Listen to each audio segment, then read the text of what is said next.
Hey there, ever wondered why UI UX designers are in such high demand these days? Let's break it down. UI means user interface. It is all about how a digital product looks like. Think buttons, colors, and layout. UX, which means user experience, is how smooth and enjoyable it is to use that product. So, when we talk about UI UX design, we are talking about creating digital products that not only look good but also easy and fun to use. Welcome to Simplilearn's UI UX full course. In 2024, businesses are all about making digital experiences smooth and user-friendly, which means skilled UI UX designers are more valuable than ever. This course will teach you the key skills to design beautiful interfaces and improve user experiences. We'll cover everything from the basics of UI UX design to hands-on Figma tutorials, creating mockups, building a 2024 portfolio, mastering color theory, and even preparing for UI UX job interviews. Plus, you'll also discover 6 awesome tools that can superchange your creativity. But before we begin, if you are interested in a career in UI UX design, join our immersive UI UX certification program and become an expert in just 5 months. The course offers live online classes led by renowned faculty from IIIT Bangalore, get hands-on capstone projects, craft your portfolio on Dribble, and receive personalized coaching on top designer tools. And the best part, Simplilearn's job assistance is here to support your journey every step of the way. So enroll now and unlock endless possibilities in the realm of UI UX design. Hi everyone, welcome to Simplilearn's YouTube channel. In this session, we will be learning user interface and user experience designs.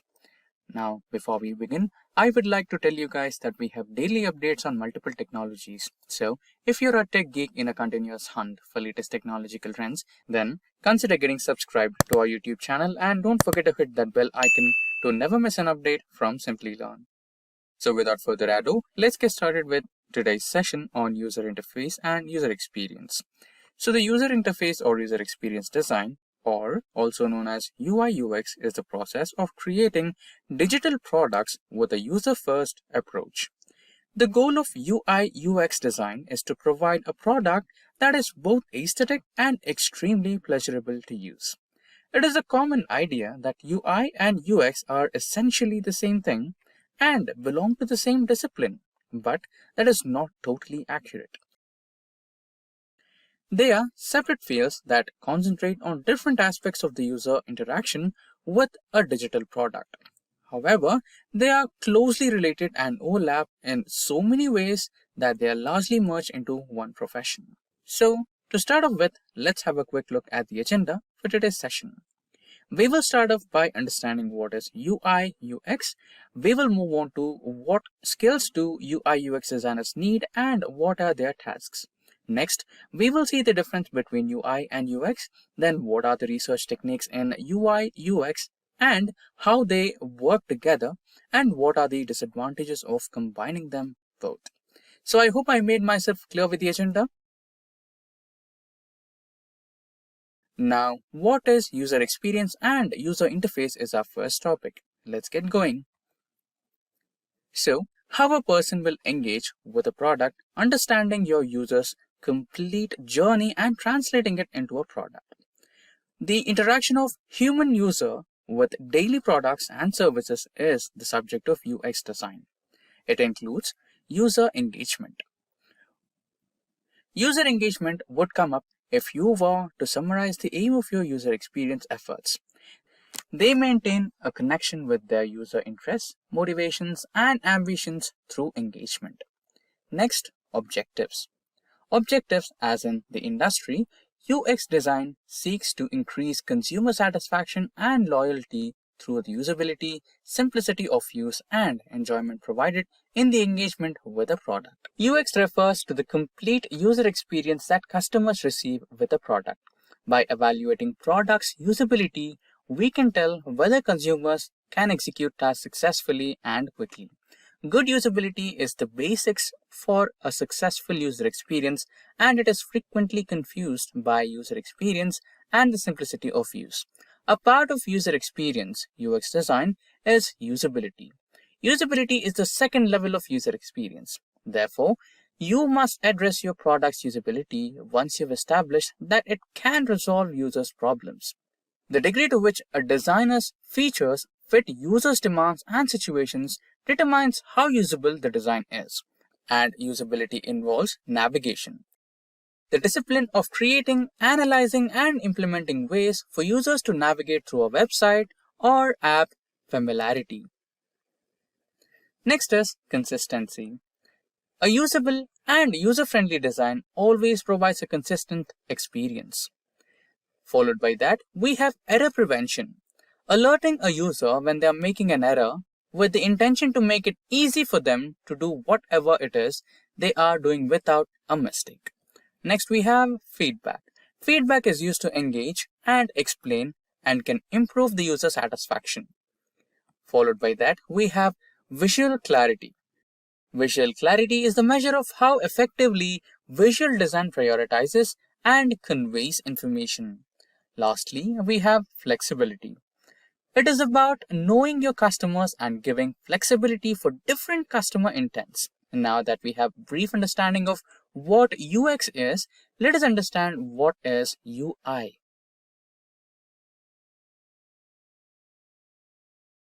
UI, or user interface. The point of human contact and interaction on a device is called user interface. This can include desktop displays, keyboards, mice, and other pointing devices. It also refers to the manner in which a user engages with a website or application. In other words, they design the user interface of a website or app. After knowing what is user interface, we will see the different types of user interface. First, we have command line interface, or CLI. CLI enables users to input commands into a terminal or dashboard window in order to communicate with a piece of software. And it is a platform or channel where users respond to a visible prompt by typing a command and receiving the system's response. Next, we have GUI, or graphical user interface. Graphical user interface enables people to engage with just an operating system using graphics. In the graphical user interface, there are menus like windows, scroll bars, buttons, wizards, painting pictures, alternative icons, and much more. It is simple to understand and natural. The user is shown or given information in any format, including plain text, videos, photos, etc. Followed by that, we have touch graphical user interface. A touch graphical user interface can be used with either the user's fingerprints or a stylus to control graphics. This can be done on a desktop computer, laptop, or a portable device like mobile phone. Touchscreen graphical user interfaces are increasingly used in hospital situations and provide both patients and healthcare workers with a number of advantages. There are a lot of skills required for both UI and UX. Let's have a look at those skills. Skills UX designers need due to the nature of their work. UX designers require a technological skill set such as design or development with programs like Sketch, caused by Defect, and Adobe XD. Successful UX designers have had the following soft talents or abilities. Let's discuss the different skills for UX designers. In addition to hard capabilities are research, problem solving, and communication. Research. Research is a fundamental skill. Designers must derive useful insights from the data they gather, both in early stages and during the real-world testing. Next, we have problem solving. In a process called dynamic, UX designers look at a variety of methods to solve a single user problem. They not only fix difficulties during prototypes, but they also continuously develop and improve goods or services to make them more user-friendly. Finally, we have communication. Because UX design is indeed a highly collaborative process, communication is essential. This includes being able to effectively communicate within the team and to customers about the user's needs and requirements when using the product. Now, let's discuss about the skills that UI designers need. To work as a UI designer, they must need some hard skills. UI designers must keep up with current trends, methods, and technologies to grow. They must be familiar with design aesthetics, user interfaces, and brand design, layouts, and other aspects of graphic design. They must also know How to use graphic design and wireframing software. There are some of the following skills required to become a UI designer. Creativity. The only way UI designers can effectively fix problems is by coming up with novel ideas. Since imagination is a part of creativity, businesses seek out creative individuals. Teamwork and communication.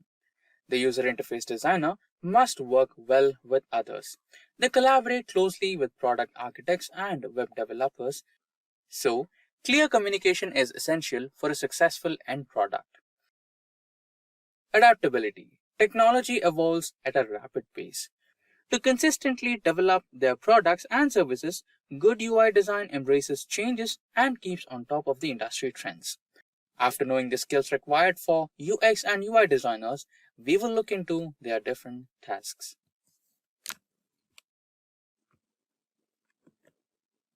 UX designers. UX designers start by researching.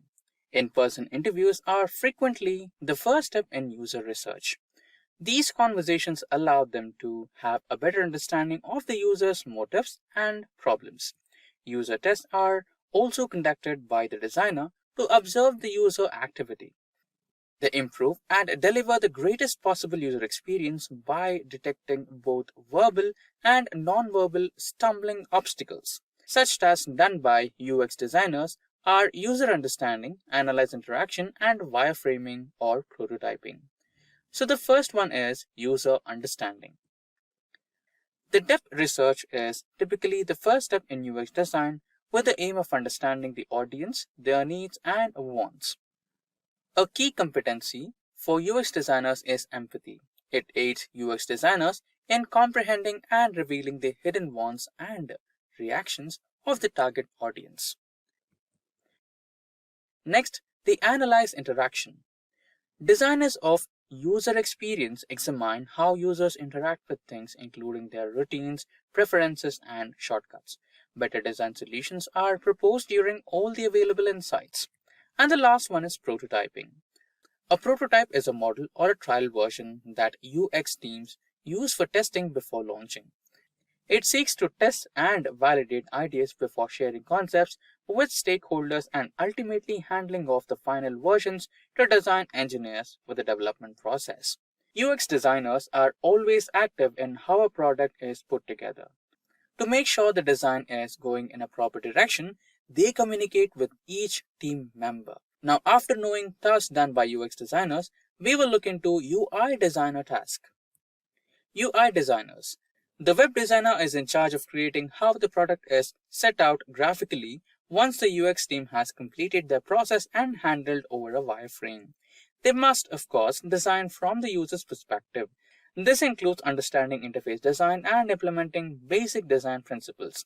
It also entails selecting fonts, menu designs, buttons, icons, and other elements with care to both express the brand and satisfy the user. There are several tasks done by UI designers, and the first one is testing. In general, UI testing, sometimes referred to as testing, is a process designed to test the features of any product that the user will interact with. Typically, this involves doing tests on the visual components to ensure that they are performing and functionally in accordance with the specifications. Communication. Typically, the technical team, UX designers, and UI designers collaborate closely. Communicational abilities are needed to grasp technical viability. Wireframing. One of the most important processes in UI UX design is wireframing. This involves modeling the framework of digital applications. A wireframe is a product outline that shows what software components will be present in important pages. It is an essential step in process of design interactions. Now, we will see the difference between UI UX. Two of the terms used in web and application design that get mixed up and confused most are UX design and UI design, and that makes sense. On the surface, they appear to be describing the same thing because they are frequently combined in phase UI UX design. But don't worry, we will try to understand the basic differences between UI and UX. User experience relates to the user's experience of the product or service, whereas UI refers to the visual components through which humans connect with a product. Therefore, UX focuses on visual interface elements like fonts, colors, menu bars, and much more, whereas UI focuses on user and their experience with the product. After knowing the difference of UX, UI, we will see the research techniques in both UI, UX. The practice of gathering information from actual users in understanding their demands and trouble areas is known as user research. There are the following UX research techniques. User persona. A user persona is a fictionized picture of average user. The objective of this is to assist UX designers to develop solutions with particular target user in mind as opposed to a general one. User interviews. User interviews are a great method to get user data, learn why users encounter certain issue, and determine whether your design fulfills their needs. Next, surveys. A specific group of users is sent a set of questions by designers as a part of UX research survey to learn more about their attitude and preferences. Now, we will see the research techniques of UI designers. Research ensures that user wants and expectations are taken into consideration while designing user interfaces, which is typically the very first stage in the process. After the user experience has been established, the UI design process begins. The best color schemes, patterns, and other visual components must be determined by UI designers. This makes it possible for the UI designers to get ideas and ensure that the design components they select are in line with users' choices and needs. Now we will see how they work together. While UI and UX design involve quite distinct technical skills, they are both majorly elements that must work together to provide the optimal user experience. Without a proper UX design, a beautiful UI design might become clumsy and complicated to navigate. Understanding the user's demands should be the first step in any front-end design and development process. Now, after this, we will see the disadvantages of combining them both. It's almost like wearing two hats at once when you have a combined UI/UX function. UI and UX designers have diverse skill sets, even though most firms advertise a UX/UI function as a single unified role. Its main focus, way of looking at things, and approach to prototyping a product are very different. It might be difficult and reduce the amount of focus needed for each discipline in a mixed UI/UX role to constantly transition between ideas and representations. Would you believe it if I said that this picture that you see here was generated by AI in just 30 seconds? Believe it or not, there are hundreds of AI tools popping up everywhere that can help you immensely in image generation, content creation, and many more. And the best part is, most of the tools are free. Whether you're a graphic design professional or someone with a social media presence striving to upload quality contents, you have come to the right place. In this video from Simplilearn, we will be talking about some of the top AI tools that you can use for your creative needs. We will take a walkthrough of each of these tools and will explore how each of these will help you enhance your creativity. So first up, we have Chroma. So this AI-powered color tool helps designers find the perfect color combinations based on their preferences. By learning your color style, Chroma generates palettes, gradients, and even patterns that match your unique taste. It's a game changer for anyone looking to perfect their color scheme. Now let's see the Chroma's website. So this is the Chroma's website. So we will start with generate. So the first step is to select 50 colors that appeal to you. So you can select the 50 colors that you like. So this process allows Chroma to learn your color preferences and style. Here you can see a variety of colors. So simply click on the ones you like. Chroma uses these selections to generate personalized color palettes. And then start training. Now this step might take a few minutes, but it's essential for the AI to understand your taste. Now you'll see the main dashboard where Chroma presents different color combinations, gradients, and patterns. So first let's explore the palettes tab. Yeah, this is the palettes tab. Just a moment. So here Chroma shows various color palettes based on our selected preferences. So each palette includes a combination of colors that work well together. So for example, you can click here to see more details. and even save your favorites for later use. Now in the gradients tab, you'll find beautiful gradient options. So these are perfect for creating visually appealing backgrounds or overlay effects in your designs. So again, these gradients are tailored to your color preferences. Now let's talk about font joy. Now choosing the right font pairing can be challenging, but font joy makes it a breeze. Using AI, it suggests font pairings that work harmoniously together, allowing you to create visually appealing typography effortlessly. Now let's see how font joy works. So to get started, click on Generate. Now Font Joy will present you with a random pairing of fonts. So this can be a great starting point for exploring different combinations. So if you find a font you like, you can lock it by clicking the lock icon. This tells Font Joy to keep this font while generating new pairings for the other text elements. For example, let's lock the header font. This is the header, so let's lock the header font. Yeah, it is locked. And generate new pairings for the body text. Yeah. So as you can see, locking a font allows you to experiment with different combinations until you find the perfect match. So you can continue this process until you're satisfied with both fonts. Now FontJoy also offers sliders to adjust the contrast and similarity between the fonts. So by moving these sliders, you can fine-tune the pairing to match your design needs, whether you want fonts that are very distinct or more similar. So once you have found a pairing you like, you can preview it in various contexts, such as headers, body text, and paragraphs. Now this helps you to see how the fonts will look together in a real-world setting. Now next, we have Adobe Firefly. Now Adobe Firefly is another incredible tool, which is a part of Adobe's suite of AI-driven features. It uses AI to automate repetitive design tasks like content aware fill, intelligent scaling, and even generating realistic textures and effects. It's designed to integrate seamlessly with your existing Adobe tools, making your workflow smoother and more efficient. So for that, first you have to log into Adobe Firefly with your Adobe ID. So once in, you'll see the dashboard with various AI-powered tools. So these are the various AI-powered tools. So first, let's look at the text-to-image tool. So this is the text-to-image tool. So the tool creates images from text descriptions. So simply type what you want and Firefly generates an image matching your descriptions. So you can type a chef cooking steak. So let's see what will come. Okay, you have to sign in. You can, if you don't have an Adobe ID, you can sign in through Google account also.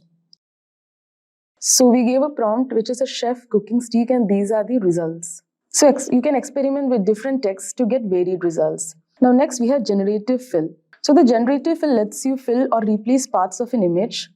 So for example, you can select this image and you can select the area which you want to replace. So we'll select the background. Either you can use a brush like this or you can select a background. Now the background is selected and here you can give a prompt like with which kind of picture you want to replace it.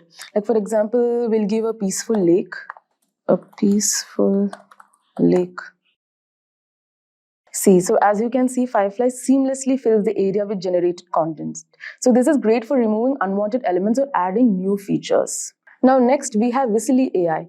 Now for those involved in UI UX design, Whistly AI is a must-have. It uses AI to transform sketches into high-fidelity wireframes, complete with interactive elements. This can save hours of manual work and help you visualize your ideas more quickly. So now let's see how that can be done. Yeah, so to get started, click on Start Designing. So you'll be taken to a blank canvas where you can either start drawing directly or upload your sketches and screenshots. So let's upload an image of a UI design. Like for example, I have taken a screenshot of Amazon's web page. So let's just add that. So this will go to your file manager and you can add your screenshot. And once you upload, Whistly AI will analyze it. Now Whistly AI automatically converts your uploaded image into a wireframe. So as you can see here. So the AI identifies UI components like buttons, text fields, etc. And it will turn them into editable elements. Like for example, I can, type over here. So it will transform it into editable elements. So you can also adjust the properties of each element by selecting it and then using the right-hand panel. So Whistly AI saves your project to the cloud, allowing you to access it from anywhere.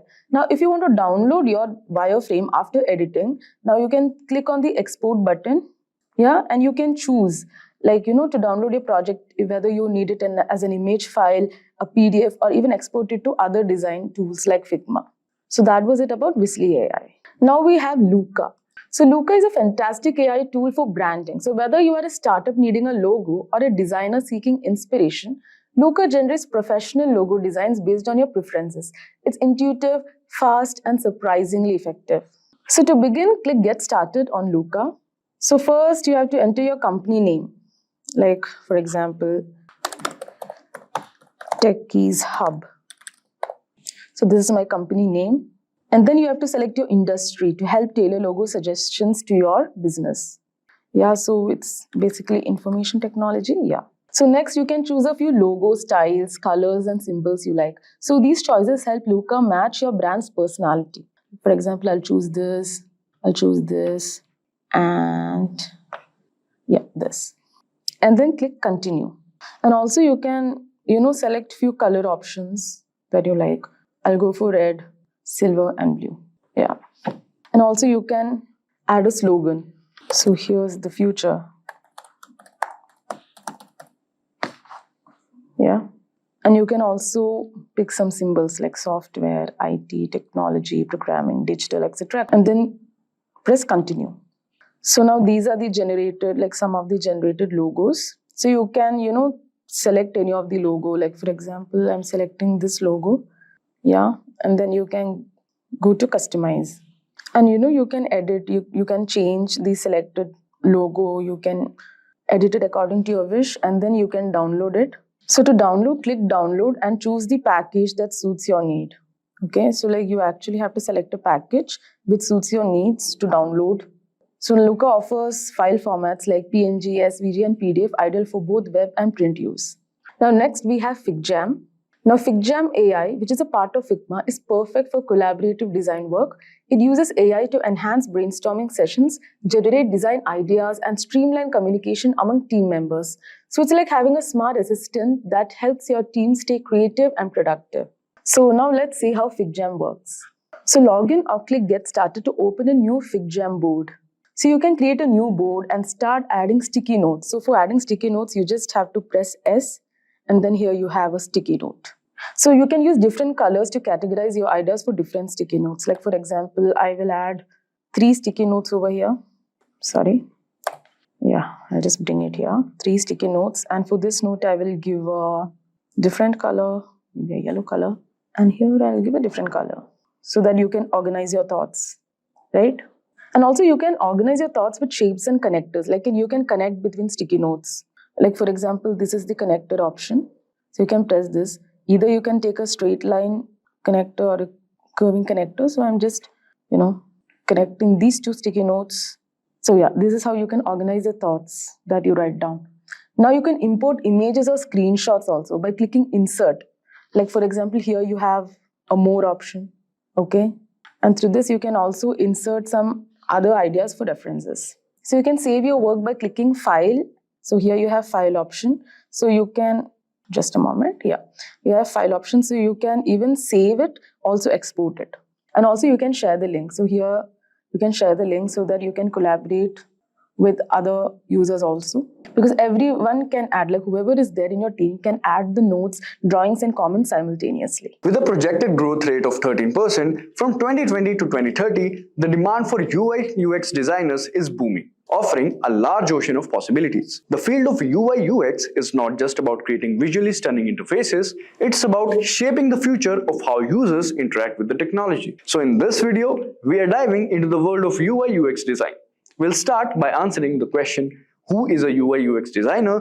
Then we will delve into the nitty-gritty of salaries for UI UX designer and what factors influence those numbers. Next up, we will talk about the essential tools you will need as an aspiring UI UX designer. We'll focus on mastering a key tool, Figma, and before why it's must-have for your toolkit. Then we will discuss the skills required to become a successful UI UX designer.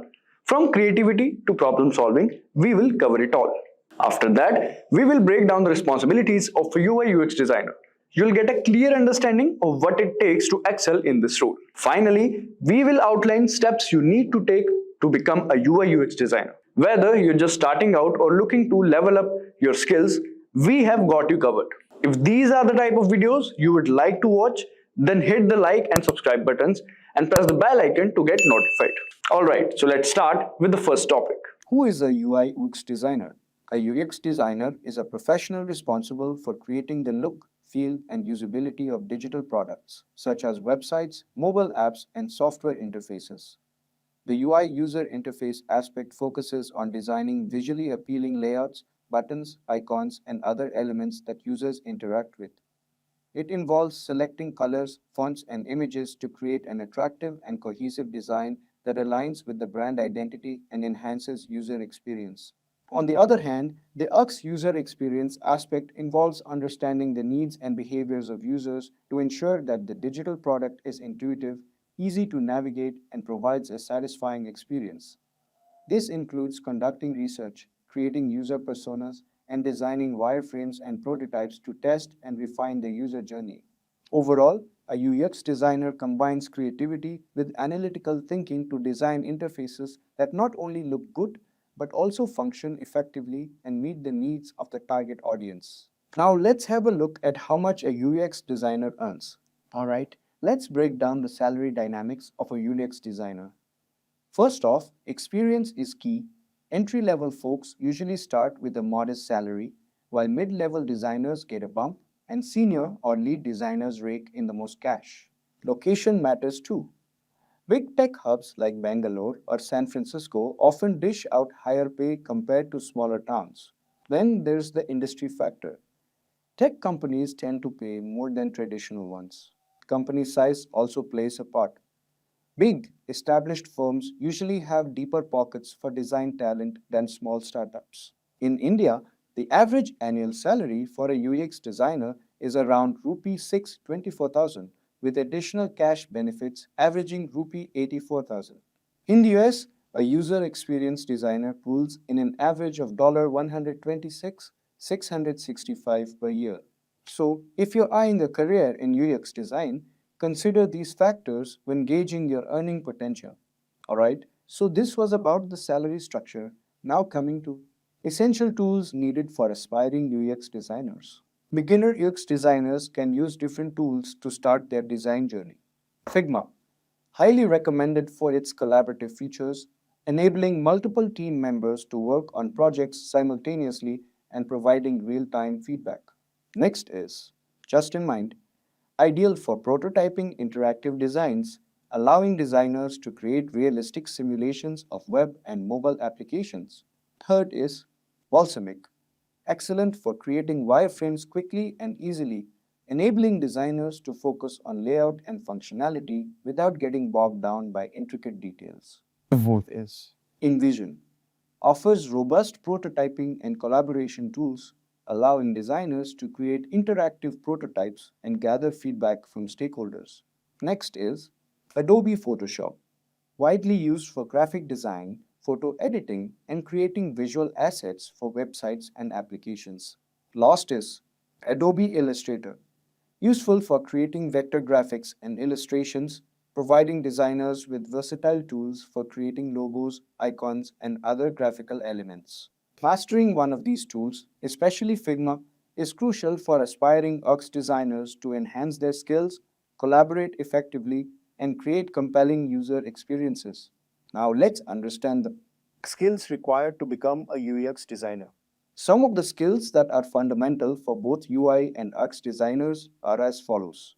Information architecture, interaction design, wireframing and prototyping, creative problem solving, typography and color theory, visual design, prototyping. By honing these skills, you'll be able to design user experiences that not only look fantastic but also drive real business results. Now let's have a look at some of the responsibilities of UX designer. Some of the key responsibilities of a UX designer are as follows. Understanding user needs, designing the user experience UX, designing the user interface UI, creating prototypes, collaboration, usability testing. Alright, so now coming to the interesting part, which is the steps to becoming a UX designer. Start to unlearn. This point emphasizes that being a good designer requires an open mind. Here's a breakdown. Design is subjective. There is no single perfect design. What works for one user or audience might not work for another. Unlearn preconceived notions. Don't cling to ideas of what good design is supposed to be. Be open to exploring different approaches. Embrace new ideas. Actively seek out fresh perspectives and be willing to adapt your designs based on them. Next is read and learn. This section highlights the importance of constant learning and development for designers. Here's what it means. Learn from others. Read books and articles and watch videos created by experienced designers. Self-taught designers. Many designers learned on their own. Look for their journeys shared on platforms like Twitter, Medium, and YouTube. Gain insights. Through these resources, you'll gain valuable knowledge and different design approaches. Next up we have is understand different platforms and design systems. This point focuses on the technical aspects a designer should be familiar with. Operating systems OS. Understand the design principles and user expectations of different platforms like iOS, Windows, and Android. Design systems. Explore existing design systems like Google's Material Design or Apple's Human Interface Guidelines. These offer pre-built components and design rules for consistency across products within a platform. Next is learn Gestalt principles. This section dives into the psychology behind user perception. Gestalt theory. Learn the principles that explain how humans perceive visual elements, proximity, similarity, etc. Understanding principles like proximity, grouping related elements, and similarity using visual cues to show connection help create designs that users can easily understand and navigate. Coming to the next one. Pay attention to details. This point emphasizes the importance of meticulousness. Develop a keen eye. Train yourself to notice small details in design. Even minor elements can significantly impact user experience. Small details, big impact. For instance, the spacing between buttons or the size of font can affect usability. Next up we have is learn technical skills. This section focuses on the practical tools and techniques designers use. Master design tools. Learn industry standard software like Sketch or Figma. Wireframing and prototyping. Develop the skill to create wireframes, low-fidelity mockups, and prototypes interactive models to visualize and test design ideas. Color theory. Understand how colors can influence user emotions and behavior. Learn to use color effectively in your designs. Last one is practice regularly. His final point highlights the importance of continuous improvement. Practice makes perfect. Regularly work on design projects, personal or freelance, to develop and sharpen your design skills. Honing your craft. The more you practice, the better you'll become at creating effective and user-friendly designs. So, this was about UI UX Designer Roadmap. Today, we are doing something exciting. We are going to design a complete website from start to finish using Figma. So, why design websites in Figma? Well, Figma is more than just a design tool. It's a powerful platform that lets you create, collaborate, and prototype all in one place. With its real-time collaboration, you can work with your team seamlessly, whether you are in the same room or across the world. Plus, Figma's cloud-based system means you can access your designs from anywhere. No more worrying about losing files. And the best part? It's built with web design in mind. From creating responsive layouts to easily exporting assets for developers, Figma makes the whole process smoother and faster. So in this tutorial, we are going to build a website from scratch, and I'll show you how Figma helps every step of the way. By the end of this video, you'll not only have a beautiful website design, but also the skills to use Figma effectively for your own projects. So let's jump in. So let's move on to the demo. So to begin with, make sure you are signed into your Figma account. Now, if you don't already have an account, you can create one for free. And once you're logged in, navigate your draft section and create a new design file by clicking on New Design. This will open up a blank canvas where we'll be designing our portfolio website. So now let's take a moment to familiarize ourselves with how Figma works. Figma operates using frames, which are like individual pages or sections of your design. So everything you create sits inside these frames. So let's go ahead and create our frame for the photography portfolio website. And by the way, for this demo, we'll be creating a photography portfolio website, right? So let's get started. So go to the left-hand toolbar and select the frame tool, or simply press F on your keyboard for a shortcut. Now in the properties, as you can see on the right side, you will see different preset frame sizes. like mobiles, tablet, desktop. So since we are designing a website for desktop view, select the desktop option. Yeah. So this is around 1400 pixels wide. This will be our canvas for the photography portfolio. So it's always important to start your design with the correct frame size. This ensures that your layout will be responsive and function correctly across devices. Now, before we dive into adding images or text, we need to set up the structure of the layout. So the key to a well-organized website is a well-planned layout, right? The photography portfolio website we are designing today will have three main sections: the header with navigation links, the portfolio gallery showcasing our images, and a footer with social media links and a contact section. So you can use the rectangle tool or press R in your keyboard to create a large rectangle at the top of your frame like this. This will be the header where we'll add the site title and navigation links. Now next, create another large rectangle below the header. So this is where we'll be placing the portfolio gallery, which is a central focus of our website. So you can just copy this rectangle, paste it, move it downward, and increase the size because this is the central part.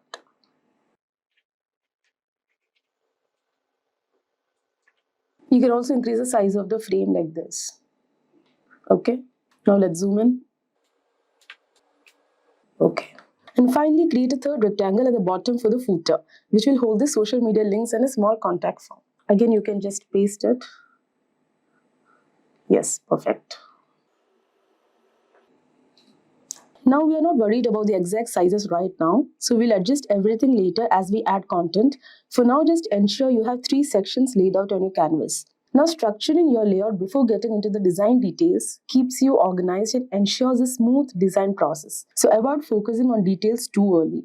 This will save your time and prevent you from getting lost in the finer points of the design. So now that we have blocked out the basic structure of the portfolio, let's add a grid to ensure that all our elements are perfectly aligned. So in web design, basically a grid system is used to maintain visual consistency and provide structure. So most websites follow a 12-column grid system, and we are going to use the same for this photography portfolio. So here you can select the main frame, which is the desktop.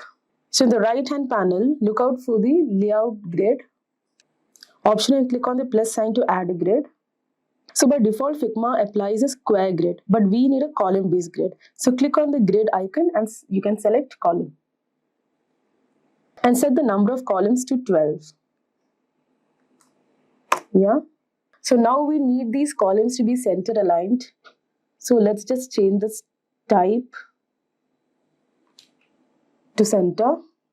Yeah. And adjust the column width to 75 pixels. Perfect.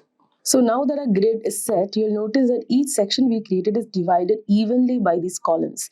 This makes it easier to place images and text, ensuring everything is aligned neatly within the design. So a grid system not only helps with alignment, but also improves the readability and flow of the design. Using a grid ensures that your website feels balanced and consistent across devices. So now let's move on to the header section. Let's just zoom in a bit. Yeah. Now this will have the site title and navigation links like home, portfolio, about me and contact. We'll also give this header a transparent look over a background image. So first you have to select the top rectangle, which is the header section, and adjust its height to around 150 pixels. So here you can change the height into 150 pixels. This will give us enough space to include the title and navigation links. Now next we'll add a background image to the header. So how do we do that? So first select this rectangle.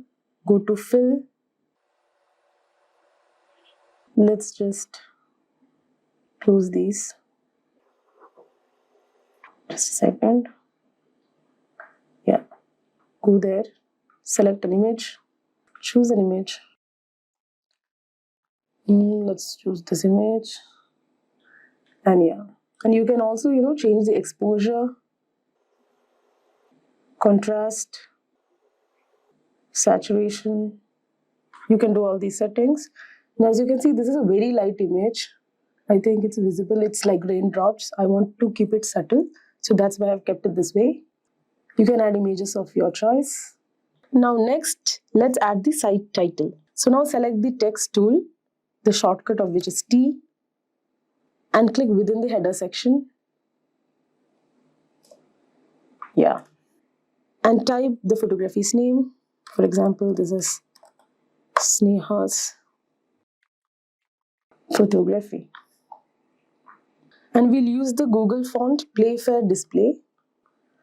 So here you can go and change the font. And we can give the font size at 48. I think this is pretty decent. And align it to the left side of the header. So let's align it to the left side. Now, as you can see, we won't go beyond this grid. As you remember, this grid is for our reference, and we are not supposed to add anything over this side and this side. So let's, yeah, I think this is fine. Now let's add some simple navigation links like home, portfolio, about me, and contact. So you can create each of these links using the text tool and align them to the right of the header. Again, just use the shortcut. Here, you can give an about.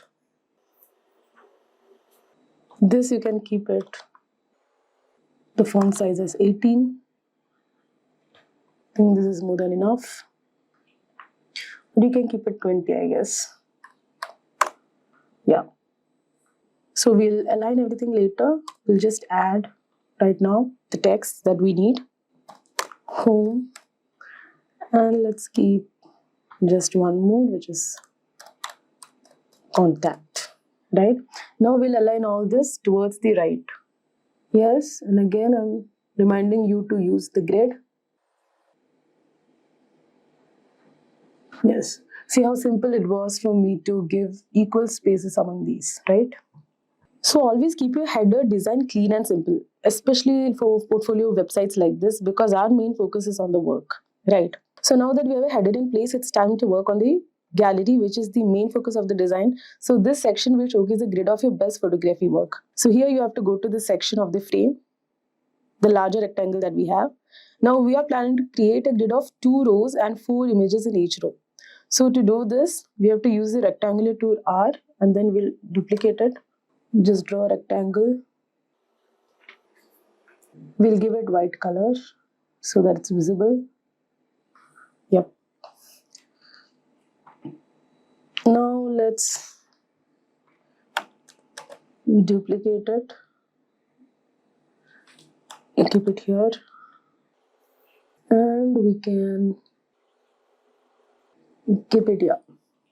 I think it's fine. Just a second. Yeah, now it's fine. Now you can just duplicate it by, selecting Alt option and bringing it down like this.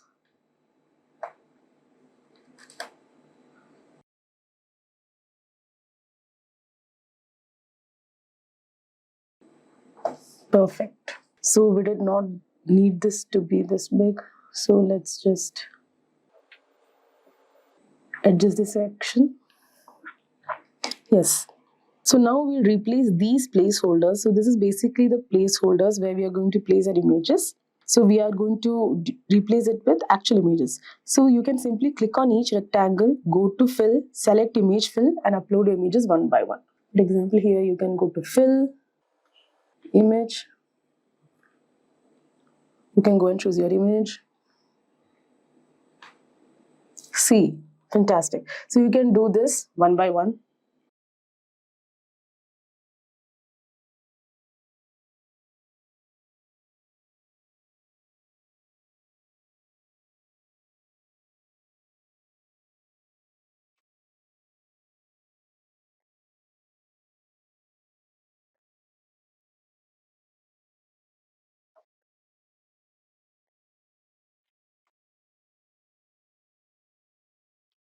So when designing a portfolio gallery, it's important to maintain a clean grid-based layout. This allows your images to shine without distractions, giving them the space they need to stand out. So now let's add a subtle gradient background to make the portfolio image pop. So here you have to select the portfolio gallery background, go to the fill section, and change the background from solid to linear gradient.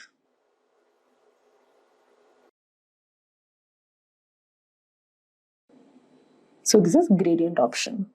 Now you have to choose a dark tone on one side of the gradient and a lighter tone on the other hand. So for example, start with black at the bottom, fading to dark gray at the top.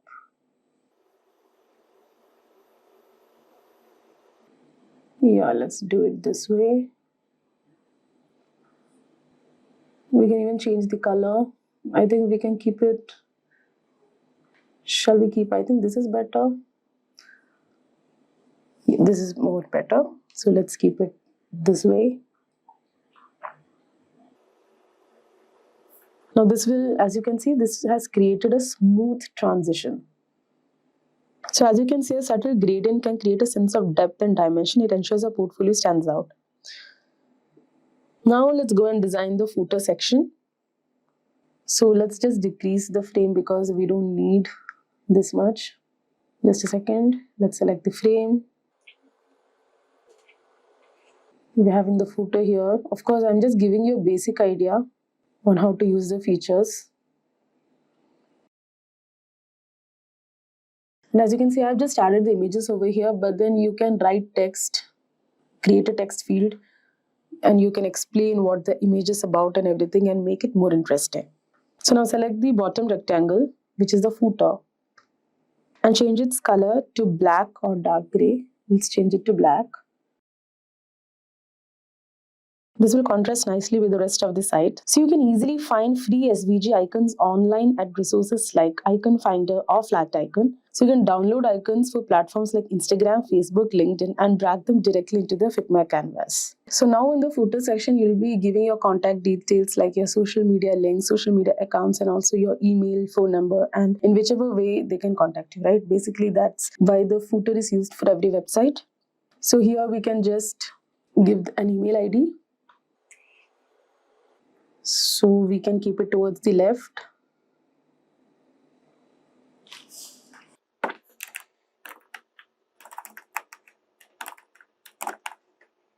And always try to keep your font size and font style.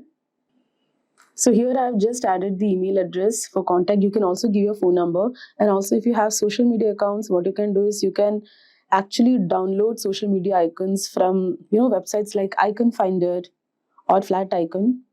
And you can download those icons as SVG format and upload them. So now let's talk more about auto layout, one of Figma's most powerful tool for keeping elements organized and perfectly spaced. So auto layout is essential when you need dynamic resizing and consistent spacing. Here's how it works. So you can select any set of elements that need to be evenly spaced or grouped. For example, the images in your portfolio gallery. So we can select these elements and press Shift A to group the elements in auto layout. You'll notice that Figma automatically spaces them out evenly. And you can also adjust the padding and gap values in the right-hand panel to control the spacing between elements. This is especially useful if you want to maintain equal distances between your images. Also, you can use effects like shadows and gradients. So this goal is to add subtle depth without overwhelming the content. So now that we have designed the entire portfolio website, it's time to zoom out and review everything.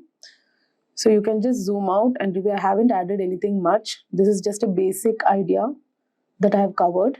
So you can zoom out and check how your website looks and check the alignments, spacing and everything. So one thing that you must make sure is that the text and images must be balanced. So if necessary, you can go back to any section and adjust the size or spacing of elements using auto layout or manual alignment tools. And finally, you can just, remove this grid and see how it looks. So right now, you're viewing it with the grid, so you might not get a complete idea. So for removing the grid, what you can do is go to the layout grid and here you can see a symbol. Just switch it off. So this is how your website will look like without the grid. So that was it in this video. I hope you got a basic idea on how to create a website from scratch without using any coding in Figma. When you visit a restaurant, what's the first thing that comes to your mind? You look around the furnishings and fixtures and then feel the ambience around you. Similarly, when you visit a website, you look at the ease of usage and experience that comfort involved while using the application. To simplify it further with the same restaurant example, the food menu, the services, the ambience, music, taste and the restaurant environment can be considered user experience or UX. You are already watching Simplilearn and today we bring this informative video about UX design. Before we begin, if these are the types of video you like to watch, then hit the subscribe button and the bell icon to get notified. And if you are a tech geek, here is a brain teaser for you. Who coined the concept of UX design? Is it Alan Kay, Donald Norman, John Warner, or Dylan Field? Let us know your answer below and get a heart from Simplilearn. Without any further delay, let's get started with the session on what is UX design. UX design creates software or desktop application considering the end user expectations and requirements. It's the process of creating a streamlined experience, whether digital or physical, that customers will find practical, simple to use, and enjoyable to interact with.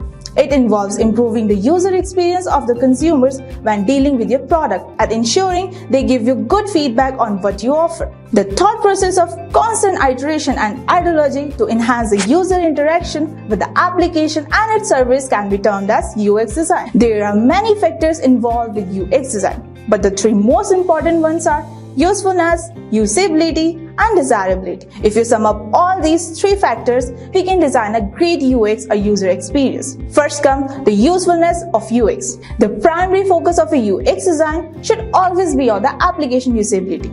A website becomes dominant only when it's simple to use, serves the purpose, and proves beneficial to the user. Next comes the usability of UX. These factors, usefulness and usability, may sound the same. Still, the parameters considered in usability revolve around the effectiveness, efficiency, and performance of the application, and it's scalable to handle multiple user requests at the same time without crashing. The UX designer must ensure the application is strong enough to easily serve multi-user environments. And the last one is desirability, that plays a key role in UX design. The visual aesthetics of an application engage desirability in users since the application needs to compete with several other similar applications. Higher the desirability, better the application. Look at all the products around you. Think about usefulness, usability, and desirability and see which one has a better UX. Next, we will discuss what will make the user experience better. Let's see some examples. One of the most helpful employee onboarding checklists is provided by LinkedIn. How would you go about looking for work or hiring new people? As LinkedIn helps in recruiting new people easily, and it's relatively easy. While opening a LinkedIn account, we notice how the website keeps offering suggestions to improve our LinkedIn profile and use the tool more effectively. It can be either by adding relevant skills, acquired certification, or just connecting with people in our domain to create a network. And we recall completing them because they seem important and will give our profile better visibility. In this case, LinkedIn is a success. Let's take a look at another example. Spotify completely modified personalization. Spotify Wrapped deserves a market award. One thing is obvious with Wrapped daily mixes and the most recent addition, the Blend tool, that enables you to combine your music and create a playlist with your friends. Nobody does personalization better than Spotify. Spotify's UX is different since it offers the customization that we all desire in 2022. The Spotify user experience includes not only customization, but also how the software revolves around the idea of personal music. They retain users on app by creating a loop of personalization music, while constantly recommending music you may like with daily suggestion and recommend playlists. This helps create a musical experience that other platforms strive to replicate. User experience, one of the industry's trending themes. You should be more familiar with the complexities of user experience if you are in the design profession. So far, we have seen the big picture of UX design. Now let's look into more details about the process and what steps are required to have a good UX design. So the first one in the process is to understand. This is one of the most important procedure in the UX designing for the product team before creating anything in the market. Because understanding the product context is more important before designing it. This phase of understanding gives you the foundation for the design process. Next is the ability to research. After brainstorming ideas, the product team moves the application to the research phase. Then the designer conducts thorough research, identifies the problem, and comes up with a better solution. The research phase can be classified into two categories: market research and user research. Market research is checking out similar products available in the market and understanding their unique features that make them stand out. User research will be given a higher priority and will form a base of your product by hosting test groups and conducting surveys. This information will help you discover user expectation and serve a better design platform. Up next, we have design. At this phase, the product team start working on activities that involve constructing mockups, images, icons, colors, and etc. The design phase includes creating prototyping, wireframes, and sketches. But the wireframe is among the most important aspects you can produce. A wireframe is an extremely simplified representation of your product. The next one is testing. This phase determines how the market uses your service and product. For example, if you were the Swiggy app designer, you might ask your user to use the app and place an order. You may have seen how users respond to app while ordering the food. You can query them about their experience once they have finished. This is an excellent chance to determine how satisfied your user is with your app and whether it meets their demands. Should there be any concern, those can be rectified right away before the product hits the market. Finally, we will look into evaluation. The benefit of getting users' feedback is to compare the ideas and assumptions you develop. You can utilize this input to make change to your product or think of the brand new features you may have yet to consider. As we learn more about the UX is being received by the general public, the team can work on the further improving the base to create the best version of your product. After understanding the basics of UX design, are you ready to start practicing on your own and start mastering a design tool now? Let's pick out two tools. One is Figma, and it has a very generous free plan. You can work on it using all the features completely, and it has some collaboration features that if you are working with someone, you can work on the same design file simultaneously. It can work directly on the browser, making it platform independent while also having dedicated apps for certain operating systems. Another option is Adobe XD. Adobe's Creative Cloud offers a synchronization features with other Adobe products, which can be very much helpful when working with large projects. With a very large customer base and readily available support from Adobe, there is a huge collection of templates and project ideas that can be used directly in Adobe XD with minimum fuss. You can find a link for our detailed tutorial on how to use Figma in description. That will get you started with the platform without any UX basic knowledge. So guys, let's start with an introduction to animation in Figma. Guys, do you know that animation in Figma empowers designers to breathe life into their designs, elevating user experiences and enhancing visual storytelling? With intuitive tools and a seamless interface, Figma enables designers to create captivating animations directly with their design projects. From subtle transition to complex interactions, Figma's animation features offer a wide range of possibilities for bringing designs to life. Now, if we talk about keyframe, then keyframe animations serve as a foundation for creating dynamic movement within Figma. Designers can set keyframes to define the starting and ending states of an animation, and Figma automatically generates the in-between frames to achieve smooth motion. Easing options further refine the animation, allowing designers to control the acceleration and deceleration for a more natural feel. If I talk about transitions, transitions enable designers to animate changes between different states or screen within designs, adding fluidity, context to user interaction. Interactive components in Figma allow designers to prototype complex interactions and user flows. Now, this was some of the basic idea regarding animation in Figma, which we are going to study later on. So whether it's animating UI elements for a mobile application or crafting engaging micro interaction for a website, animations in Figma empowers designers to unleash their creativity and deliver immersive experiences. Now let's move on forward and try to set up our Figma. So setting a Figma for animation involves few key steps that you have the necessary toolset. The first thing that you have to do is, so guys, go to your Google Chrome and there is Figma. Just click on this. So you're going to see this first site. This is the official site of Figma. Just click on this and in this you're going to get. So before that, since I've already logged in, so it's going to ask you the authentication for your Gmail. So you can set up your Gmail account all over here. Now, what's the next thing that you can do, guys? You can start with a new project. Now guys, what you can do all over here, just click on design file. Now here is, okay, just click on all over here. So here you can see, here you have set up your basic stuff and here you can create a new project. Now, as far as there are two proposals for it. The first one is the free version.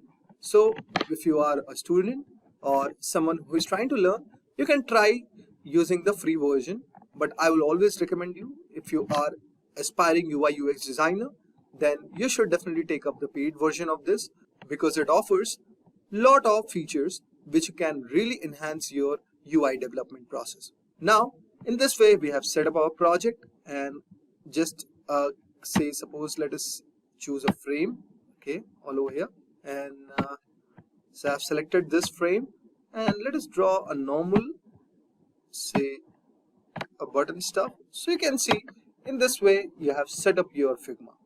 Now let's try to understand the basics animation principle. So guys, understanding animation basics is very crucial for creating engaging and effective animations in Figma. The first one is keyframes. Guys, keyframes marks the beginning and end points of an animation sequence. In Figma, you can set keyframes to define the initial and final states of an object or an element. Figma automatically generates the in-between frames known as tweens to create smooth motion between the keyframes. The next one that we have all over here is easing. Guys, easing controls the acceleration and deceleration of an animation. It determines how an object moves between the keyframes, affecting the speed and timing of the animation. Figma offers various easing options such as ease in, ease out, and linear, each producing different motion effect. Easing is essential for creating natural and visually pleasing animations. Next one is transitions. Transitions are animations that occur when transitioning between different states or screens within a design. For example, transitioning between pages in a mobile app or changing states of a button when hovered over. Figma's transition feature allows you to specify duration, easing, and properties to animate, enabling smooth and seamless transition between design elements. Now, if I talk about some of the basic principles, the first one that comes up to my mind is timing. Guys, timing refers to the duration and rhythm of an animation. It's essential to consider the timing of each animation element to ensure it aligns with the overall flow of the design and user interaction. Next one is spacing. Spacing refers to the distribution of keyframes and distance between animation elements. Proper spacing helps to create a sense of movement and flow, ensuring that animations feels natural and cohesive. The third one we have is overlap and follow-through. Overlapping actions and follow-through add realism to animations by simulating the behavior of real-world objects. Objects don't always move in perfect sync. Some parts may move faster or slower than others, creating sense of depth and functionality. And also exaggeration. Exaggeration involves amplifying the movement or behavior of animated elements to make them more visually appealing and engaging. So guys, by understanding these animation basics, you will be better equipped to create compelling animations in Figma that enhances user experiences and bring your designs to life. Now we are going to move on the hands-on part, where we are going to create a simple animation. So guys, let us create a simple animation. So as you can see, I have selected a frame all over here, and for our prototype, we are going to take iPhone 8. You can choose any one of them. As you can see, it has a lot of various options. Now, I have selected this frame. Now, what we are going to do, let us select a shape, and for our case, we are going to take rectangle. So here you can see, I have made one rectangle of 280 cross 63 size. You can take it something like this, or you can minimize it based on your choice. Now, let us go to the design, as you can see, and here, let's add the corner radius. So for the left one, I'll put 50, right one 50, then right bottom 50, and left bottom I'm going to take 50. So this is makes a kind of an equidistant stuff. So now we'll move on and try to change the color. So for this, we are going to take a normal red color, and let us try to draw one circle. So here is an ellipse all over here of 41 cross 41 size. Now what we are going to do, we are going to change its color. So for changing its color, let us choose black as its color. Now click on the text and say you can also add certain things like off, okay, so which denotes is at as an on or an off, but for red is there, so we are going to choose that it is an on. So as you can see here, let us change the size from 20 to 12. Okay, this looks pretty diminished. Okay, let us try to change again from, okay, now it's clear.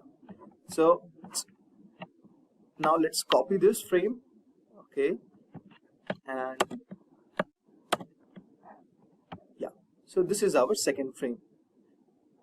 So as you can see all over here, now we are going to change the name of the text from on to off, and I'm going to put it on the right end of it.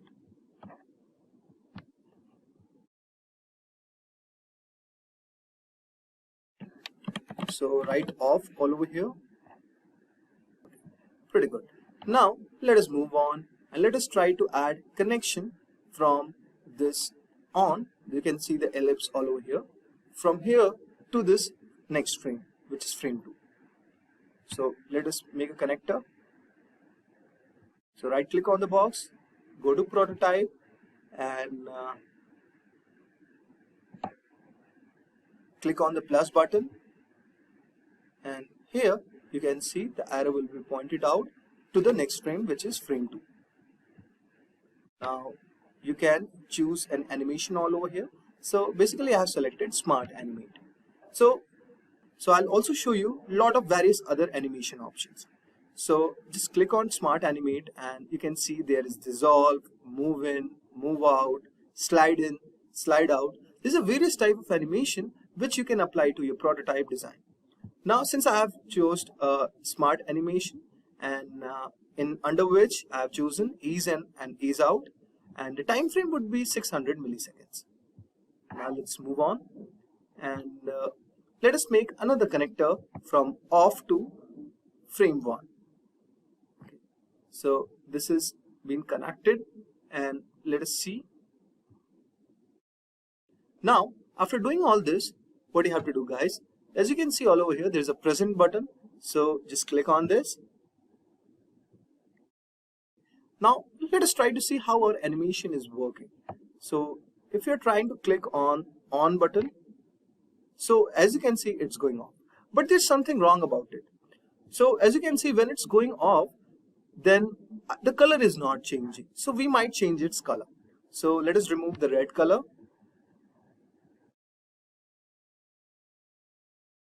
Okay, to a normal little bit light color, which shows us that our device is kind of in an off position. So now click again and you can see if this thing is happening, you can see a very beautiful animation is coming out. So this depicts that it is in the on position, and when you click on this, it goes on the off position. So this is one form of a simple basic animation, guys, which we have learned today, and in that way you can make a lot of animation using this tool. Today, we are going to talk about something super useful for designers: how to create mockups in Figma using easy plugins. But first, let's break down what mockups are and why they are important. A mockup is basically a realistic version of your design that shows what it will look like when used in real life. It could be for a mobile app, a website, or even a physical product. Think of it like a polished version of your design that gives everyone, clients, developers, and even end users, a clear picture of the final product before it's built. So, why do we need mockups? Here are a few simple reasons. Number 1, clear communication. Mockups help you explain your design ideas to clients or teammates. Instead of just talking about it, they can see exactly what it will look like. Number 2, early feedback. By showing a mockup, you can get feedback early on in the process. This lets you make changes before development, saving time and effort later. Number 3 is user testing. Mockups also help when testing how real people interact with your design. It's easier to see if something works when it's shown in a realistic way. And number 4 is marketing and presentations. Once your mockup is ready, you can use it to showcase your work in presentations or even marketing materials. It makes everything look professional. So in today's video, I'll show you how to create mockups right inside Figma using some simple plugins.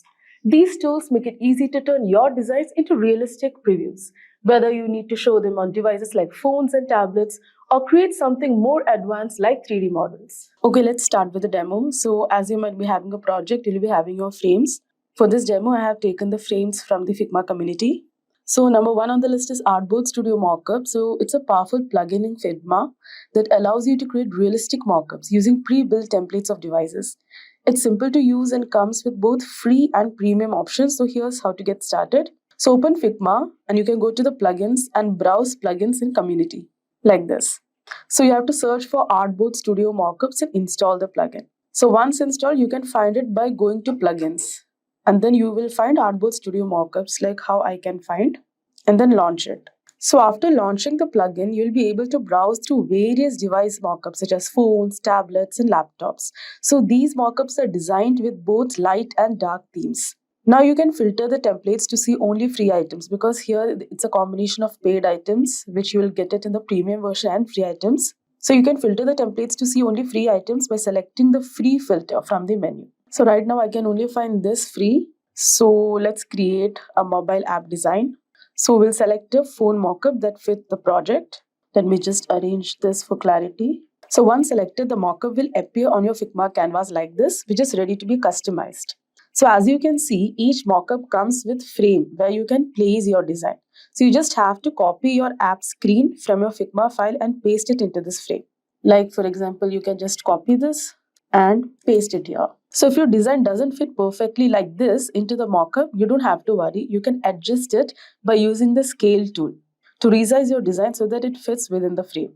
So just press K, and here you can actually, check the dimension. Like for example, the dimension of iPhone 2 is 402 into 874. So you can change the dimensions. Either you can do it that way or you can manually resize it also like this. I think it's done. No, it's not. Yeah, but I personally think it's easier to, give dimensions. It's easier to adjust that way. So you can similarly do it for this frame also. Now let's work on this frame. We'll copy this frame, paste it over here. I'll just show you. So here the dimension is 402, 874. So let's give it here. So now this perfectly fits. Yeah. So once your design is placed correctly, now click the frame again and select render selected frame. Click the frame and then select render selected frame. You have to just wait for a moment. So the plugin will generate a rendered mockup, as you can see, with the device and your design in place.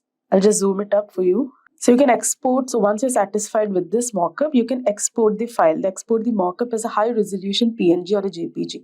So you can export the mockup as a high resolution PNG or JPG. You can use the export function in Figma and make sure to select a high quality for a crisp and clean mockup. So Artboard is basically used because it provides a fast way to generate realistic device mockups, as you have seen, without needing to manually create them. And you get a professional presentation with minimal efforts, making it perfect for client work, portfolios, or marketing material. Now, Clay Mockups 3D is another useful plugin that helps you visualize your designs in 3D. So you can rotate and position the mockups to showcase your design from different angles. So for that also you can go to plugins and you can search for Clay Mockups 3D and again install it. I have already installed it, so I have it over here. So after launching the plugin, select the device you want to use for your mockup. So you'll find various options like iPhones, iPad, MacBook, or you can do it in blank in a browser or anything. So for example, let's select iPhone itself because we have an app frame. Now you have to select the Figma frame you want to showcase and click load frame in the plugin. So this is the frame. And as you can see, your design will be placed on the selected device. Now the best part about Clay Mockups 3D is that it lets you rotate the device to showcase your design from different angles. So you can manually rotate it in 3D space or use a preset camera angle. So this is perfect for creating dynamic views of your mockups, showing how they would look like in real life from various perspectives. Now, as you can see, you can also change the device color to match your brand's theme. For example, you can switch from white to black or use custom colors here to highlight certain aspects of your design. So there are also options for lighting and shadow effects which add to realism of the mockup. So once you're satisfied with the design, again you can export it by saving as an image. The plugin will generate a high quality image of your mockup with all the customizations you have applied. Now, Figma community is a vast resource where designers share their UI kits, templates, mockups, and more. So you can easily find pre-made mockups that suit your project or use UI kits as starting points for your design. So you can just go to Figma community and you can search for different mockup templates by just typing mockups over here. And you can browse through the available options. Many designers offer free and paid mockup templates, so complete with device frames and background. For example, you can find mockups for iPhones or Android, Mac, and even smartwatches. So once you find a mockup or UI kit, you just have to click duplicate to add it to your Figma workspace. And now you have the access to all the layers and components, allowing you to fully customize the design. So you can just open this in Figma.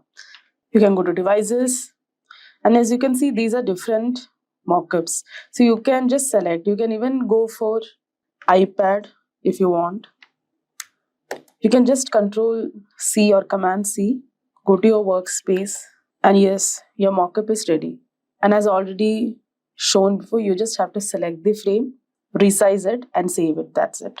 Now to take your mockups to the next level, let's add some animation using Jitter. Now Jitter is an online tool that allows you to create quick and simple animations without any coding. So for that, we have to go to jitter.video. Now Jitter is a web-based tool, so you don't need to download any software. You can also sign up for free to save and export your projects. So Jitter integrates smoothly with Figma, so you can import your designs directly. So inside Jitter, you can click on import and choose the Figma option. Choose open in Figma, go to untitled. Unfortunately, I forgot to save my file. Press run. After that, you can select a frame. I'll select the first frame, copy it, and then click open in Jitter. So once you have imported your design, you can animate specific elements. So you can click on any part of your mockup, such as a button, text, or image, and you will see animation options like fade in, slide, rotate, zoom, and more. For example, let's click this button, go to animate, new animation. So you can see fade in. You can even, adjust the timing. You can fine tune how long each animation takes by adjusting the timing slider. So this is the timing slider. If you want certain elements to animate faster or slower, you can tweak the duration accordingly. So Jitter also allows you to adjust delays between animations so that they don't all happen at once. So like for example, you could have your logo animate first, followed by the app interface elements, etc. So this is a very great tool because animations help you communicate interactions, making it easier for your audience to understand how your design works. And Jitter is simple to use but powerful enough to create professional grade animations without any coding knowledge. So I've just given you a rough idea. You can, go through each of the options and explore. It's quite simple, it's quite easy. Now the next one is Design Stripe. Now Design Stripe is a fantastic tool for adding custom backgrounds to your mockups. It provides an easy way to create vibrant, customizable 3D illustrations and backgrounds that perfectly complement your mockups. Now Design Stripe gives you the ability to adjust colors, styles, and elements, making it easy to match the design with your brand or project. So first head to Design Stripe website and sign up a login if you already have an account. Once logged in, you'll see a wide selection of templates, including various 3D mockups. So let's just go through those templates. Now to get started, you have to select a 3D mockup template from the Design Stripes library. For example, you might choose a 3D phone or computer illustration. Now Design Stripe offers a variety of illustration styles like flat, clay style, or high detail 3D renderings. Now for this demo, let's choose a phone mockup. Now once the mockup is selected, you can customize different elements. So as you can see, use Design Stripe's color picker to adjust the colors of the device and other objects in the scene. So you can change the background, for example, device frame, or even customize small details like shadows and highlights. You can also add or remove objects around the device such as plants, tables, or whatever is present. And in this way, you can design the background. Now our next step is to add the design into this mockup, right? So just click here. And now what you have to do is you have to go back to your Figma and export the frame or screen that you want to place. For example, I want this frame, so I'll select this frame. I'll go to export option and just export the file. So this is the option to export. It's in the right bottom of the page. I've already exported. So now you can just upload that image. Perfect. I even don't have to do any adjustments. This is just perfect. But then if you have any issues, you can adjust the size and alignment of your design so that it will fit perfectly with the 3D device. So if needed, you can also tweak the angle of the 3D mockup or change the perspective to highlight different parts of your design. So once you're happy with the look of the mockup, you can export it as a high resolution PNG. Let's just apply and see. Wow, this is just cool, isn't it? Now you can just export it. So Design Stripe is a really cool tool because you can modify everything from colors to scene elements, giving you full control over how your mockup will look like. And the plugin allows you to quickly generate high quality 3D visuals that add depth and realism to your mockups. And even without any 3D modeling knowledge, you can create stunning professional looking 3D mockups for your design. And that's a wrap for today's demo on creating mockups in Figma. I hope this video gave you some insights into how easy and effective mockup creation can be.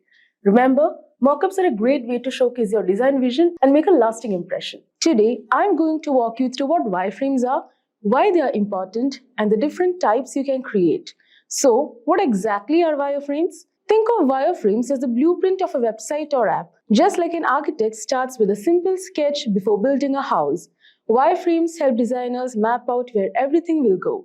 Things like buttons, text, images, and menus. They don't focus on how things will look, but instead on how things are organized. This makes wireframes the foundation of any good design. Now, why do we need a wireframe? Imagine starting a design without a plan.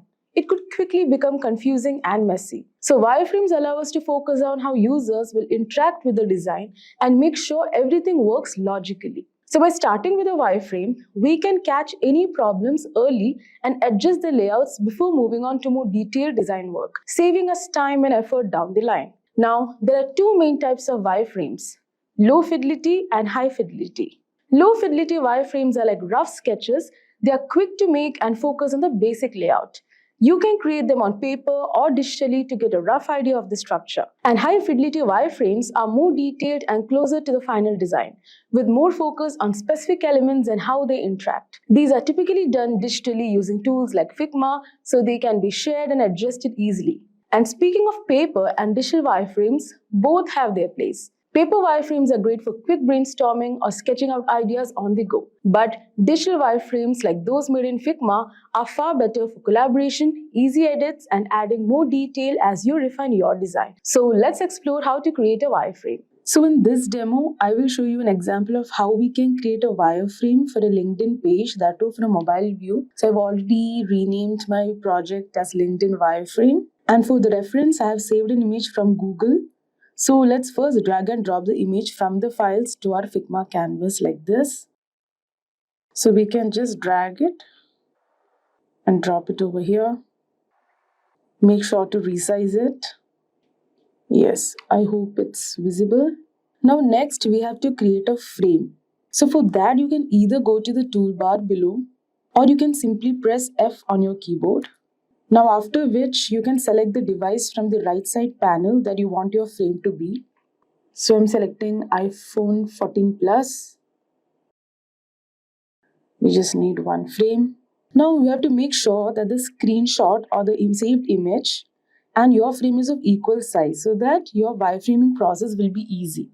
So let's just resize it to the size of the pic. Now while resizing, which essentially means while zooming in or zooming out, make sure that you press the shift key so that it resizes uniformly like this. Yes, I think this is fine.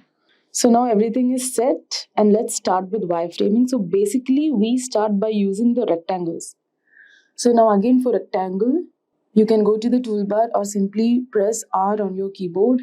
So as you can see here, first you have a box to write your name, then you have the profile photo, a background image, the profile bio, accept button, ignore button, more button, an about section, and the featured, and finally we have some tools down. So let's start to wireframe it one by one.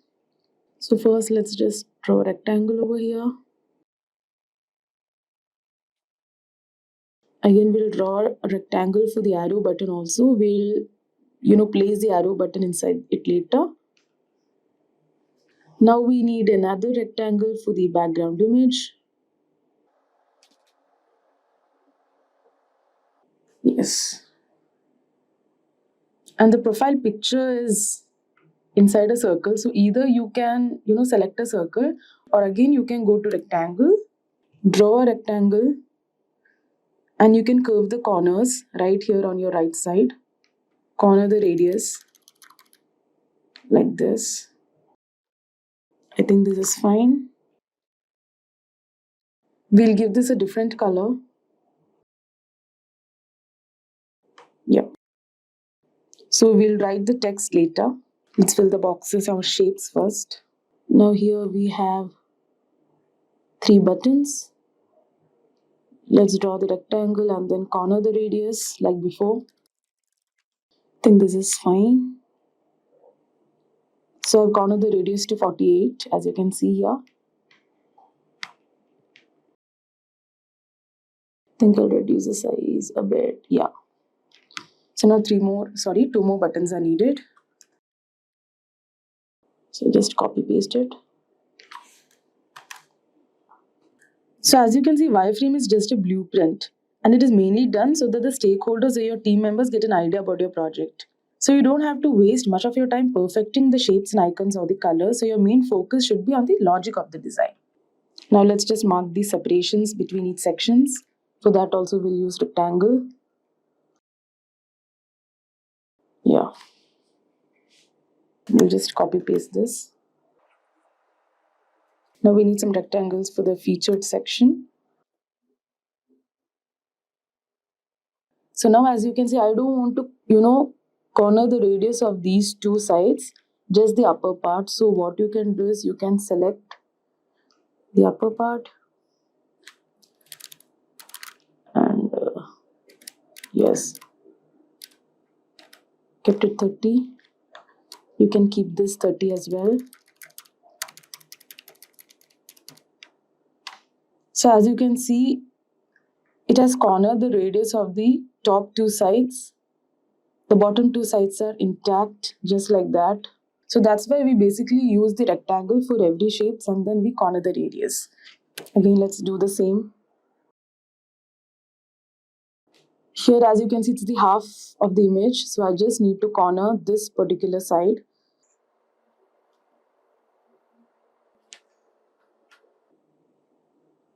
So this time we'll corner only the top left corner. We'll keep this also 30 as well. Okay, let's just adjust it a bit. Perfect. Now let's move on to the text section. Now again, to add the text, you can go to the toolbar or you can just press T on your keyboard. So first we have to type inside this.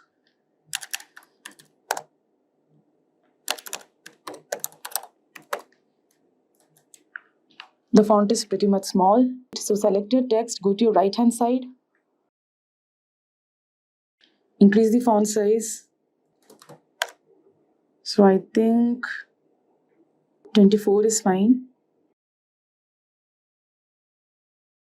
Just drag it a little bit. Yes. Now this is of blue color, this particular box. So change the color to blue.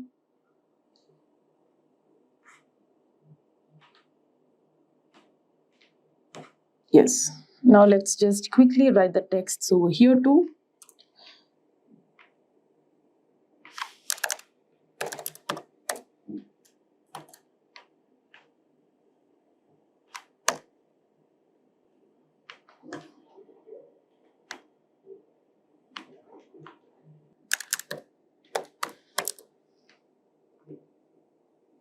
So as you can see, the ignore button is, a bit of grayish over here. So what you can do is you can select the button, go to the fill section.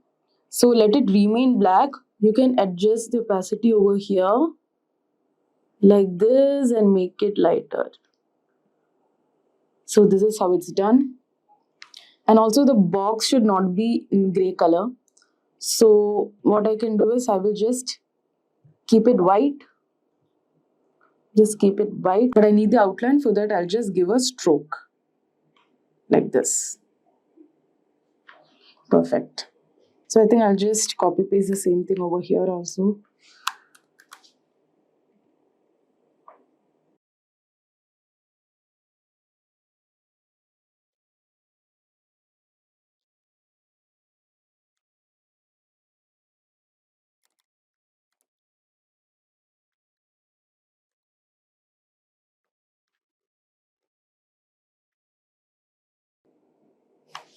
Next, let's type the About section.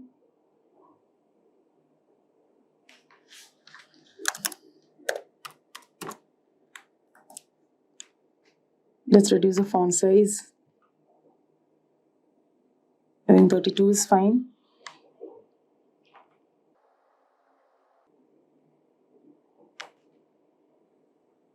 So as of now, you can simply write description.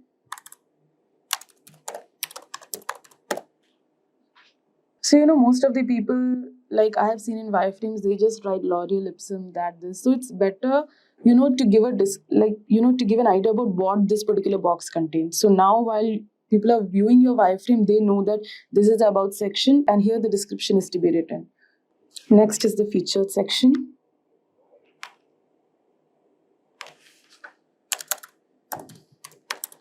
Featured. Even this should go to the left hand side.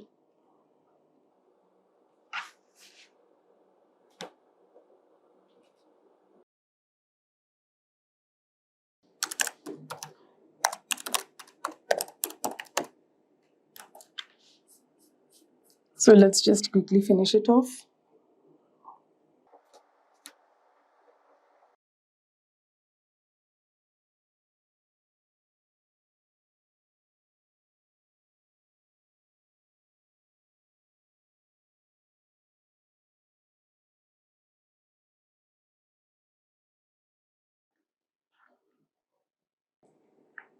So next we have to design these tools. So for each of the tools, for time being, we'll just draw rectangles before filling it inside.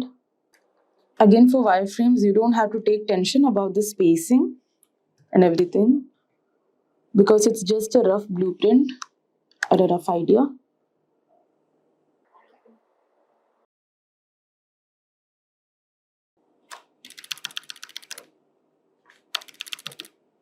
So now let's see how to create the shapes inside this. But before that, if you are interested in a career in UI UX, you can kickstart your career with the Caltech CTME UI UX Bootcamp by Simplilearn. It is an immersive Gen AI powered program designed to equip you with hands-on experience in cutting-edge design tools and techniques. This bootcamp offers a prestigious certificate from Caltech CTME along with up to 10 continuing education units.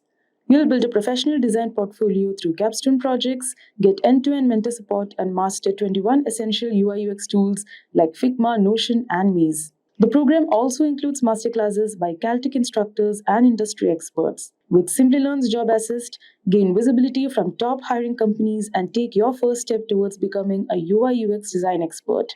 Enroll now to transform your career and showcase your expertise. You can find the course link in the description box and pinned comments. So now let's see how to create shapes. Let's just zoom in a bit. So the first shape is of the home page. So for that you have to select the pen. So let's just, what's the shape? So again, you don't have to give a perfect drawing. It's just that they must understand what that particular position is for. So this is how you draw. Click here. Just move your cursor. Mark this particular point. Move your cursor. Mark the point. So this is how you draw.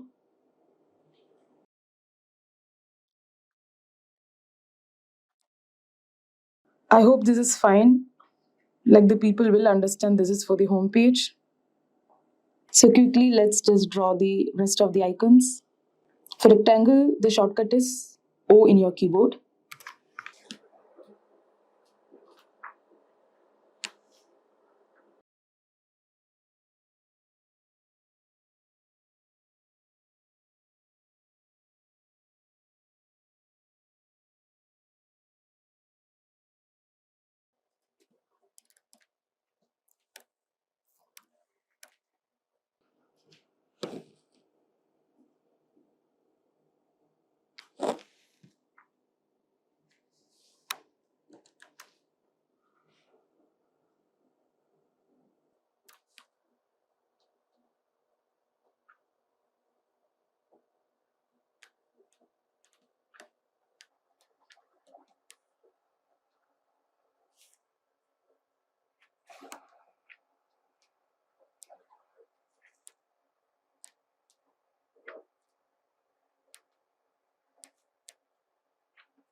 Now let's see how the bell icon is created because it looks a bit tough. So basically what you can do is for this also you just have to use the pen icon, but then as you can see there is a curved edge. So let's see how that can be bought with a pen. So for making a curve you have to choose the pen, click on your canvas, from this point drag the mouse till you get the required shape, stop it, then bring it back.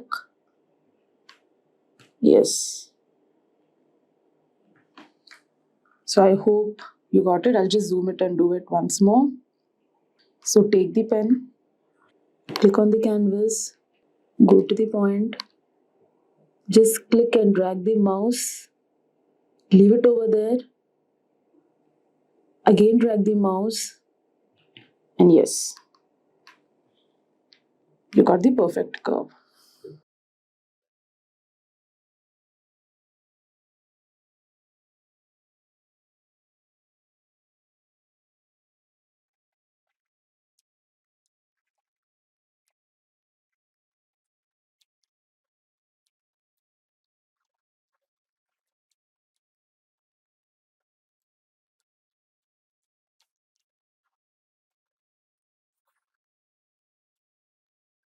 So as you can see, I have finished drawing the icons. I know it's not perfect, but I think this is more than enough for the viewers to get an idea about what is there in each position. Now again, similarly, you can fill these text, you can, draw the arrow and everything. So yes, this is how you can create your wireframe. It's quite simple, isn't it? So now we can also make a wireframe clickable for multiple pages by adding the flows between the frames. So let me show you how that's done. So for example, I've already wireframed the login page of LinkedIn over here. As you can see, it kind of looks exact. But again, as I mentioned before, wireframe is just a blueprint, so don't waste much time perfecting the shapes and icons of the colors. Your main focus should be the logic of the design. So now let's just make it clickable. For example, I want the user to go to his profile once he logs in. So let's just consider if this is that person's profile. So what I can do is, I have a sign in button over here. So first go to prototype, which is on your right side. So as you hover over the shape, you'll find these plus buttons. So just click over there, drag it.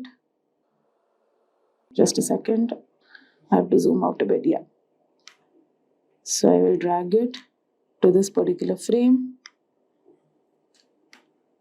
So the trigger is on click. So I don't want this page to come while I hover over it or, while dragging it. I want it on click. So let's keep it on click. Action is navigating to. The animation, I want it smart animate, which means it's smooth. You can also, change the duration, the speed. So now let's just hit the play button. So here is a sign-in page, and once I signed in, here is the profile page. So as you can see, this kind of gives a complete idea on where the user will go after he clicks the login button, right? So yeah, this is it. This is how you create a wireframe and then make it clickable.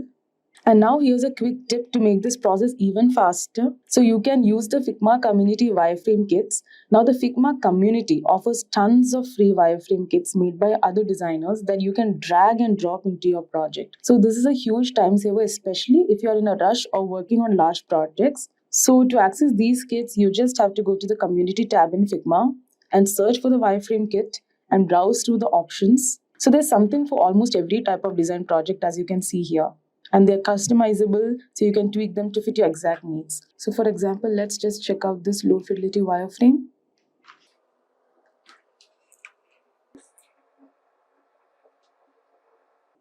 So as you can see, this has so many examples which you can just, drag and drop. Like for example, if you want this particular section, instead of creating, like if this is the exact section you want, you can actually, drag and drop it to your canvas. And you can also customize it and edit it. So this is pretty handy. So that wraps up our demo on how to create a wireframe using Figma. I hope you found this tutorial helpful in understanding how wireframes help organize your design before jumping into finer details. We also talked about how Figma's community wireframe kits can save your time and effort. So be sure to explore those if you want to speed up your workflow. So what exactly is a portfolio in the context of UI UX design?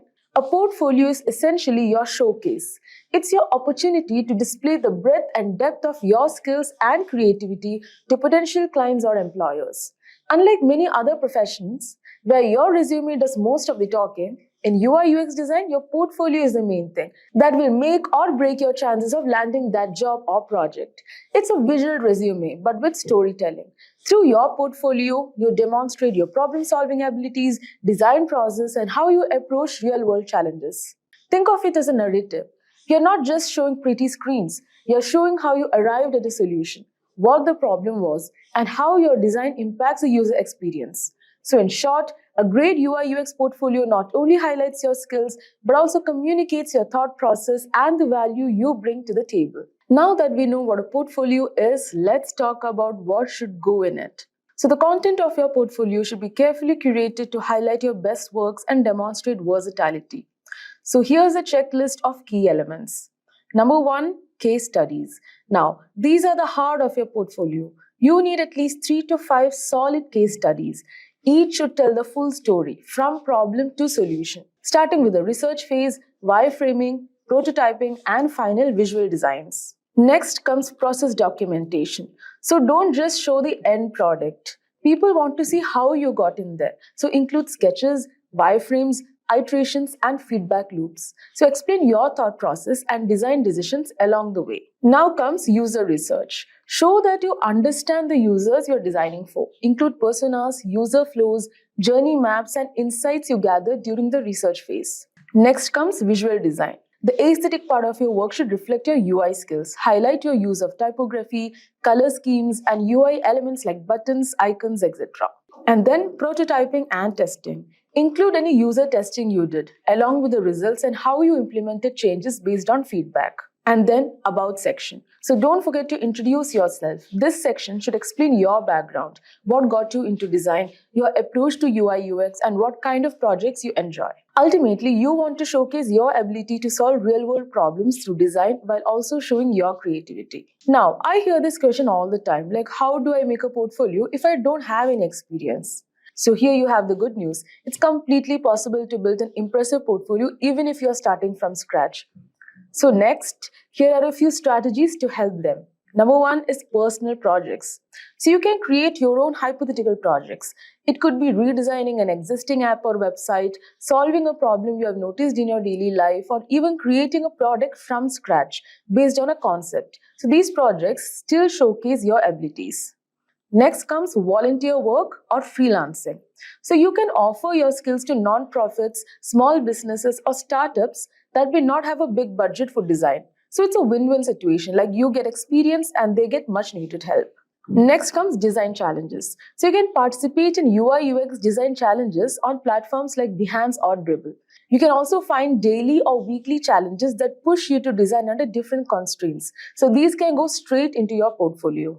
Next are case studies from mock projects. So even if the project isn't real, you can still approach it like a real-world case study. So outline the problem, research, and demonstrate your design process and final solution. So remember, the key is to show your thinking process and problem-solving skills, not necessarily who you have worked for. Alright, so once you have gathered your projects, the next question is, how do I organize them? So there are a few golden rules for formatting. Alright, so once you have gathered your projects, the next question is, how do I organize them? So there are a few golden rules for formatting. Number 1, keep it simple and clean. Don't overwhelm visitors with too many visuals or texts. The focus should be on your work. Use a minimal design so your projects stand out. Next comes storytelling. Structure each case study like a story. Introduce the project, the problem, your role, your process, and finally the solution. So provide enough context so that someone with no background in design can understand your thinking. Number 3 is responsive design.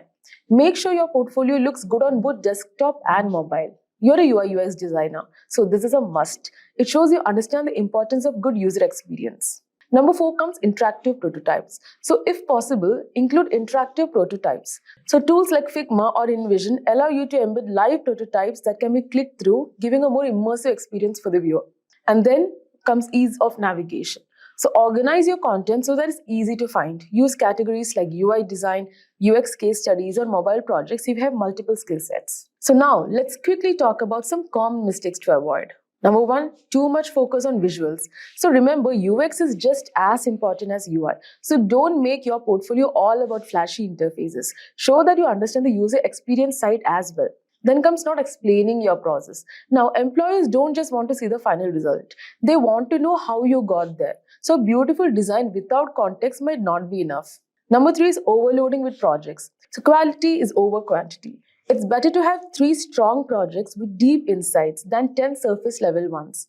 Then comes ignoring feedback and iterations. So design is a collaborative process. Show that you can take feedback and refine your work. Do not skip this part. Then finally comes unpolished visual design. So if you're applying for UI UX roles, your portfolio itself needs to have a great visual design. So make sure it's polished, easy to navigate, and a pleasure to use. So finally, having known all this, let's talk about where to build and host your portfolio. Luckily, there are some fantastic platforms that makes this process super easy. So number 1 is Behance. Perfect for UI UX designers. So Behance is a popular platform that allows you to create beautiful project presentations, interact with the design community, and showcase your work to potential employers. Next is Dribbble.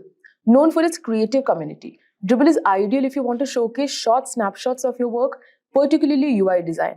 It's more visual, but still a good place to start. Next is WordPress or Webflow. So if you want a custom website, WordPress with a design theme or Webflow can give you full control. Webflow in particular is a favorite among designers because it combines web design and development tools, making it easier to build beautiful responsive portfolios. Next comes Adobe Portfolio. If you're already an Adobe Creative Cloud subscriber, you can use Adobe Portfolio to build a website easily. It's simple but integrates well with other tools. And finally, we have Carbon Made.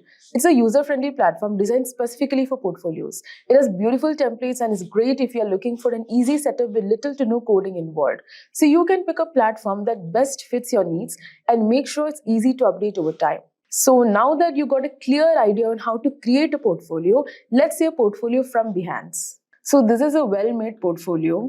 So as you can see, first they have mentioned the objective, scope, and design approach, followed by a detailed client profile. After which they have given a detailed timeline explaining the process they went through, which includes planning, research, wireframe, and visual design, and the tools they have used for the same. After which they have portrayed the color palette and the text styles used. Then they have given the dashboard wireframe, and then the login page, the UI design, and different pages in the website, thus making it a complete and well-made portfolio. So before you start with making your portfolio, make sure you refer to many other portfolios to get more ideas. And that was it. Those are the tips on how to create a stunning UI UX design portfolio even if you don't have a ton of experience. So remember, your portfolio is a living document. Keep it updated, refine it, and let it grow as you grow as a designer. Hey everyone, and welcome to Simplilearn's YouTube channel. You're already watching Simplilearn, and today we bring you this informative video about Adobe XD tutorial. This tutorial is designed for learning UI UX design using Adobe XD. It is very useful for UI and UX designers, graphic designers, and the other professionals, as it is leading and trending the market among the UI designing tools available because of its many advanced features and tools. Before we begin, if these are the videos you like to watch, then hit that subscribe button and the bell icon to get notified. And if you are a tech geek, here is a brain teaser for you. Who coined the concept of Adobe XD? The first one is Don Norman, Talon Wordsworth, Dylan Field, or is it Raymond Lloyd? Let us know your answer below and get a hat from Simplilearn. Without any further delay, let's get started with the session. Now let's take a quick look at the agendas first. Here we cover the basics and advanced topics of Adobe XD. First, we will start by understanding what Adobe XD is. We'll then review some of the Adobe XD's advanced features. Then we'll see how prototyping works in Adobe XD. Lastly, useful tips for designing and creating image graphics and web designs in Adobe XD with top use cases. What is Adobe XD? Adobe XD is a powerful and trending design tool that is easy to use and a vector-based software tool for designing digital designs and prototyping UI and UX that gives the tool that a developer needs to develop the world's best experience collaboratively. Adobe XD is designing the UI or UX for web applications, mobile applications, and many applications. It also provides an ideal way to create assets for different applications. Adobe XD is provided and managed by Adobe Inc. It comes for macOS operating system and Windows only. We cannot use it in Linux-based operating systems. It creates a web-based link that can be opened using any web browser. But Adobe XD becomes the most useful tool.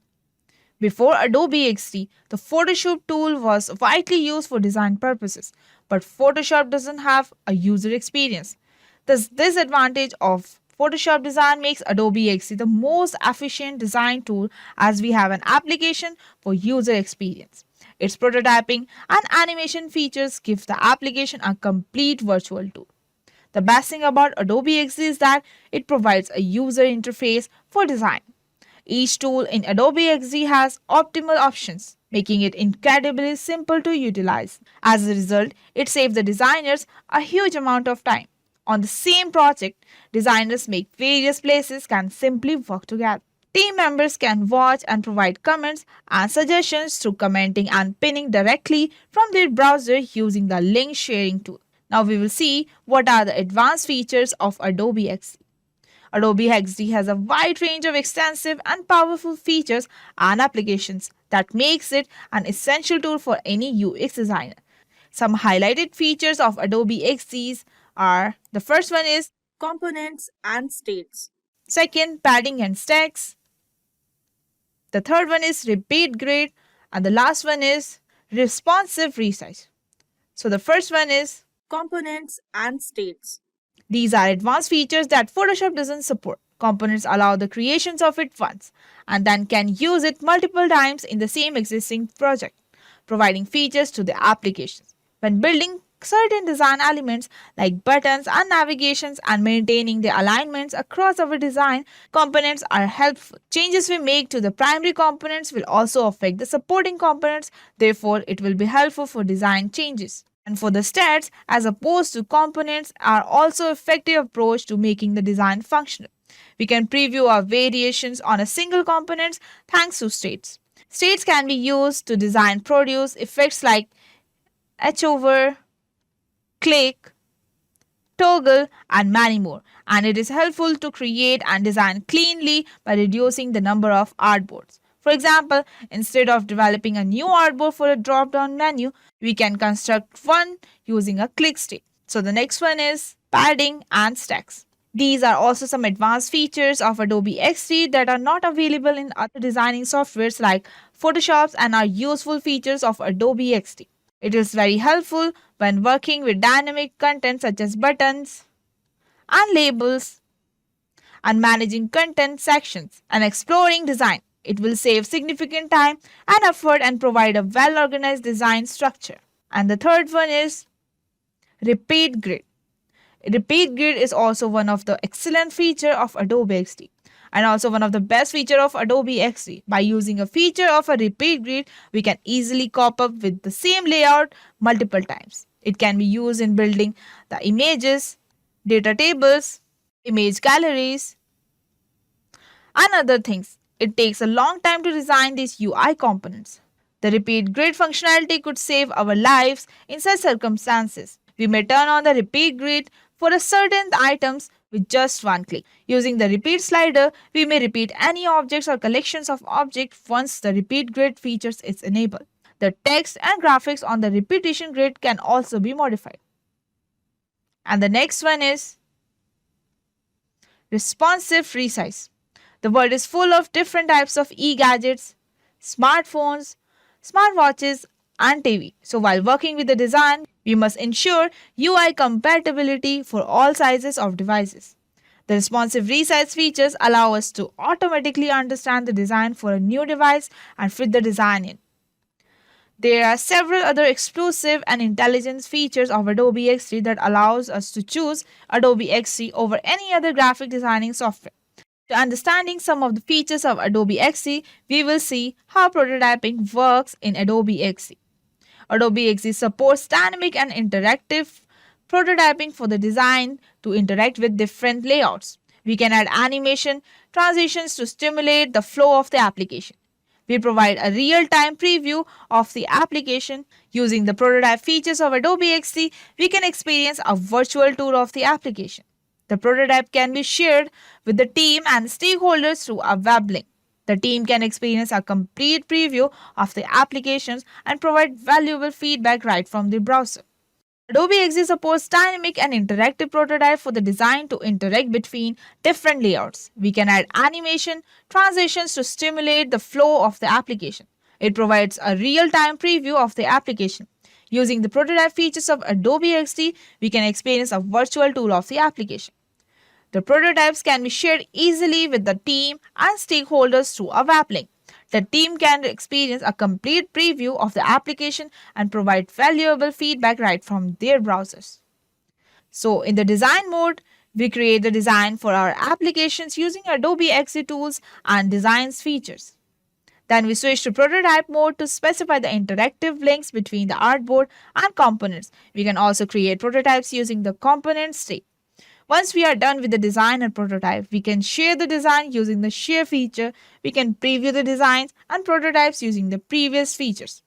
The prototype is one of the finest features of Adobe XD, which makes it different from other tools. We can also add transitions and animations to our prototypes while redirecting to other screens. After understanding how prototyping works in Adobe XD, we will understand the top uses of Adobe XD in different fields. Top Adobe XD use cases. Adobe XD is a flexible tool and can be used for a wide range of design projects.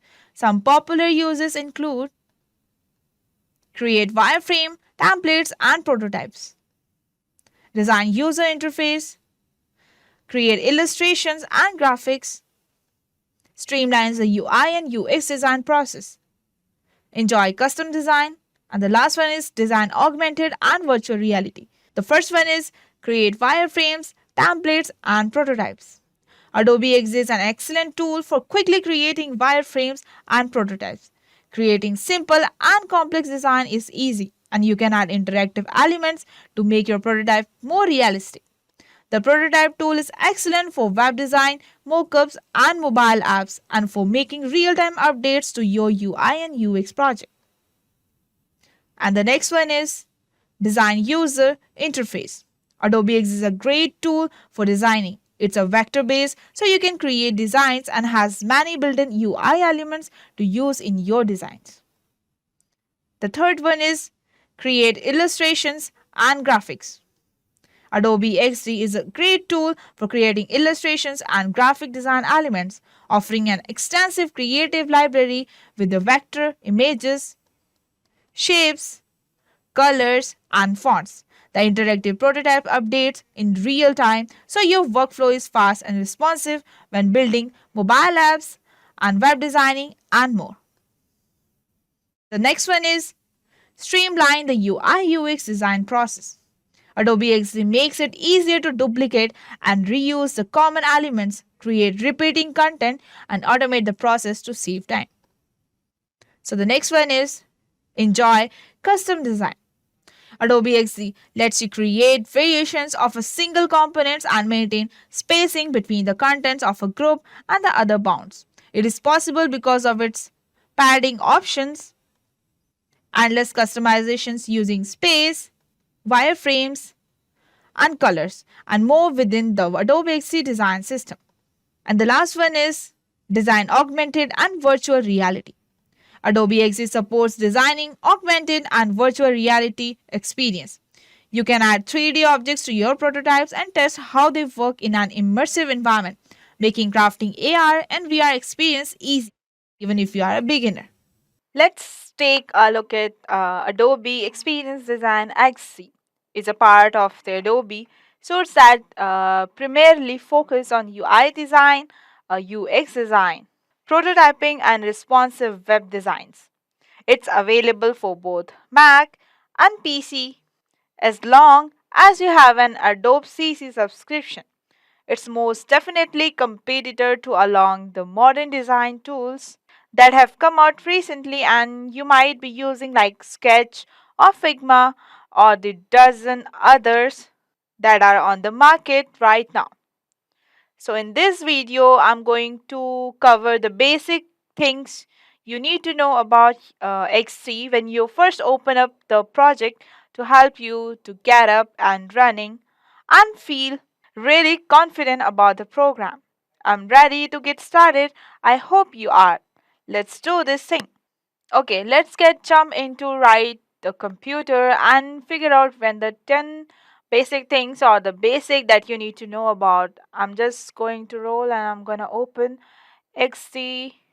Okay, and we will open up the program and you can see it's open, it's right up and it's dropped as an artboard into our canvas.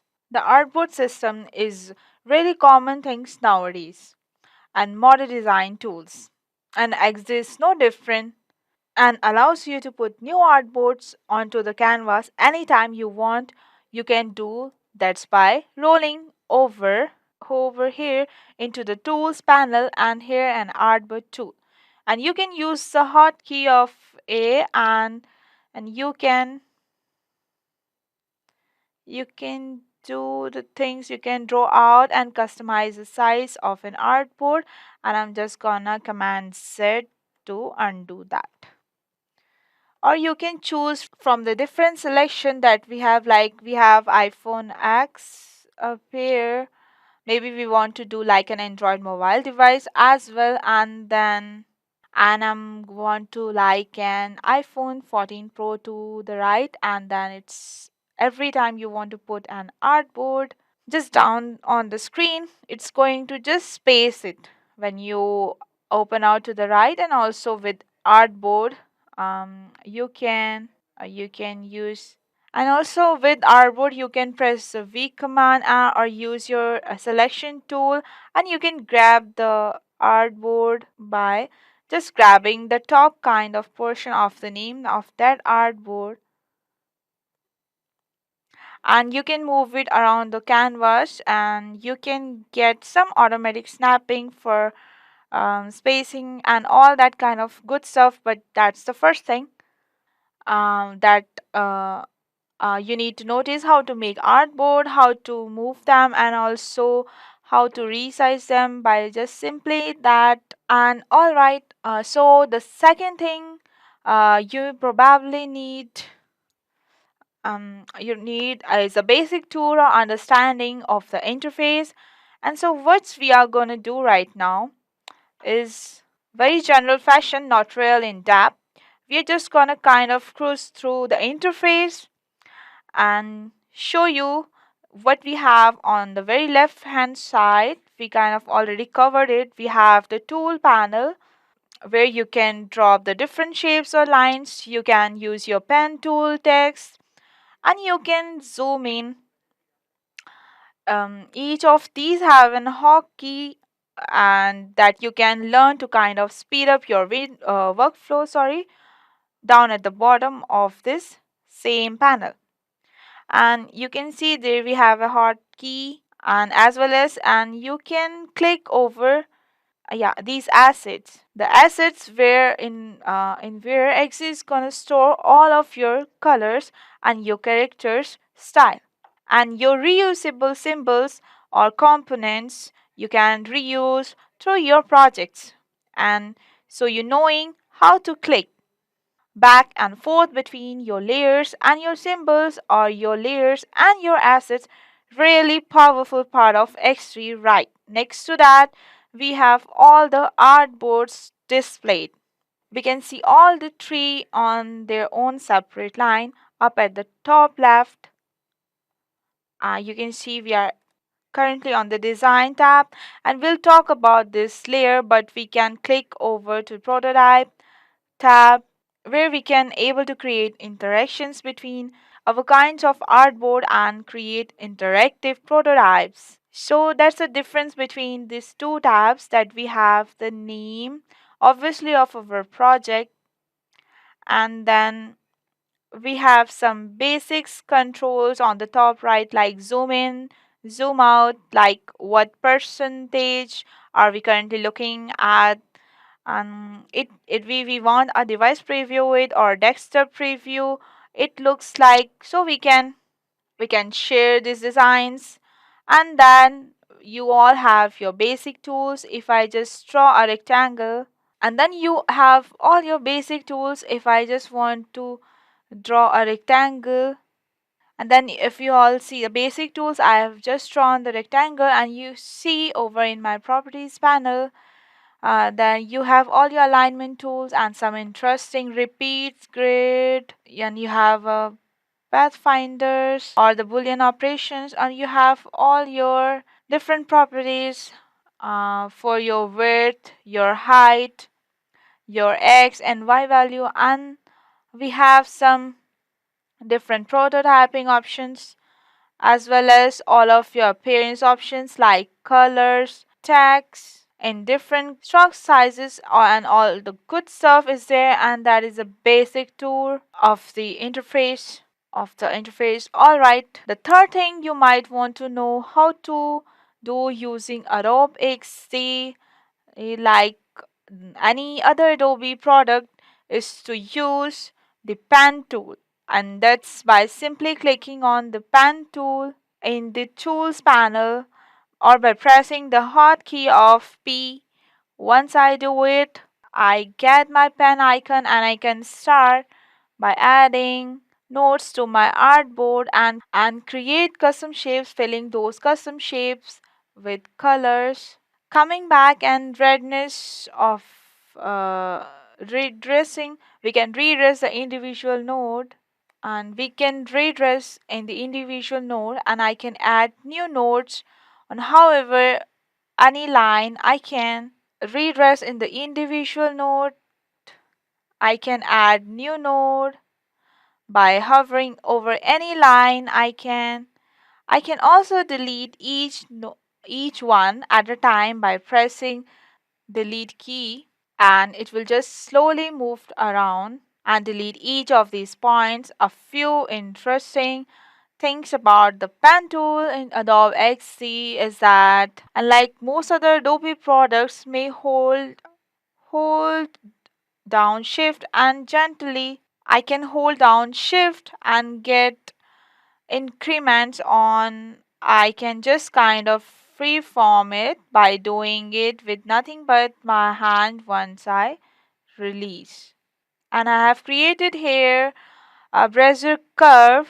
So it's gonna be and it will come out straight.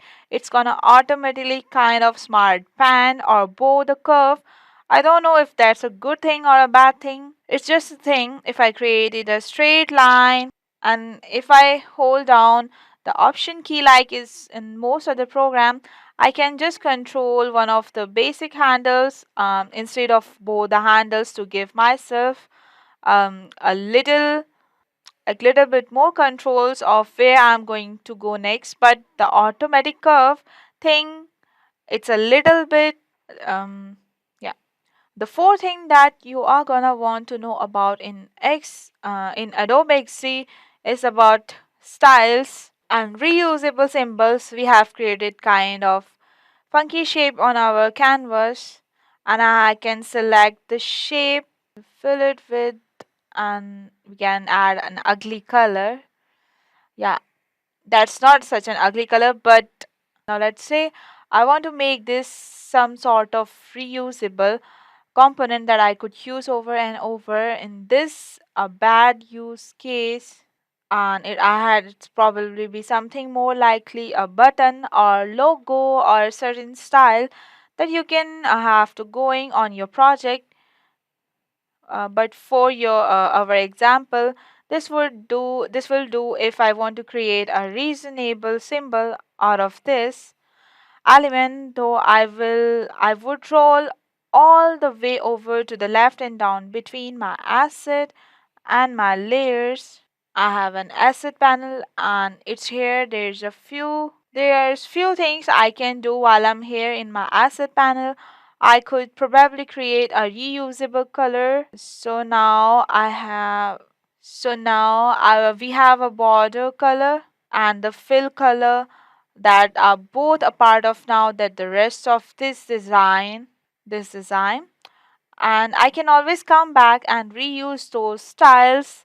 I can also create a reusable symbol, and I can rename this symbol. I can call block because this what it looks like to me, and anytime I want another one of these, I could either option to drag, and this could either option drag another one out, or I could drag one from my asset panel.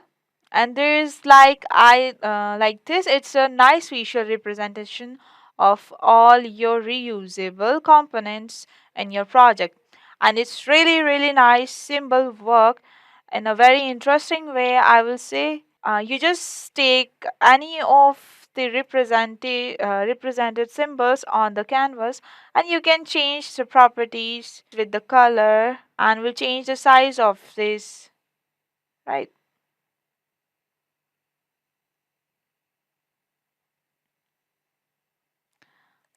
And I can also double click and change the size of the element. When I do that, it changes every symbol, not only on the canvas but also the symbol panel. So yeah, so that's kind of interesting. So now we have changed the size of our symbol, and maybe we want to have that color into our colors. We also have character styles, so I can use my text tool. I just drag out some text and say let's just write headline, and let's choose a headline and just drag out some text and say that let's just write a headline, and let's choose a headline, like maybe we will all grab a Futura or bold, or let's make the size little big, and maybe even make it little more bold. Yeah, and our headline still something like 60, and then we can take the character style, and we can take that headline into our character style, and we can add it into our character style panel, and we can rename like, and we can take the character style, and we can add it into our character style panel, and we can rename this, like maybe we want this just to be like H1. And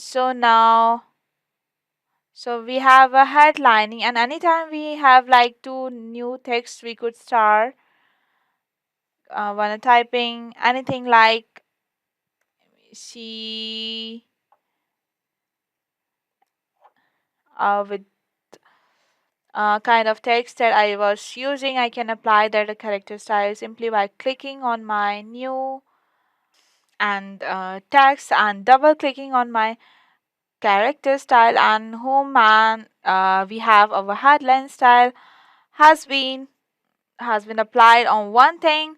And I really enjoying is if you have a multiple of those styles or multiple of those symbols on a page or across different canvas, you can right click and highlight all of them on every canvas throughout your entire project. That's really cool as well. The fifth thing we are going to talking about Adobe XD is, in my opinion, uh, one of its coolest features, and that's its ability to repeat grids and speed up the design process with its repeatable grid features. I have now created what I consider to be a reusable component. I'm going to click back over to my layers view, and I'm going to group it together. I'm just going to call that card. Okay. Now I'm going to group that together. I'm just going to call that card. Okay. And now I want to perhaps make lots of these cards and then added the spacing and how they all work together, like all at one time instead of duplicating again and duplicating.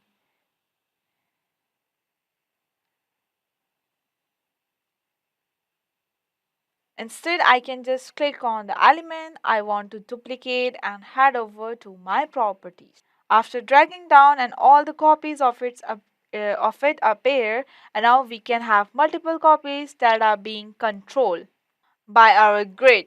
We can just kind of fix them and that if we want to change or edit the spacing that we have of our cards in between from one to another, we can literally just double click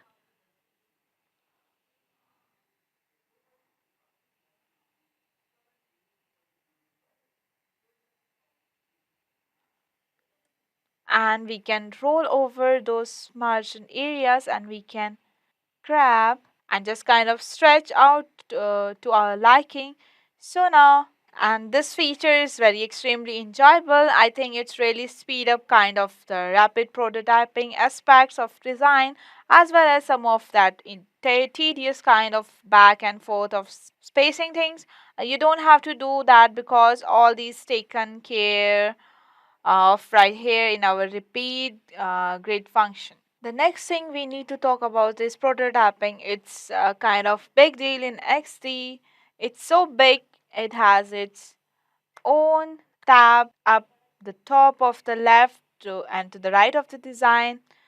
Now we are in the prototype tab, and prototyping is really easy. You literally just gonna click on any sort of element that you want to, for instance, for our cards or for the triangle or for the circle.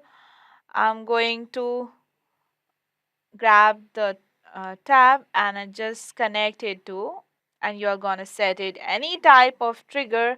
For instance, I'm putting the trigger as a tab, and animation should be like, I will choose only auto animate, and this one back to this. For this we have to see whether is it working or not. First we will tap on this and we have the play button over here, so the thing it will pop out, and when the thing we have putting on the trigger as by tapping, when we will tap on the circle, the next page of the iPad is coming after the iPhone 14 Pro to the iPad 1. So our final point, it's all about sharing. Sharing is creating, and as the is all about sharing, and so we are not we are in our prototype view right now. It doesn't matter if you are in your design or prototype, the share icon will always show up in the very top right, and by clicking I can publish the prototypes and publish some design space, manage my public links. But first thing we are to do, publish our prototype. We are gonna allow. Ever come across apps that may not be the most feature rich but are just so well designed that you can't help but use regularly? To generate such high functionality, UI UX designers play a crucial role in creating user-friendly and visually appealing digital products such as websites and mobile apps. Additionally, the increasing use of digital products in everyday life had led to high demands for UI UX designers, making them valuable assets in many industries. You're already watching Simplilearn, and today we bring you this informative video about how to become UI and UX designer. And if you are a tech geek, here is a brain teaser for you. User interface design implemented is an iterative process that draws on predefined design principles. Is it true or false? Let us know your answer below and get a heart from Simplilearn. Before we begin, if these are the videos you like to watch, then hit that subscribe button and the bell icon to get notified every time we upload a new video. Without any further delay, let's get started with the session on what makes UI UX easy to use. Well, UI UX designers aim to create products that are easy to use by following several principles, such as keeping interface simple and using consistent design patterns, designing interfaces that provide clear feedback, following accessibility guidelines, and continuously testing the product with users to get feedback and make changes accordingly. By following these principles and the best practices, UI UX designers can create products that are user-friendly and meet the needs of their target audience. So now that we have understood how UI UX is easy to use, we will now explore their importance. UI UX design is crucial for success of any digital product. For example, the UI UX design of Instagram stories emphasizes simplicity, creativity, and ease of use, allowing users to quickly and effectively share their experience with others. Various creative tools for adding text, stickers, filters, and more to enhance the visual appeal of stories. Also, it determines how enjoyable it is for users to interact with the product. A well-designed UI UX can distinguish between a widely adopted product and a quickly abandoned one. But why UI and UX? UI UX is important because it directly impacts a user experience with the product. A well-designed UI UX can make a product easy to use, visually appealing, and provide a seamless experience for the users. This can lead to increased users' engagement and satisfaction and even drive sales. In short, a good UI UX can make the difference between a product that is successful and one that is not. A poor UI UX can lead to frustration, confusion, and ultimately users abandoning the product. Additionally, it's also a way of differentiating your product from competitors, as a well-designed UI UX can make it stand out in the market. Now that we have covered all the basics of UI UX, next, let's discuss the salary for both UI and UX designers. The salary for a UI UX designer can vary widely depending on the factors such as location, experience, and the specific company or industry. However, here are some approximate salary ranges for UI UX designers in India and the US. UI UX designers' salaries in India ranges from 2.1 lakh to 15.0 lakh per annum, with an average annual salary of 5.5 lakhs. And talking about the US, a UI UX designer's annual salary is approximately $98,000. The employment situation for them is stable and expanding. But what kind of role should UI UX designers aim for? UI UX designers play different but complementary roles in the design and development of digital products. UI designers are responsible for products, visual design, and layout, including the layout of buttons, menus, and other interactive elements. They create the overall look and feel of the product and ensure that it is visually appealing and easy to navigate. UX designers, on the other hand, focus on the overall user experience of a product. They conduct user research, testing, and analyze to understand the needs and behaviors of users. They use this information to create wireframes, prototypes, and user flows that will guide the development of the product. They also ensure that the product is easy to use and efficient. In summary, UI designer focus on the visual design and layout of the product, while UX designer focus on the user experience and usability of the product. Both roles are work together to create a digital product that is visually appealing, easy to use, and provides a great user experience. Now that we have talked about the role, let's explore the roadmap for becoming a UI UX designer. The first one is learn the fundamentals of design. Study design principles such as layout, typography, color theory, and user experience. And the second is get familiar with design tools. Learn to use popular tools such as Adobe XD, Sketch, Figma, and InVision. And the third one is build a portfolio. Create a portfolio of your design work to showcase your skills and abilities to potential employers. The next one is network. Attend design events, meet other designers, and join online design communities to learn about new design trends and technologies. The next one is keep learning. Stay updated on the latest design trends and technologies by taking online classes, attending workshops, and reading design blogs and books. The next one is specialize. Decide on a specific area of UI UX design in which you want to specialize, such as mobile design or web design. Continual learning and development as a field of design is constantly changing and evolving. It's important to keep learning and staying updated with the latest design trends and technologies. And the last one is certification. If you want to demonstrate your skills and knowledge in a specific UI UX design area, consider obtaining a certification. Up next, we will see the skills required to become UI UX designer.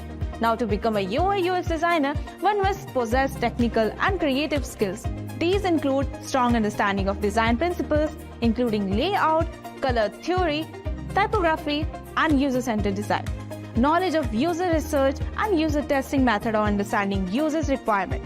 Strong communication skills to effectively present and explain design decisions to stakeholders. Understanding web development technologies and ability to design for various platforms including desktop, mobile, and web. Strong problem-solving skills to create effective and efficient design that meet users' needs. Knowledge of accessibility and inclusive design principle ensures the design is accessible to all users. Continuous learning and keeping up with new design trends and technological advancements. In summary, UI UX designers must have a blend of technical and creative skills, a deep understanding of design principles, a user-centered design approach, and the ability to learn and adapt to new technologies and trends constantly. Now we'll see what tools are required or what tools are commonly used in UI UX designing.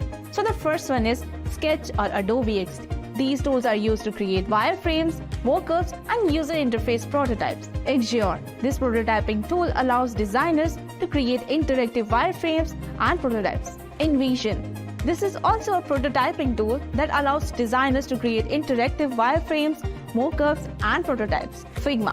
This is a cloud-based design tool that allows for collaboration among multiple team members and can be used for creating wireframes, mockups, and prototypes. User testing. This tool allows designers to conduct user research and testing to gather feedback on their designs. These are some common tools used in UI UX design, but the specific tools used will depend on the project and the designer's preference. Let's discuss what practices are needed for UI UX designers. Becoming a UI UX designer requires education and practical experience. A strong foundation in design is essential. To gain practical experience, designers can participate in internship or freelance projects. Additionally, it's important to stay up to date with the latest design trends, for example, the dark mode concept, tools and technologies to ensure you can deliver design that meets the need of the modern digital landscape. Participating in design communities, attending conferences and workshops, and taking online courses can keep your skills sharp. The ability to cooperate and communicate with cross-functional teams, such as developers, product managers, and stakeholders, is another requirement for UI UX designers.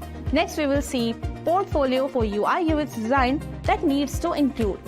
A UI UX design portfolio is a collection of a digitally made showcase of past designers' skills and abilities in designing user interfaces and user experience for various digital products, such as websites, mobile apps, and software. It demonstrates a designer's design process, problem-solving skills, and ability to create user-centered designs. Having a portfolio is important because it helps designers to effectively communicate with their work and skills to potential clients or employers, and it allows them to stand out in a competitive job market. Example of your best UI or UX work should be included in your portfolio, along with a summary of your professional background and a landing page that makes it simple for hiring managers and recruiters to find what they are looking for. 3 main things your UI UX portfolio should include: an attractive landing page, a few case studies, and work history. Here is an example for you. Nia Watkins is a UX designer. Many of the obvious checkboxes are checked in her UX portfolio, including clear design, navigation, and well-organized case studies. However, Nia's About section is what really makes her UX portfolio stand out. Now, when someone is viewing your UX portfolio, they might not immediately look at your About Me page. However, if they manage to get that far, it is crucial chance for you to share your story and say something noteworthy. Nia accomplishes this in just 4 condensed paragraphs. She begins by clearly stating who she is and what she does. Then she describes her previous work and how it influenced her decision to pursue a career in design. Nia talks about how she encountered ineffective, poorly designed websites while working in civil service and frequently had no use creative solution to save time, energy and money. She expresses her view on what makes a good designer, understanding the human experience. Last but not least, Nia shares her hobbies and interests outside of design with us. Nia's About section is strong, unique and impactful. It is an essential component of her brand and portfolio, not just an afterthought.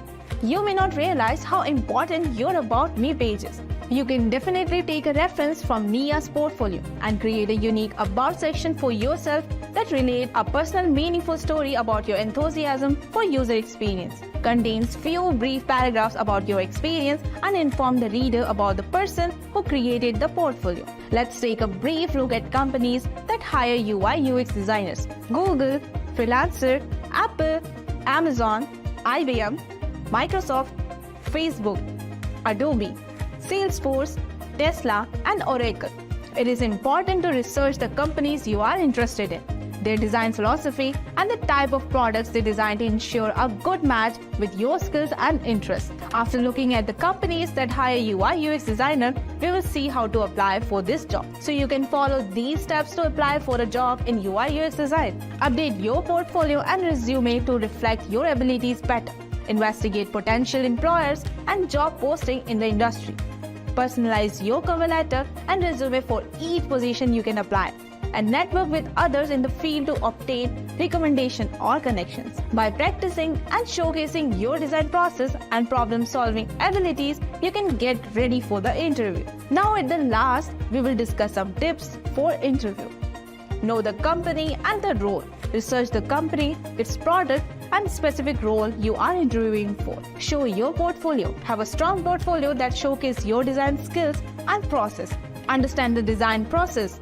Be able to explain the design process you created and how you approach solving design problems. Be familiar with industry tools. Know the most commonly used design tools and be able to explain why you are using them. Know the user-centered design principle. Be familiar with user-centered design principle and be able to apply them to real-world scenarios. Stay up to date. Be knowledgeable about current design trends and technologies. Be yourself, show your personality and let your passion for design shine through. Gathering user requirements, creating graphic elements and creating navigational components are all duties of a UI UX designer. Therefore, in order to succeed in this role, you should have a prior experience using design software and wireframes tool. Nowadays, a resume is an essential tool when looking for a new job. The resume has overtaken all other requirements on the modern job marketing regarding what prospective employers look for. Instead of taking interview first, the resume is what impresses employers. This article will show you how to create a stylish and catchy resume in Canva CV template that accurately convey your work's experience. So here we come with the steps to create the Canva CV templates. So the first step is to select the templates and go to the Canva first, and you have to sign in with it, and you have a template option over here next to home, and you have to click it. You will enter to the template page of Canva and you will write resume over the search bar and select the desired resume according to your choice and find your ideal template for your resume by scrolling up. And once you search the resume, you will see millions of resume templates available in this Canva, so you can choose according to your needs. So we are creating a Canva template, so we will choose a blank page. So first we will take a frame, circle frame.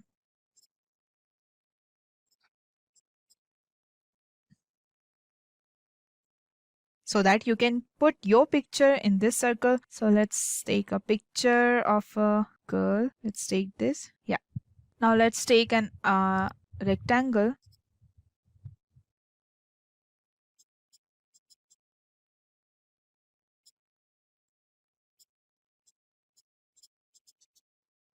Bring in front. We will change the color for this. Let's take an light color. Make it a little big. So in this, you can keep your name and your designation to highlight it in the resume. So first,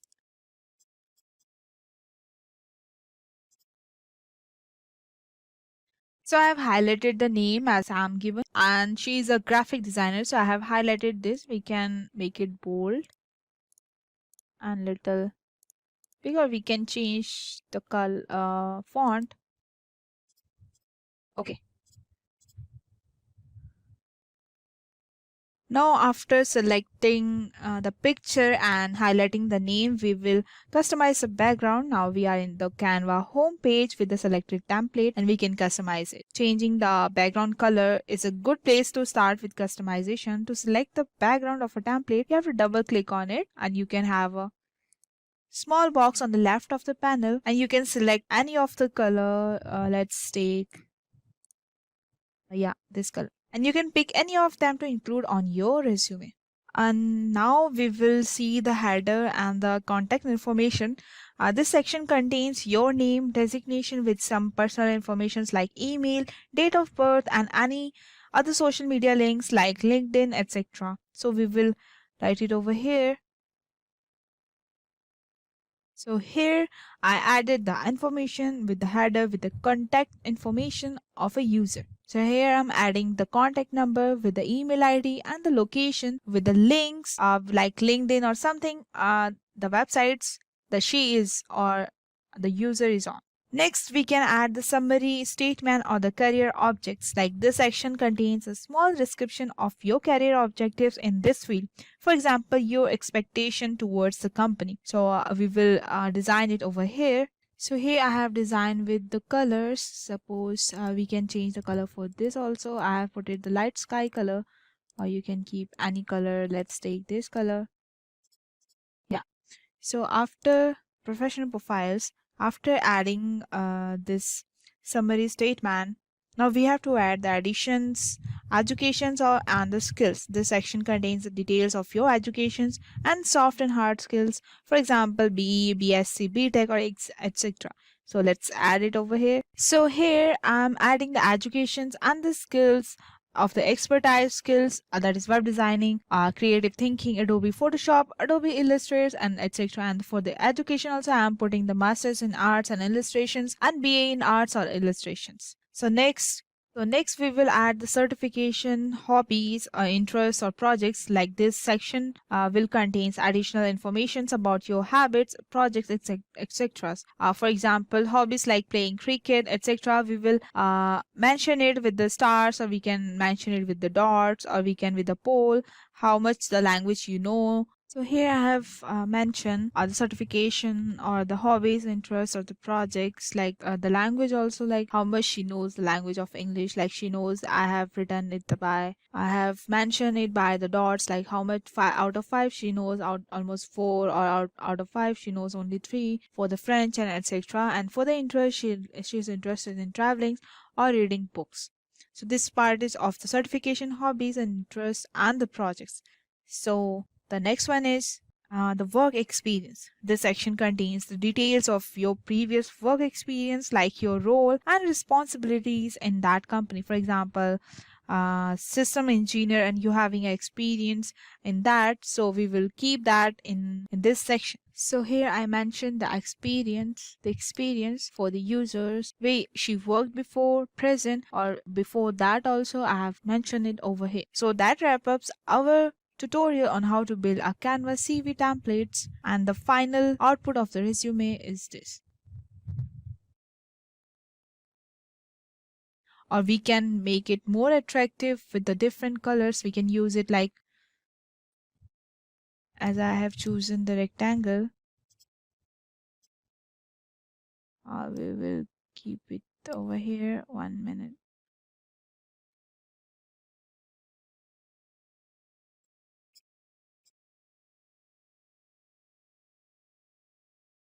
Send backward.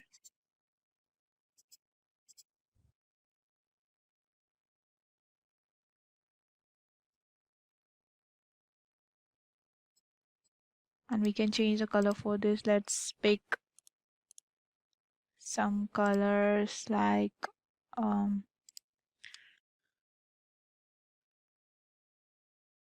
So let's bring it there.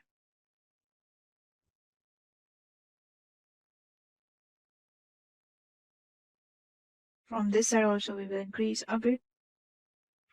Yeah. Similarly, we can apply it to the right side also. We can copy them.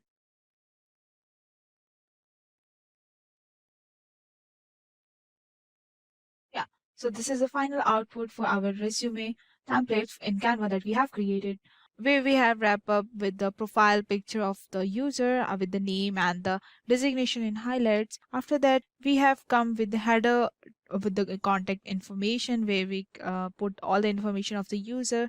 After that, we put the professional profile, where we are putting what the expectation from the company and the expertise skills of the user, and the educations of that user's masters or BA or something else are with the interest and the language.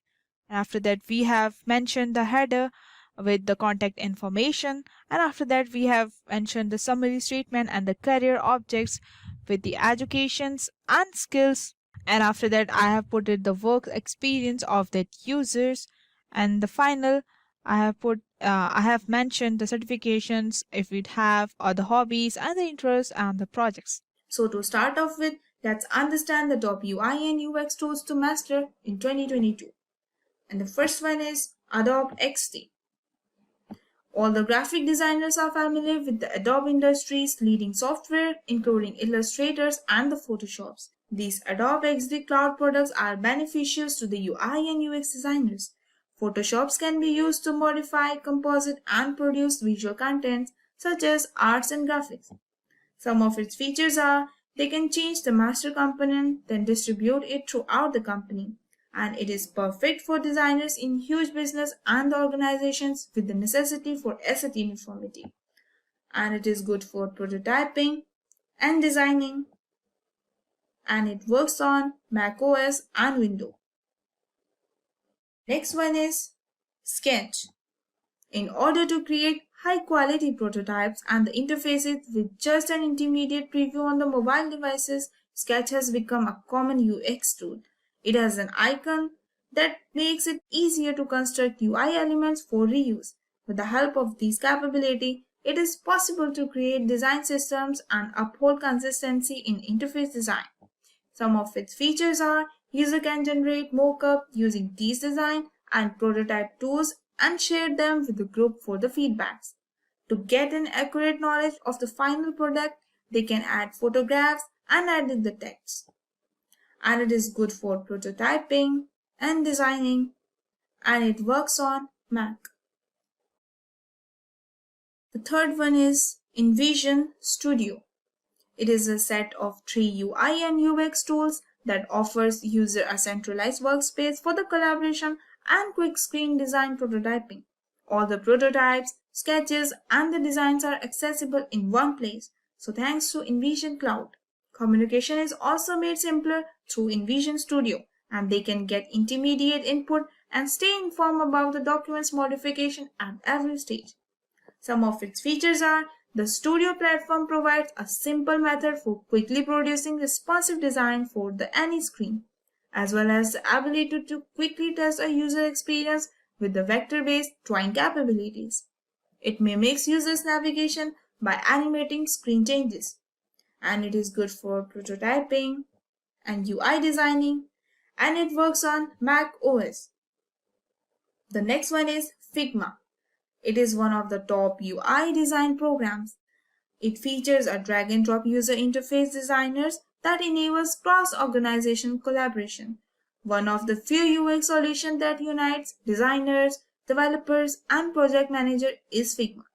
Some of its features are it takes pride in being an organization's single source of truth. You can upload approved reusable elements, icons, fonts, and style. Team members can check code as well as extract the key role.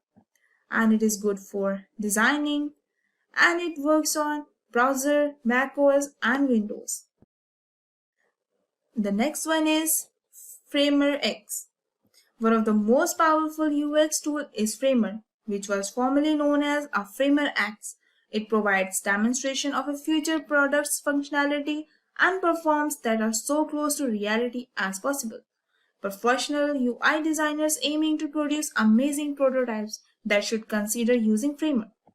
Some of its features are it provides collaborative early stage creation input from the JavaScript, and it supports the development of complex and advanced prototypes, including the projects for augmented reality and virtual reality. It aids in the establishing minor yet important transitions, and it is good for prototyping, and it works on browser and macOS. And the sixth one is FlowMap. It is another specialized UX tool that makes it onto our list. The tool works best for IAS, sitemaps, user flow, and websites. Using FlowMap, several teams may see the workflows quickly. When creating a UX strategy, structure, flow, and the sitemaps need to receive a lot of considerations. There are several technologies available that integrate UI and UX tools in a single platform. Some of its features are it is a straightforwarding sitemap tool that facilitates teamwork and the website page construction. Customer personas are created with the help of the persona tool. And it is good for wireframing and web designing. And it works on browser. The next one is Origami Studio. In contrast to other UX design tools like InVision, it is extremely advanced software that's specially for experts. It was originally developed for the Facebook designers, but it is now freely accessible. It has a steep learning curve that makes it a difficult prototyping tool for the new users. And it is one of the most advanced UX tools available, and it creates interaction that are realistic and offer easy sketch integrations. Some of its features are it creates a prototype logic using the patch editors, and it has a substantial fixed library that can be accessed instantly. And the components from the sketch can be copied and pasted without any issues. And it is good for design missions, and it works on Android, macOS, and iOS devices. The next one is Balsamiq. Is among the greatest UI design software and a popular wireframing tool among designers, product managers, and innovators. And it was specially created to make low-fidelity wireframes.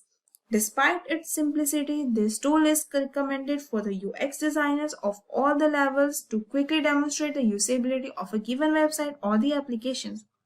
Any product manager or business owner trying to put an idea on paper will find Balsamiq to be very much helpful. Some of its features are it helps in the creation of low-tech wireframes that focus on the utility and the user flow. A drag and drop editor is available to make design quick and easy. And it works on Mockup and Wireframe, and is good for browser, Mac OS, and Windows. The next one is Marvel.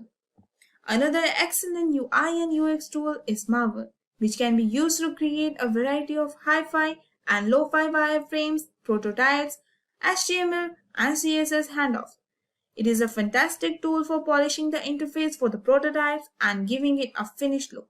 The learning curve for this app design tool is quite minimal, and it makes the tool efficient and developing at the interface and creating prototypes. Some of its features are it provides testing, handoff, and fast prototyping, and it enables you to easily construct pages and even use a prototype to test your design. And it is good for wireframing, animations, and it works on web, Android, and iOS device.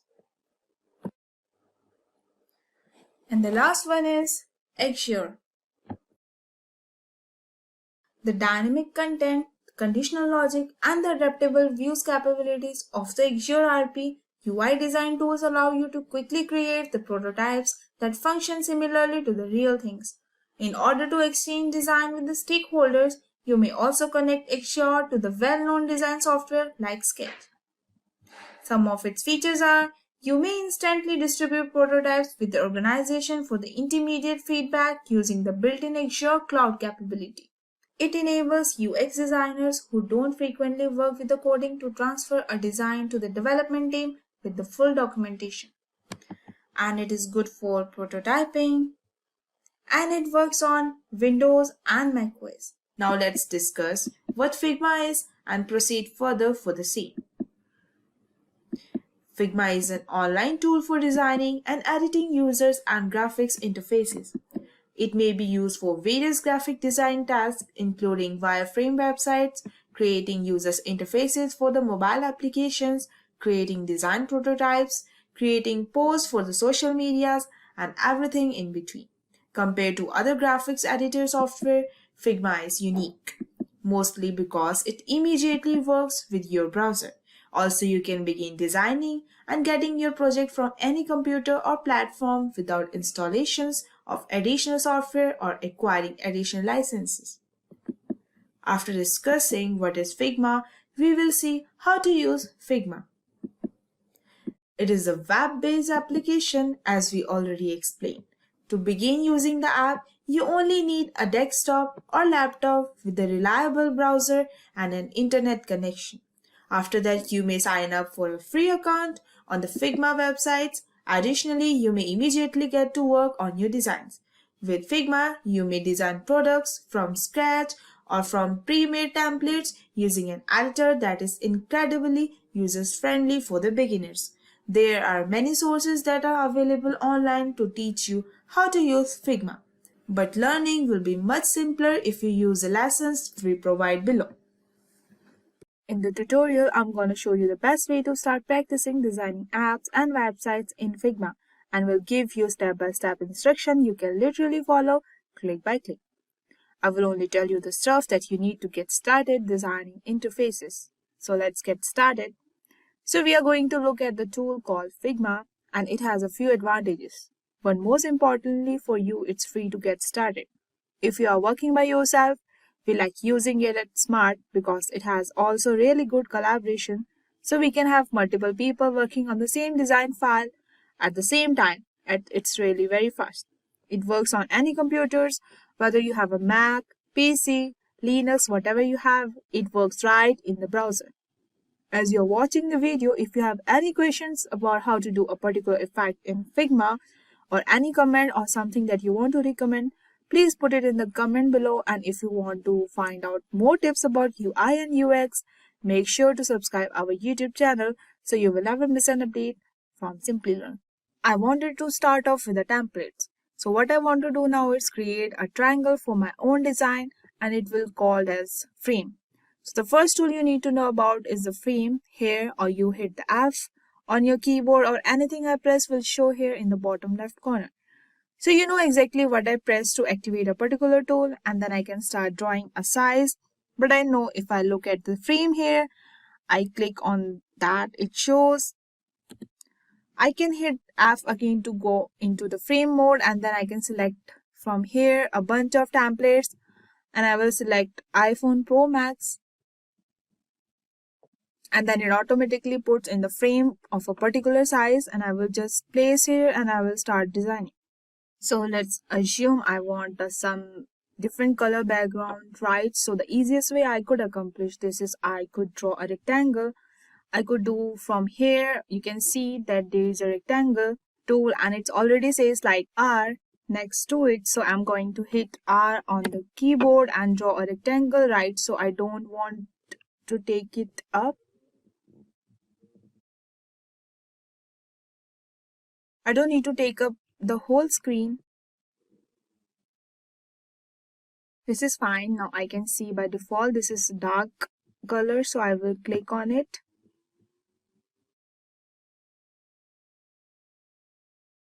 And so here's, I say whatever, like I can select the color.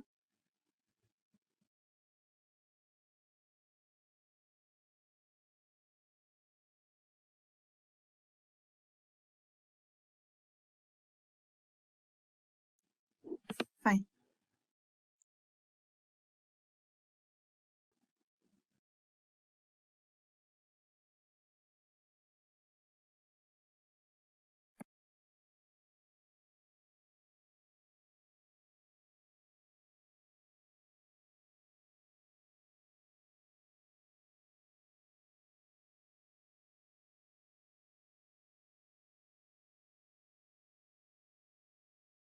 to make it more attractive for the right under the position and the dimension. So if I want to change this,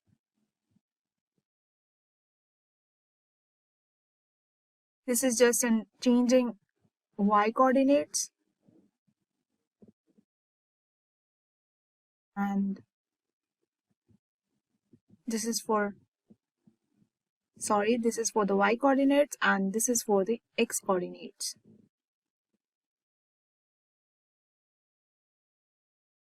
You can see the dragging your cursor. See, the cursor turns in just sideways arrows, and I can click and just drag left and right, change these values, or I can type them in the right.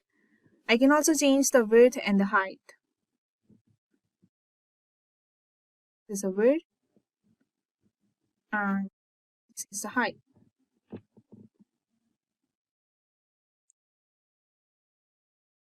The right or the corners radius, right? So the rounding effect is there, so I can use that. So with the arrows, this is a rounding effect and corner radius effect.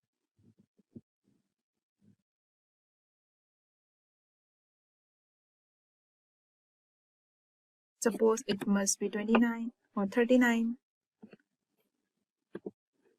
39.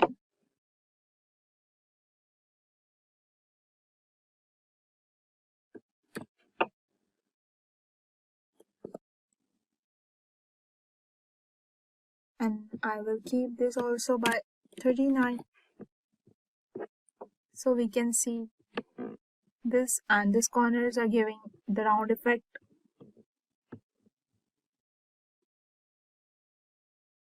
So if I change 0, you will see there is no longer rounded, and if I want to keep the top rounded but not the bottom, then I can change the bottom ones, right, and now it looks good. Now the next thing I have to create is the circle. Is from the shape menu. You have an ellipse which you can also use with the letter O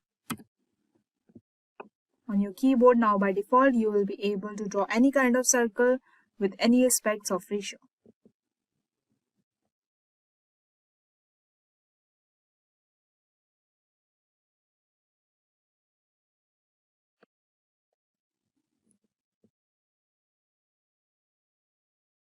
Now let's change the color of the circle. You will often need when designing mobile interfaces, because you will want to have an icon for home screen or something like that, and you can literally Google free Figma icons.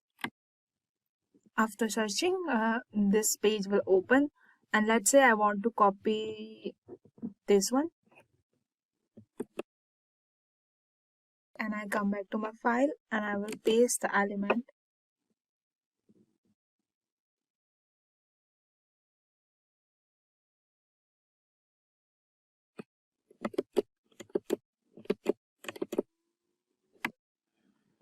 And Figma also helps you with positioning. It automatically centers things, and let's say what I wanted to get an image here for the interesting instead of the blank color.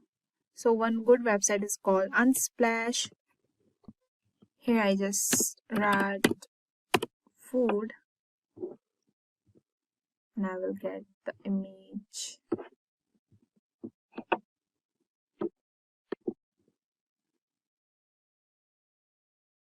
I'll save it.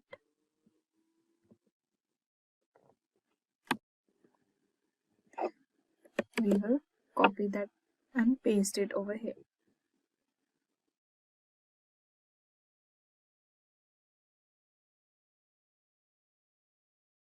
Yeah, I hit the command V to paste, and I just can reposition this. Now the thing that I need to text here that says non-contact deliveries, and the way I get the text is through the T icon here, and I can just hit the T on my keyboard and text no, none, depth trees. So we will change the font by double clicking.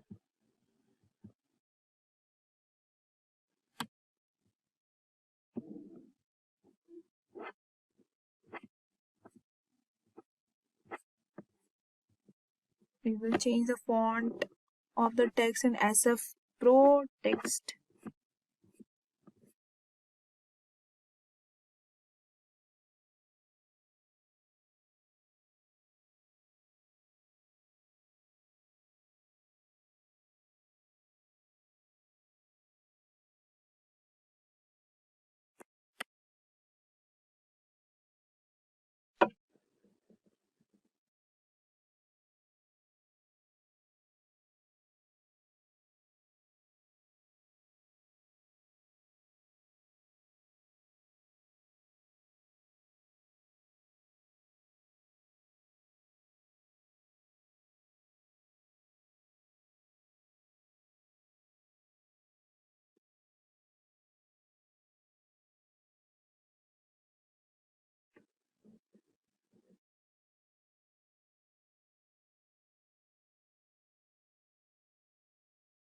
Make it little small.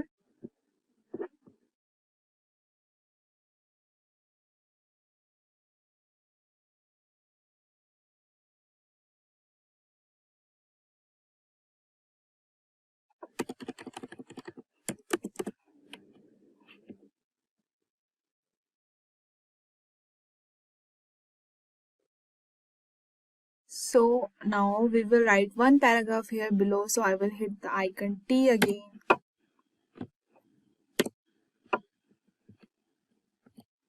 We can write something related to our food.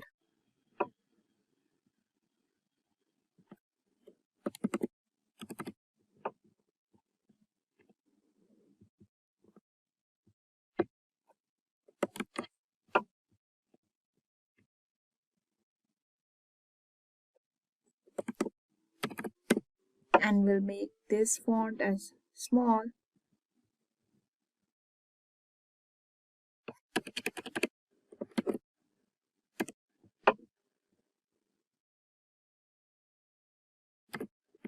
Food, something like, and we'll make it in the mid.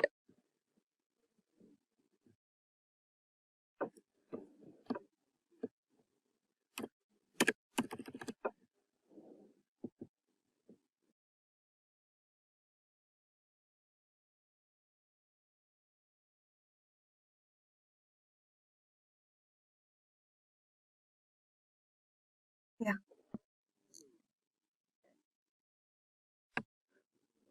So now I'm gonna have a button for order now. So for that I will hit the keyboard again with the T.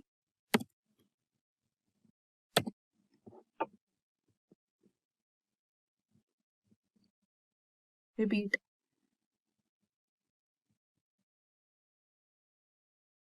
A rectangle for. So now I'm gonna have a button for order now. For that I will have the rectangle. So I will hit R and I'll make one rectangle over here.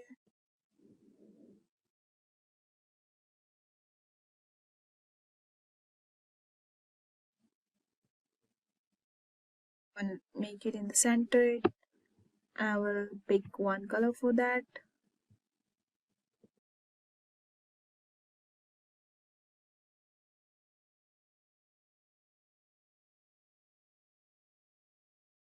If you can steal the corner radius, and so I said order now text.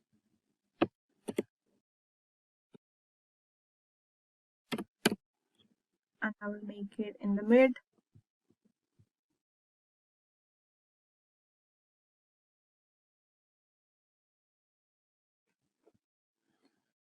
I will just center this.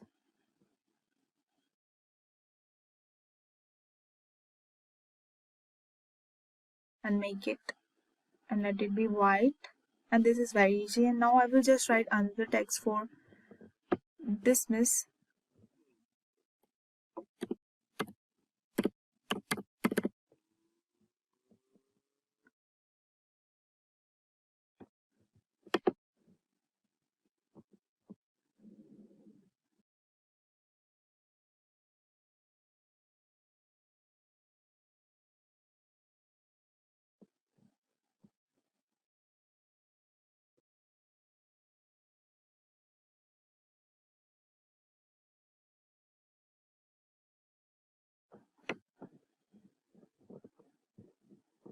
So starting with a template, we had make our splash first page for the food delivery app in Figma. If you are a web designer or UI UX designer, you may already be familiar with the Figma and all it can do for you. But did you know that some simple Figma tips and tricks are available to help you with your tasks? And it is a tool that are responsive, quick and simple. Although the tool is simple to use, there are many hidden yet effective features to find. Although if you feel comfortable using it daily, these additional 10 suggestions may improve your workflow. Let's get right to it. The first one is use the scale tool to avoid distortion. The second one, easiest progress ring. Third, drag objects outside of a frame while keeping them inside it. The fourth one is swap the position, tidy up and organize the grid. Fifth, duplicate the last action. The sixth one is preview a color with the eyedropper. 7.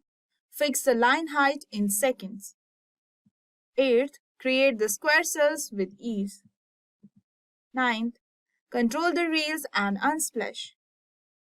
And the last one, more tricks with spacebar. Let's get in details.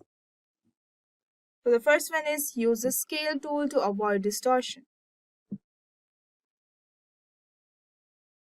With the scale tool, you can keep your design pixel perfect, and to use it, choose what you want to scale, press K on the keyboard and drag. This tool is extremely flexible and has several benefits. Firstly, adjust an object size is simple without picking it up a key. Second, you may adjust the sizes of several items at once with the free transform tool. Third, you may rotate an item using the free transform tool. Among the most crucial design concern is scale, which needs to be given great thought in each project. And the next one is easiest progress ring. Figma is a great application for designing rings, since it has many tools and features that makes it simple to construct beautiful patterns.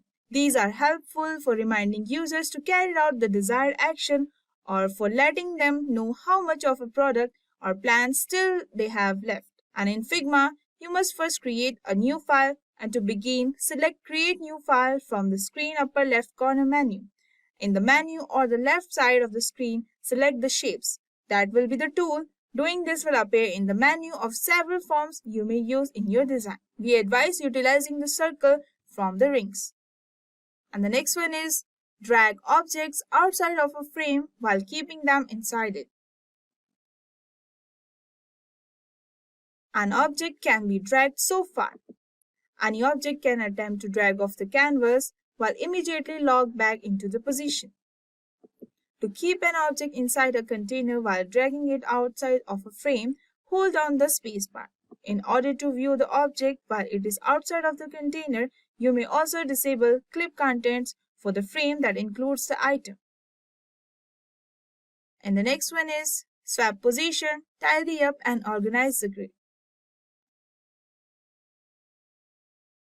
Organize your design by selecting numerous objects in an array and then clicking the grid symbols in the corner. As a result, every object spacing is equalized and you may drag items to rearrange them and change their spacing. And the fifth one is duplicate the last action. By choosing the item in Figma, hitting the keyword Ctrl+D, that is Windows or macOS, and then dragging the copy to the desired area, you can copy an object several times. Additionally, you can use the duplicate menu option under the edit menu. Use the replicate menu or the command to copy an item many times in the grid or the pattern. And the next one is preview a color with the eyedropper. You may paint over text, layers, strokes, and other vectors object with the color picker. The eyedropper tool allows you to add color samples from anywhere in a picture to your element panels. To acquire the desired effect, adjust the tool setting like sample size and sample using the option bar. Select the color you wish to view by clicking. Apply solid fills, gradients, or pictures using the color picker. In addition, you may use the blend modes to modify a color situation or opacity. And the next one is fix line height in second.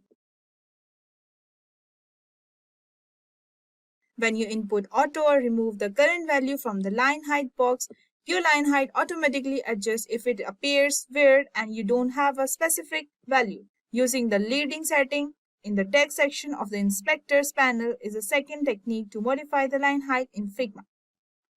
You may enter a number or a percentage to specify the distance between the line of a text in this option. And the next one is creating square cell with ease. Do you know how iOS app icons are shaped? They don't resemble typical rounded rectangles, they resemble squares. In between a square and a square cell is a form. The term square cell has at least two meanings, the most popular among which is based just on the square ellipse, a combination of terms square and circle, the word squares. In UI design, this kind of form is becoming more and more common. How to make a shape like this in Figma? It is incredibly easy. The square cell is in between a circle and square. And the next one is control reels and unsplash. Two essential plugins to save the time are Content Reel and Unsplash. Avatars, names, and address and much more can be added to your design with just one click. And thanks to Content Reel. A free resource for high-quality graphics is Unsplash. When creating a new file in Figma, choose New from Unsplash to use Unsplash images. This will launch a photo library that you can look through and utilize it for your design. And the last one is more tricks with the spacebar. You may also set aside space as you sketch a form so that you can reposition the object afterward. Pressing the spacebar will cause Figma to immediately transfer the item into an auto frame or design if it is sufficient, and can be used in the place of nesting. A spacebar is a great tool. To expand the selection size of your pointer, drag a selection region and then hold down the spacebar. You may also hold down the spacebar while sketching a form to move the items around. And in addition, you may also use the spacebar to prevent the Figma from automatically nesting items inside the frames. Figma is a great tool for prototyping in UI and UX design that allows you to create an interactive flow and that allows users to interact with your design. Prototyping is important for different reasons, setting the workflow for the new users and examine and getting feedback from users. So now we will see what is prototyping. Prototyping is important for many reasons and you can examine new users' workflow. Prototyping is what allows designers to design. In the era of digital products, prototyping is the interactions between the users and the interface. Prototyping is the process of how the final product works, and this allows the product team to test their design. After understanding what is Figma and prototyping, we will see how prototyping works in Figma. So the first one is we can add prototype flows, add interaction, fix position, add overflow scrolling, and how to present and share prototype. So the first one is add prototype flows. In the Figma file, you can have one or more than one prototype flows on each page, and they should have their starting point and unique name. Select the first frame you want to appear in your flow and then click the add icon right to the flow starting point. And after adding, you can rename the flow by clicking on the name input, and can add a description by using the point by clicking the delete icon next to the flow starting point. And the next one is add interaction. Interactions are used to build a prototype and can be used to show a different behavior, a pattern of navigation, and outcomes. And they work by connecting two different layers, and then we'll examine how these two layers will interact with each other by adding animations, act, and triggers. Interactions can be simple and easy, but sometimes it's more complex too, as animated elements move and change their properties. Interactions can be done in 3 steps: instant interaction, animated interactions, and the smart animated interaction. So the first one is instant interaction. Use instant interaction animation to let the action to be taken and placed without movement or effect. It will be helpful to navigate between the pages or model. Example, navigation between the pages. With an instant animation, you can navigate by just tapping a button. The next one is animated interaction. Use animations to add movements in interaction that helps move in, move out, slide in, slide out, etc. Use different features that are available. And the last one is smart animated. Use smart animations to examine matching layers on different frames and animate their differences. These differences can include a change in color, size, and position. Fixed position. Fix the position of an element in the prototype so that it will easy to stay in the same place while scrolling. And it is helpful for the element that wish to be in the view. Example, navigation for top and bottom, configure the design panel set. The next one is add overflow scrolling. It allows scrolling through each frame inside the prototype. It is very helpful for prototyping components or UI region that have their own property of scrolling. Example, menus, table, lists, etc. And it is important to have a frame with content overflow while using overflow scrolling.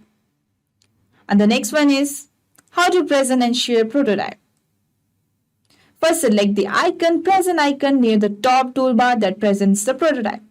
And if there are multiple flows on a single page, switch them between the sidebar.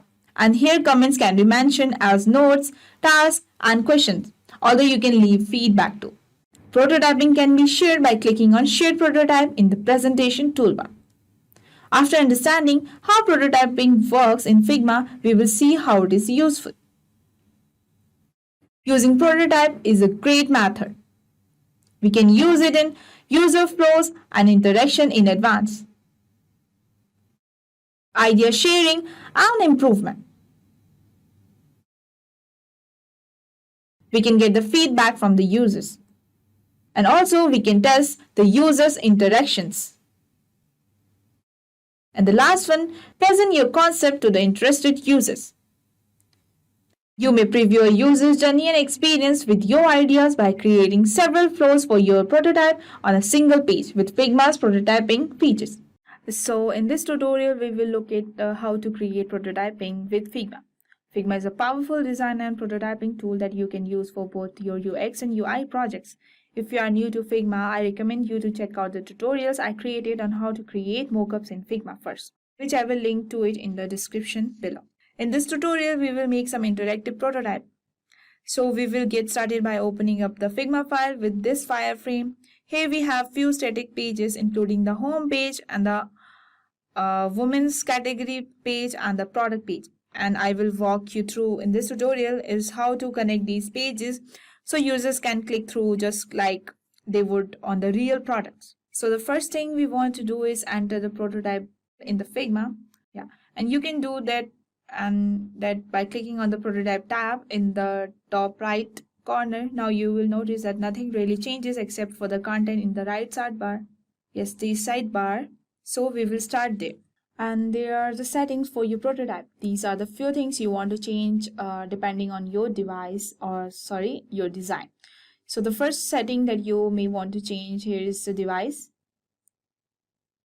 And device refers to the device that your prototyping is presented in. So in this case, we are designing for the desktop. So we are probably would not want to present these design inside any additional device, I think.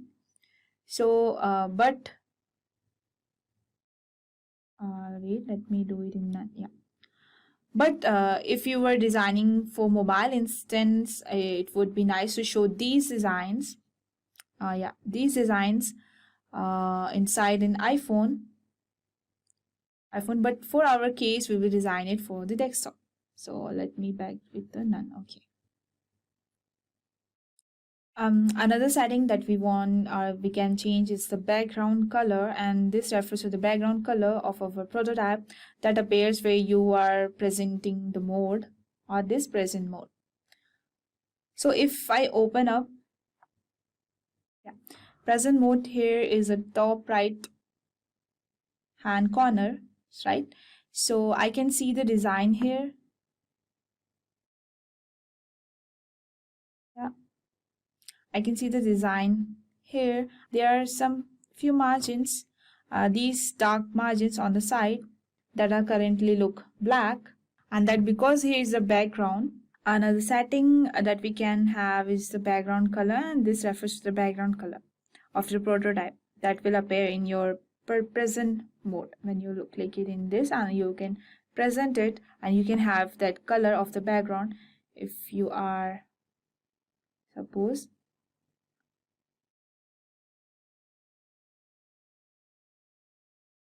yeah, this is the color of the background, that is black, and you can change it.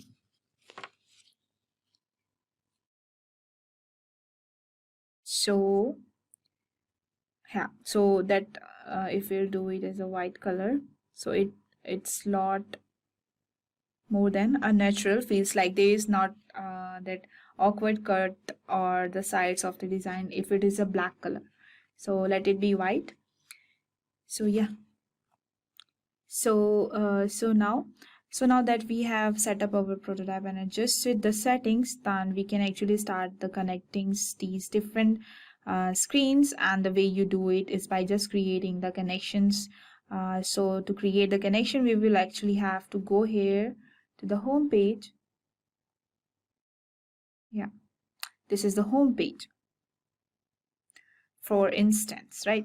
So, and let's imagine that we want to connect this woman link to the women's category. This is the women's category, right? So page which is on here, like to do that, I would like to click on the women. You will see that the right of the woman, there is a little white, this one, there's a little white circle appears, and that's what known as a node. And nodes allow you to connect these links to other pages. So if I click on the node and the white circle, yeah, and I will drag it, 1 minute. Yeah, wait.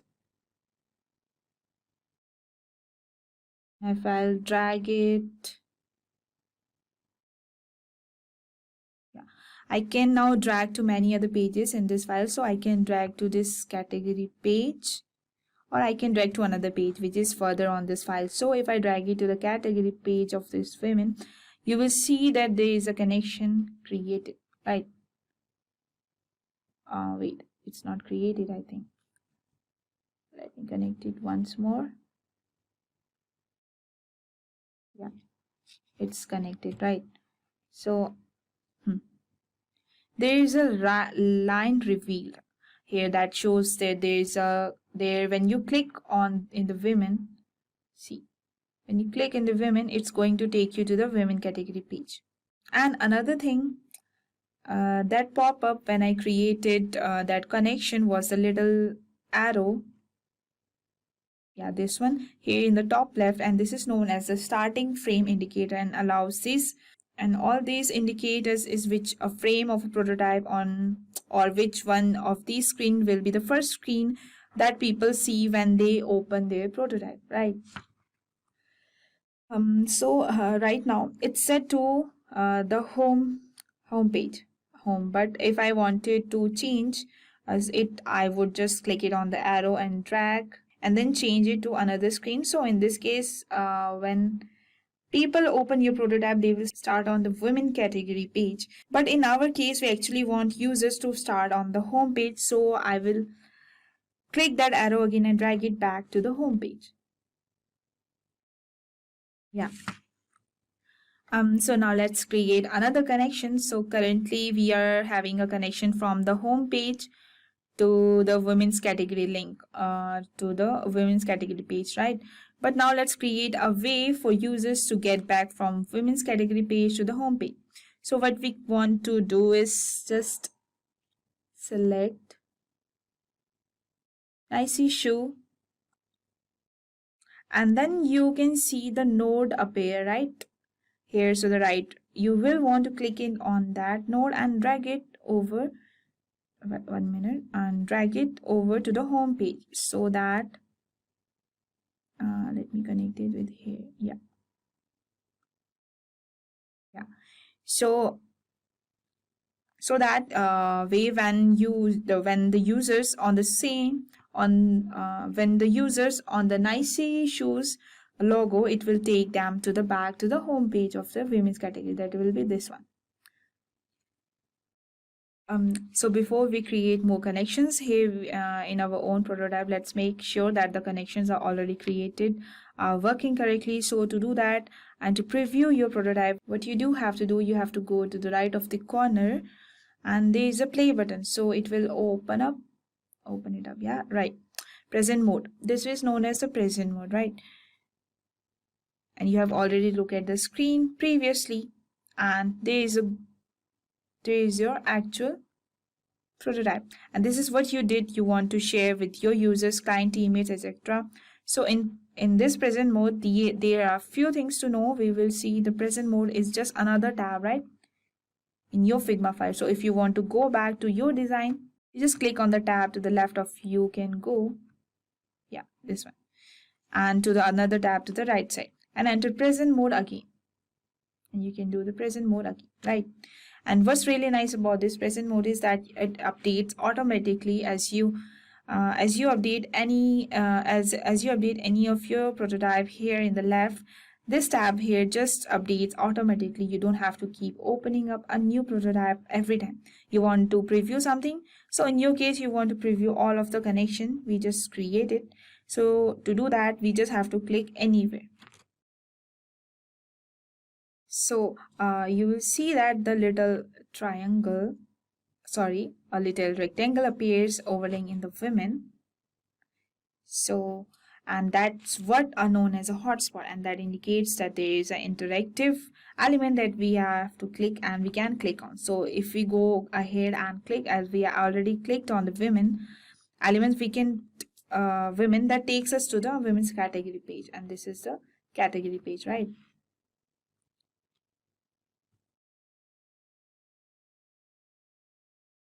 Scroll down and this page, check out the content like a normal website, and then we can also want to click again to see if there is any other hotspot in this page. So yeah, so if we click here, we will see there is a hotspot on the logo, which is we know as we created, and that will take us back to the same page if we'll click on that. Yeah. So it's look like both our connections are working correctly, right? Let's create few more. Okay.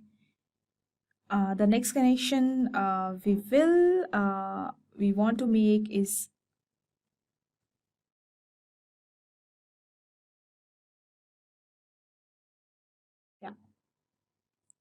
okay. The next connection we'll want to make is from women's category page, right, to the product page, product details, and where we want to add the connection is here to the button. Suppose button in the top kicks for the women's as a specific product, right? Product name, top kicks for women. So I could just go ahead and select the image and drag the node and bring it over to the product page, right? But what I actually want to do is to make this whole card clickable. So this image here, or this block, and then this title as well as. So to do that, what I want to do is select both the elements here and then hit the Control G. 1 minute.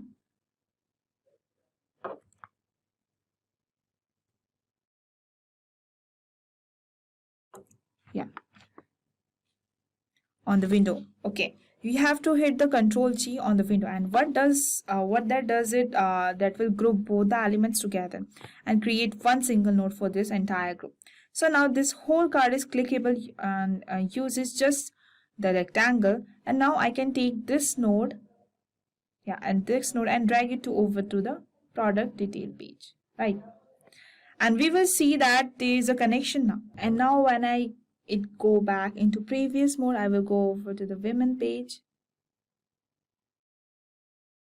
scroll down, let's wait. Yeah. And when we scroll down, and if I click anywhere,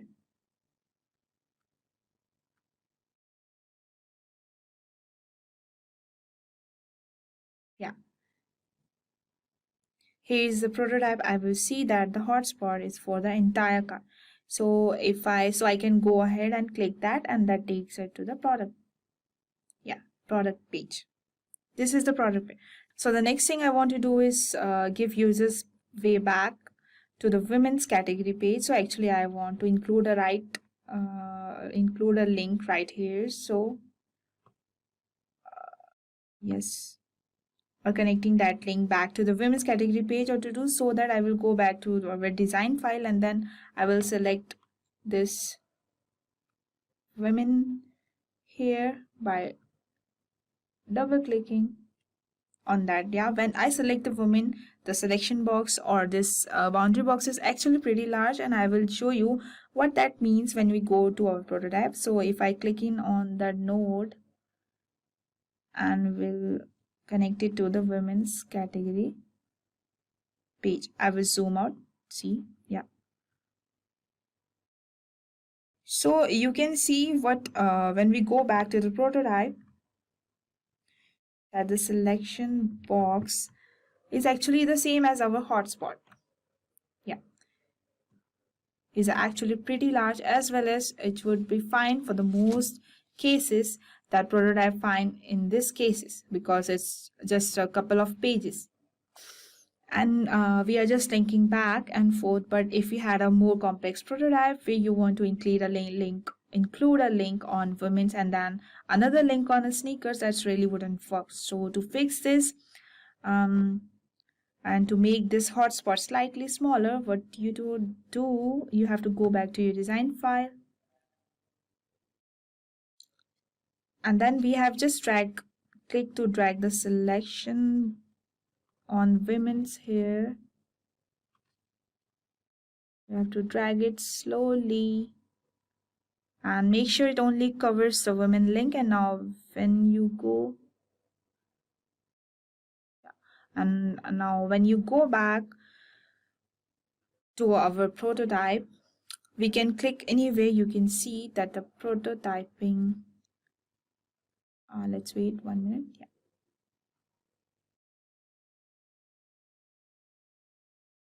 Okay, 1 minute.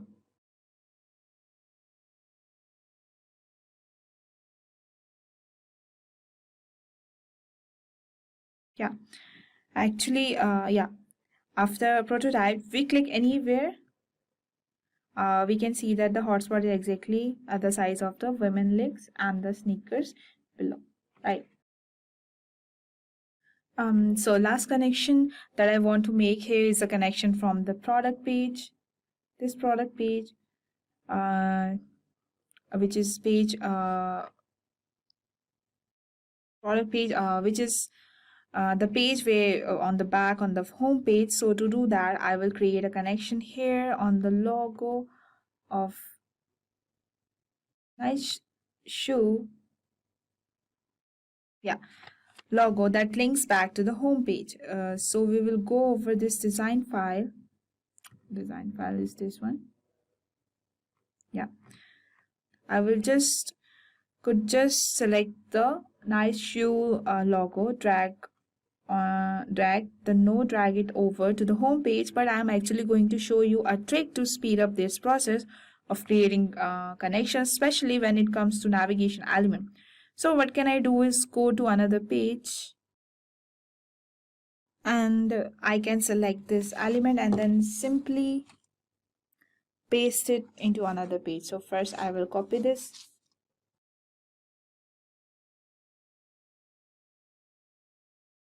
and now we will notice that when I paste it, it actually pastes the connection as well as see this one.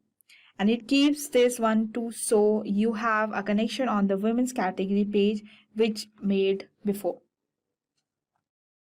And we have this new one in the product page, and this is amazing, especially when you are working with things like menus, because when you have menus with 10 different links that you want to do that each page and create more connections, like to do on each one of your link. Instead, you can just copy, and you can copy the entire menu, paste it on the new page, and those connections will already be made.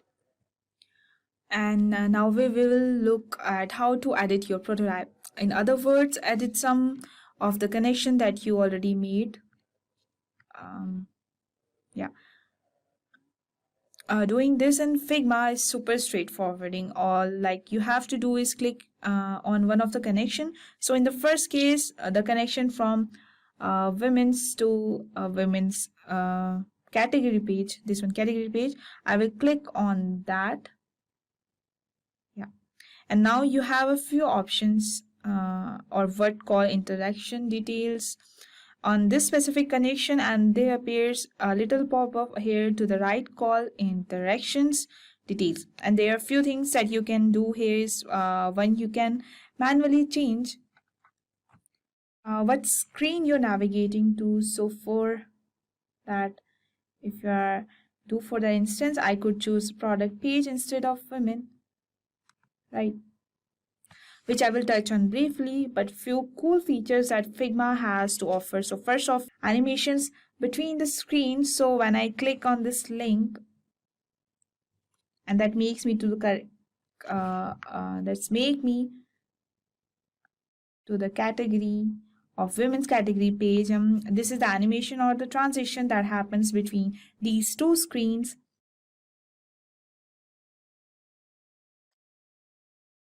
So right now it's set to instance. So yeah, the animation, it sets to instance. So you can see when I click on the women, so instantly it's taking me to the women's category. But I could actually change that to something like dissolve. I want that is instead of but just flashing to the women's category page, there is actually a nice dissolve transitions. Let's click in on this. Yes, this one. That's a dissolve transitions between the screens, and this is just one basic animation style, but Figma has a few more advanced features that are really amazing actually. So if you choose smart animations, for instance, let's see for the dissolve.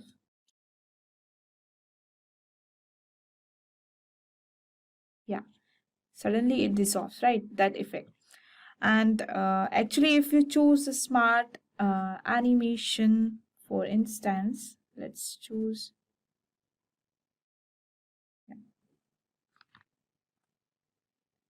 Okay, so we set it as a smart animation. Let's play. And if I hit the women, there's a smart animations. For instance, if I hit the women, it will go with the smart animation of instance.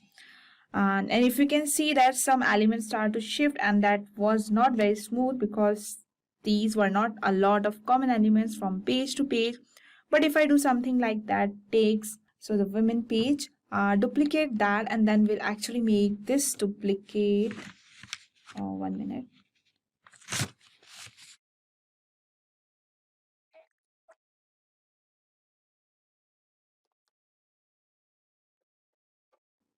And if I change this,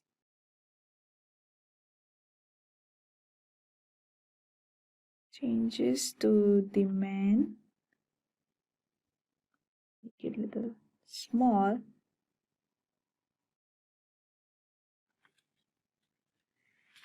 and then repeat, then men to this page, and I will connect this.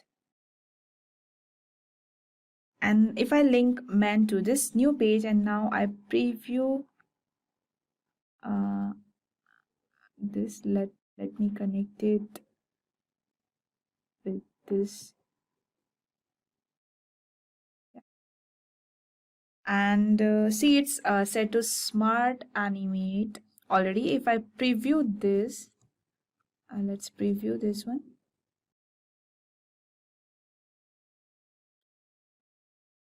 Here what I looks like is, so as you can see that the line automatically animate.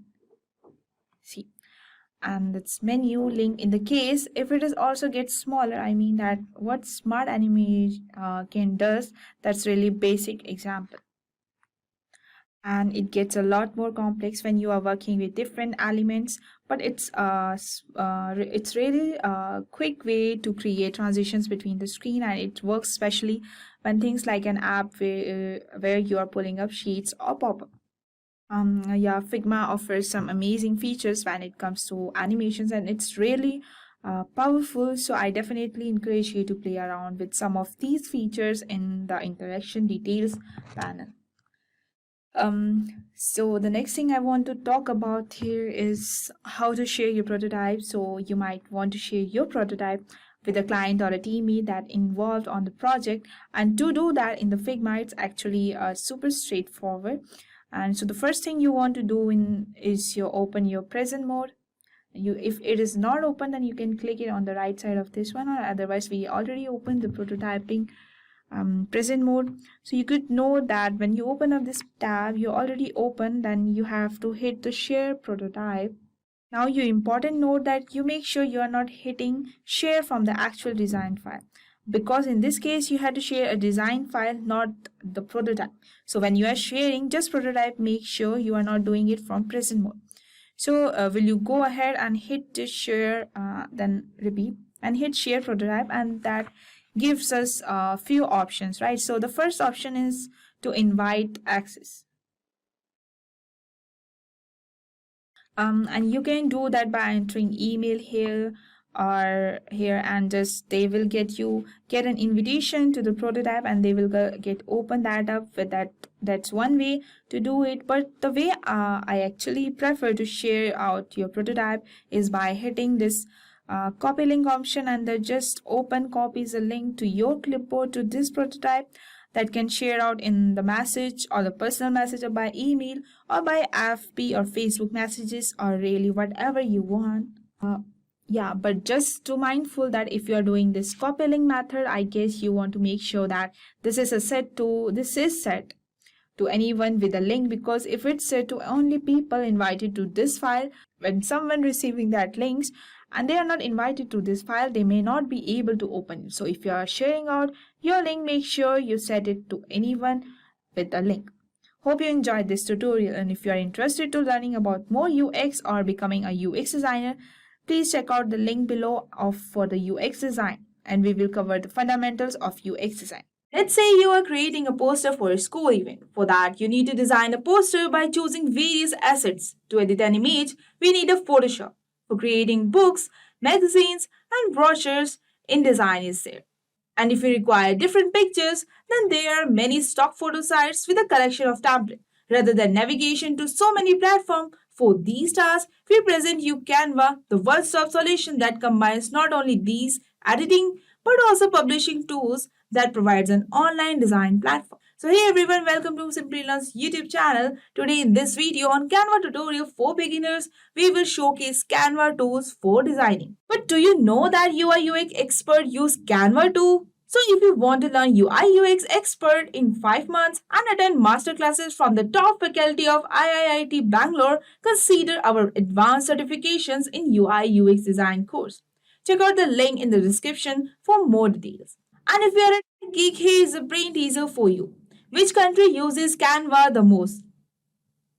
Is it Australia, Japan, United States, or Russia? Let us know your answer below and get a heart from Simplilearn.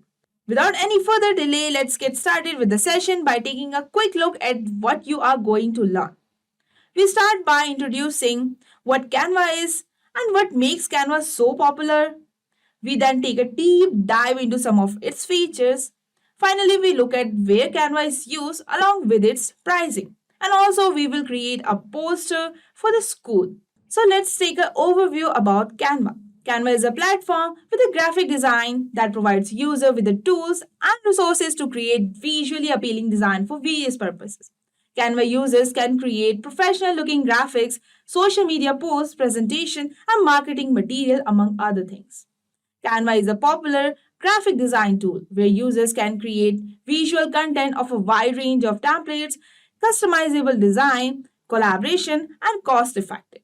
Now that we have a good understanding of what Canva is and what makes Canva so popular, let's take a deep dive into some of its features. And we know Canva is a popular online graphic design tool that derives some of its key features include the first one is user-friendly interface, free and paid plans, social media integration, customization option, design elements, and it has inbuilt and comprehensive image library. Overall, Canva is a versatile and user-friendly tool ideal for creating professional-looking design quickly and easily. Moving ahead, a deep dive into where Canva is used. So, Canva is used by businesses, marketers, educators, and bloggers, and individuals who need to create high-quality visual content for their brand or personal projects. With its user-friendly interface and extensive features, Canva has become a popular tool for creating visually appealing design for various purposes. Finally, the pricing for the Canva. Canva offers both free and free plans. Here are details of each plan. For the free plans, it includes access to Canva's basic features including thousands of templates, photos, and design elements. Users can also collaborate with others and share design. And for the Canva Pro, it is a paid subscription plan that offers for one person only. It is 3,999 rupees per annum. And some of its additional features are their advanced collaboration and team management feature, the ability to create and save brand kits for consistent branding, and the ability to schedule social media posts directly from Canva. And the third one is Canva Enterprise and for the team. It is a custom pricing plan for larger organization that is for 2+ people. It is 6,590 rupees per annum for the first 5 people. That requires additional features and support. Custom branding options, advanced security and compliance features, custom templates and design elements, and advanced analytics and reports are there. In today's tutorial, I'm going to share an in-depth Canva tutorial for beginners. And you will learn everything there is to know like to start designing your own graphics. And whether you would like to use it for YouTube, Instagram or other social media channels, it doesn't really matter because Canva offers a great variety of tools and it's free to use as well. After watching this video, you will know how easy it is actually to design with it. So let's do this. So I am bringing you a comprehensive Canva tutorial, and if you have not heard about Canva, it's a free design tool, completely brilliant. It's got tons of different photos, elements, and other graphics for you to use.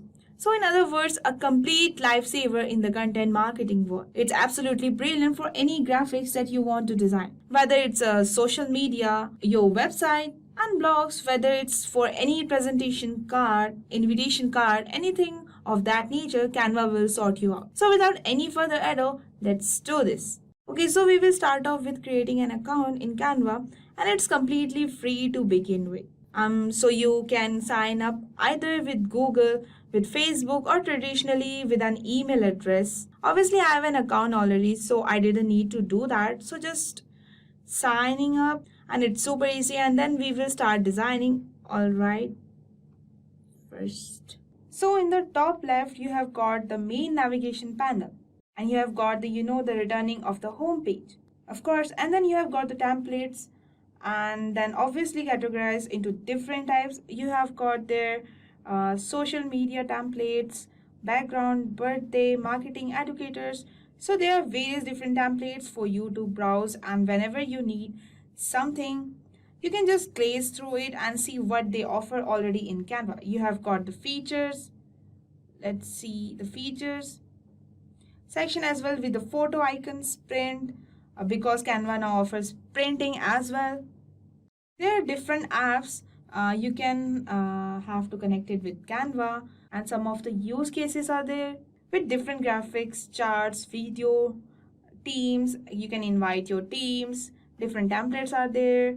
So there is also the learn section, which is super important, especially when you are a beginner. So after you watch this whole video, set up your account, kind of get a feel for what Canva is. I would highly recommend you actually go to the learn tab and watch some of the kind of videos like how to create top designs, logo maker, flyer maker, and then so that as they say in here, you can see how to learn, how to connect and grow your community here. So they have give you quite few different features and tips for you. So the learn section is really important, and I will mention something at the very end of this video as well, a resource for you to learn even more in depth than this video is going to go. But stay tuned, I will explain at the very end. So this is what the Canva homepage looks like.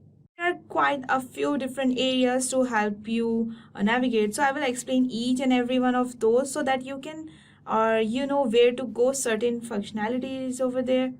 So let's start off with the top right panel. You have got your account, so there's where you are, and you can find a change of your account settings. You can set up your profile photos as well and refer your friend, the things of that nature. Then there is a create design button, which I will explain in a moment. You have got the setting in here, the account setting, as well as there is a help center.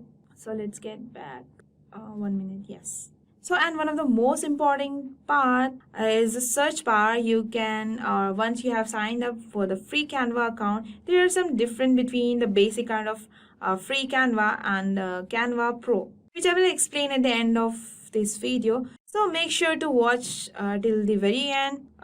But at this point, I'm just going to use the free Canva because this is what the majority of people will use and need. So we'll just stick with it, and then at the very end I will explain it or the details. So the first thing we want to start off with is in the middle. Here's the search bar, and I have to say it's one of the quickest way to find any template, any different design with specific dimensions that you need to look for. So for example, if I wanted to quickly create an school poster, so for that I will go to create a design and we'll take a whiteboard,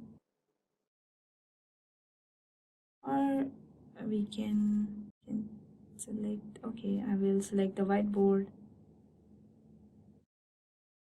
portrait. Okay, then after that we will color the background first. To decorate it, first we will take one frame for that.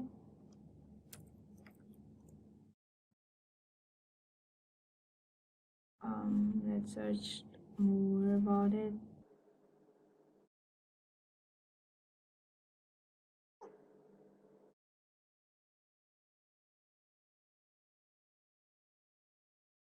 Let's not to select a more designing, like let's select the simple one.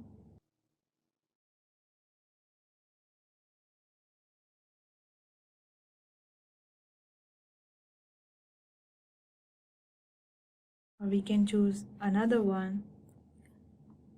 After this, we already taken the border, like it is not that designy but simple, and so not that much designy but simple. Let's take a picture. Let's find some pictures regarding school, say board.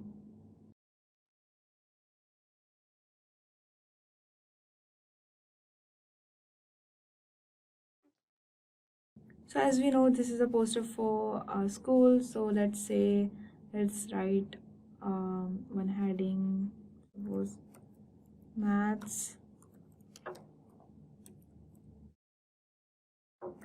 Olympiad quiz. Let's change the font for this.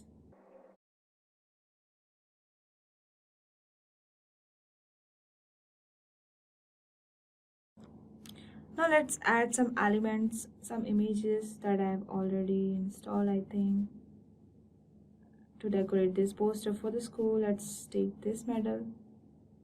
You can download these pictures from Google and you can actually paste it over here. You can download the pictures regarding your topics, whatever you are going to create. So these are the collection that I have stored.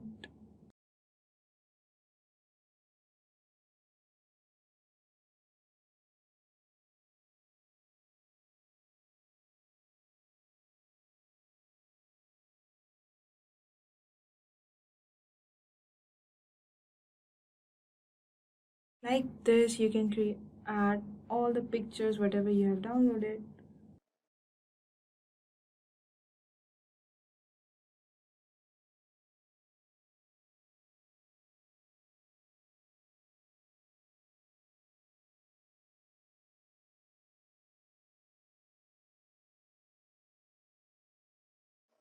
You can add elements according to your needs. So this is how it looks. This is the final design for the school poster for math Olympiad quiz. Or you can add some, if you want, you can add some more pictures over here.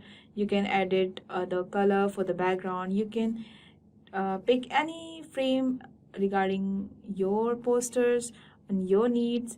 And I have added the medal because it's the Olympiad quiz, and a bag as a design for the school, and some books with the specs and pencil, and it is a Olympiad quiz for the math. So I added the just a to look attractive, I add this animation of math with the colors and poster over here. One globe is there and one pencil just to make it more beautiful, as it is a school poster. So this is the final poster for the school maths Olympiad quiz. So next we will create an advertisement in the Instagram, suppose. So just go to create a design once again, and let's take this. It's already open, so still Instagram poster for square or portrait.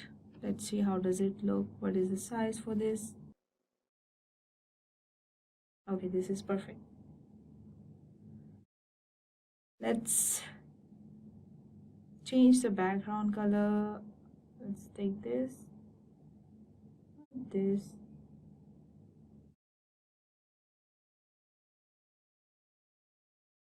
and just go to file and show margins.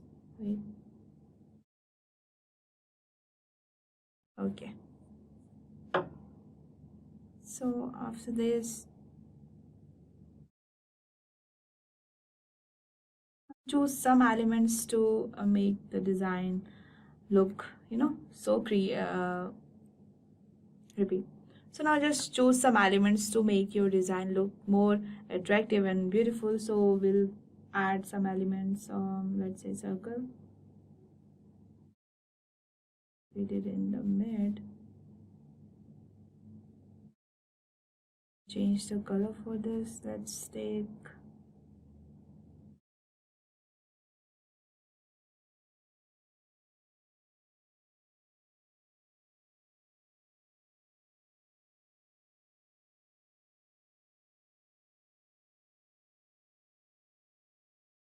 okay, I changed the color for the background. Let's add one element over here.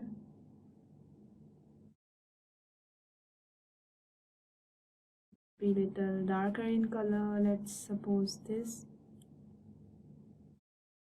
Yes. Copy this.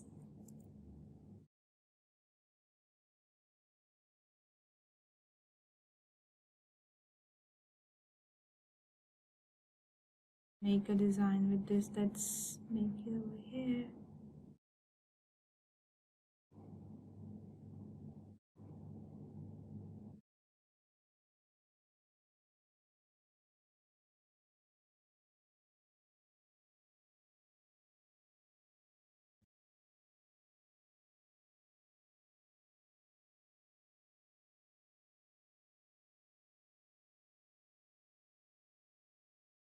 You can add or adjust any elements according to your needs. So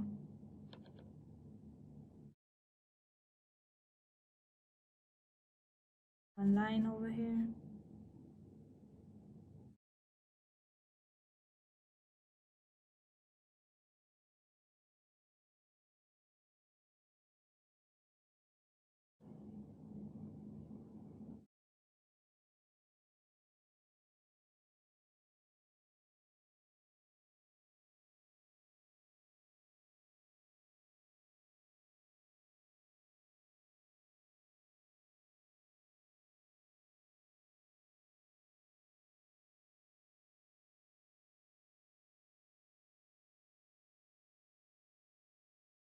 video, and you can upload and choose any image. So as I have already downloaded one image of a man, fix it over here, fix it over here.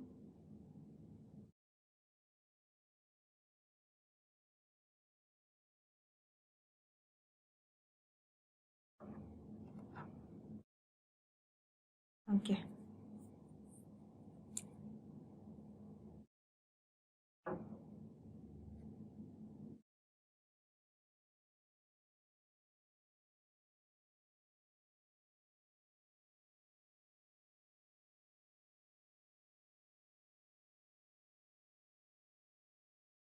Adjust the image and just make it look.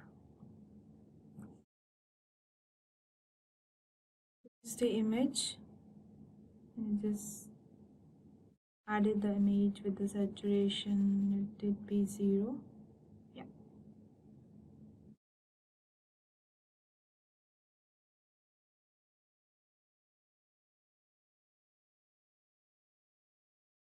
After that, just add a text to your design.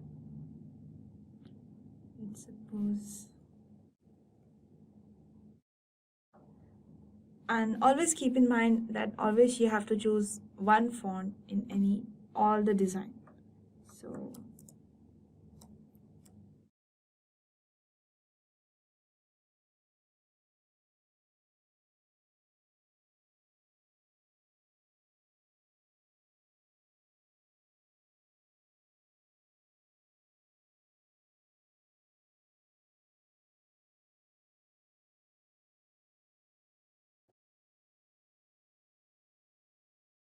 you can adjust your letter size with according to your design. Let's choose one.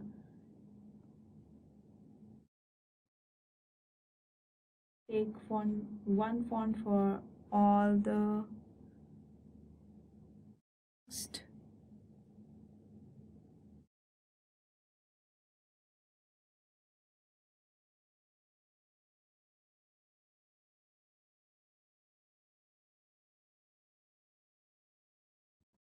Okay.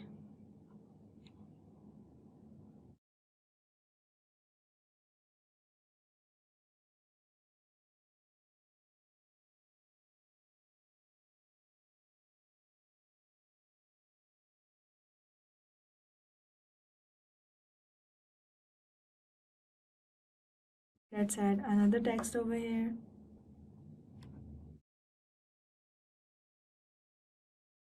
Just adjust the size.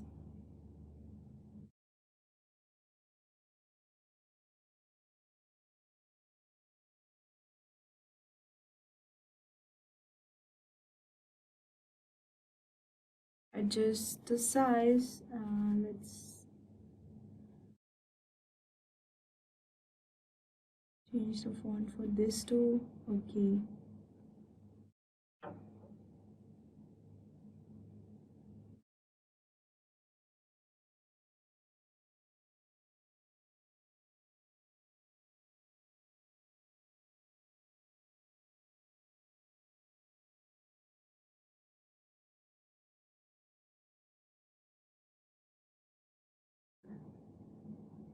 Okay, let's make it look more beautiful. Let's add a text as facts.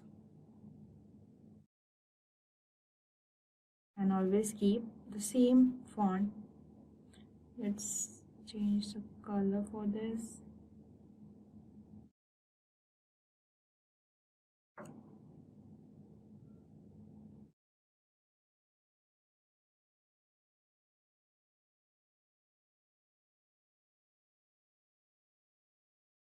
Let it be little darker.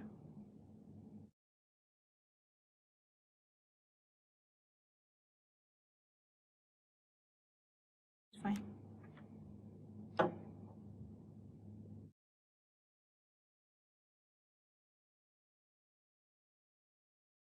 Now let's add another page.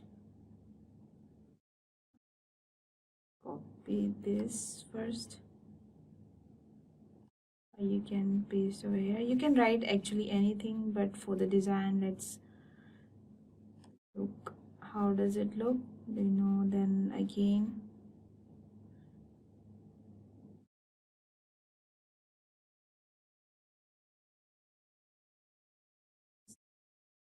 in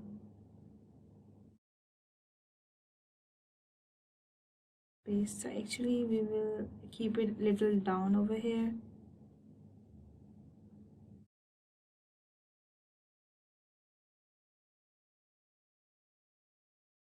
Copy and paste it at the down, as this is effect 1. So we'll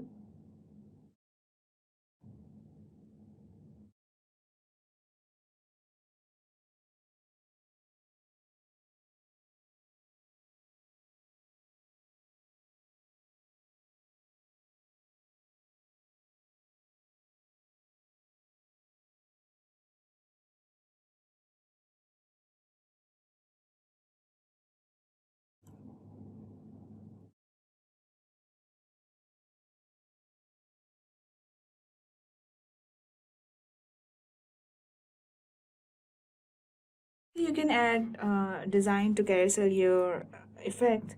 Let's take an element again, or you can copy from here.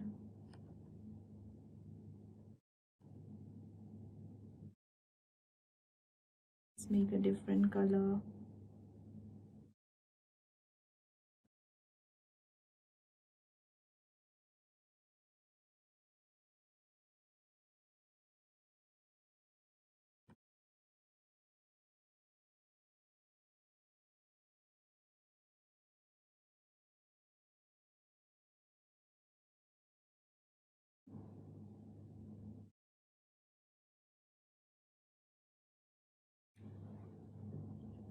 So we have written over here about ChatGPT. We will write something about ChatGPT again over here.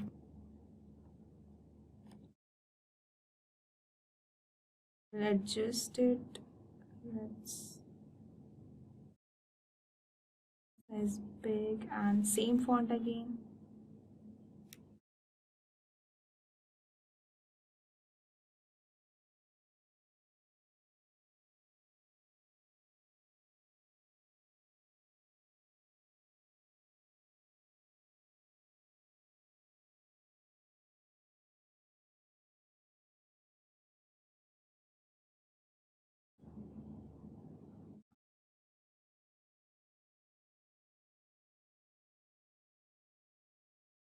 The first page, so we will say this as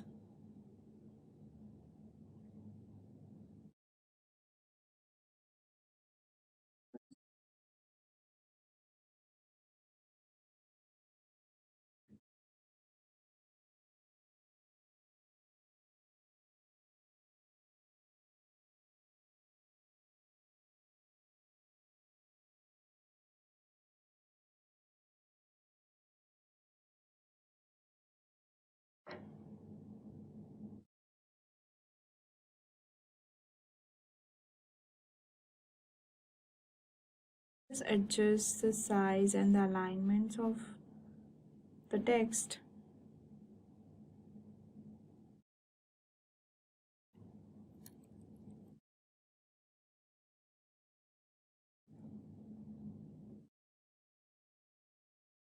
Similarly, you can add another page with the same design with different text. Second,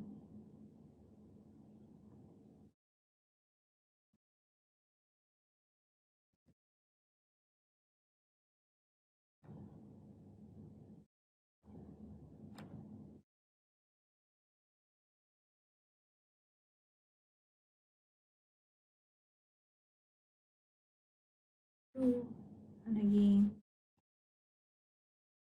You can add any other text over here just for creating and just want to show you how does it work. I'm just making this.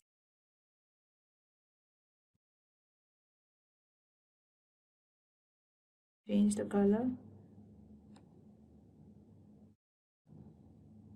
You can add as many as you want.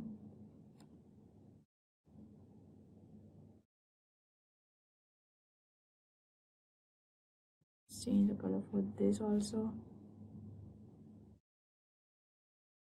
Yeah. So this is how does it looks. So this is the final output, how does it looks.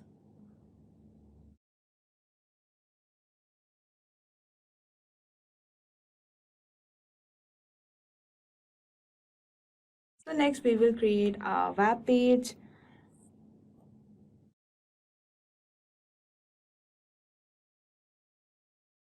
So let's create a web design for the game FIFA or the football. Let's create it. Let's take a whiteboard.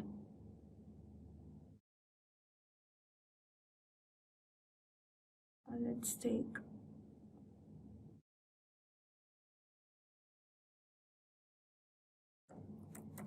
site line. First we will choose a background color. Let's give a theme. So I have already installed or downloaded one theme for the football.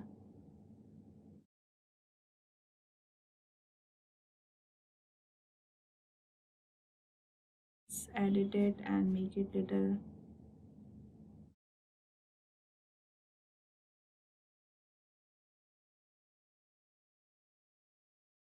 Let's see more if it is there.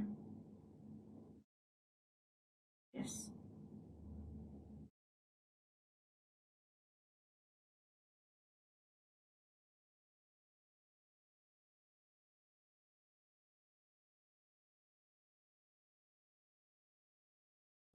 I want a background to be little lighter, so okay, this is fine a bit.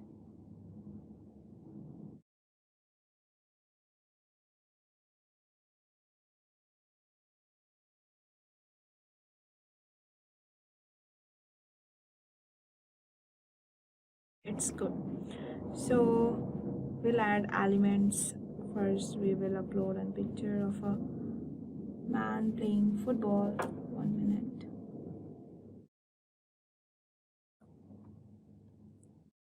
First, or let's just do this.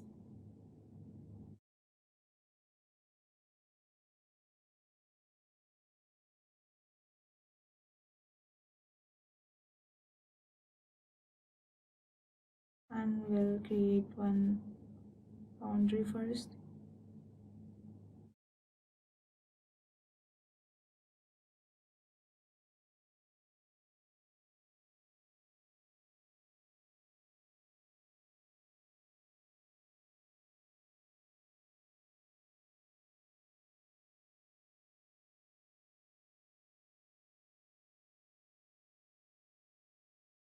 Let's give a background color as we have.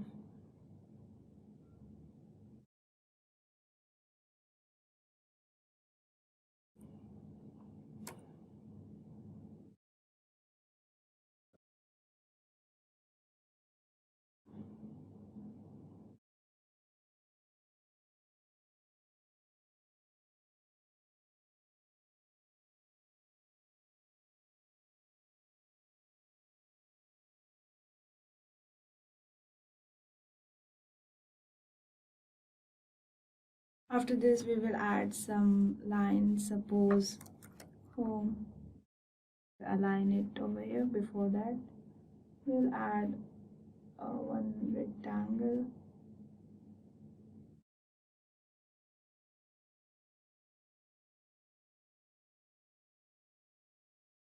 Just as a margin.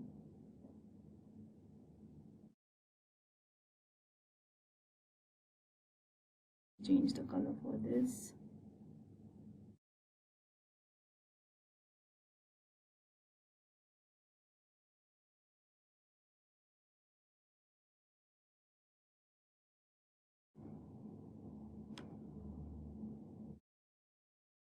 Will be about section.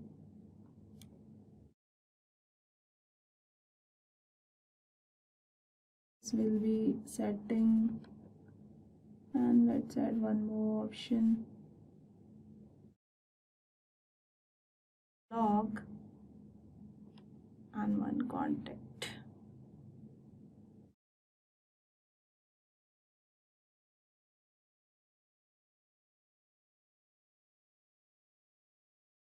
Match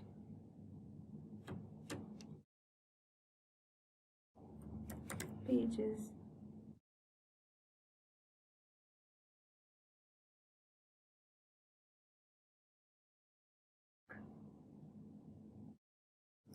This will be contact.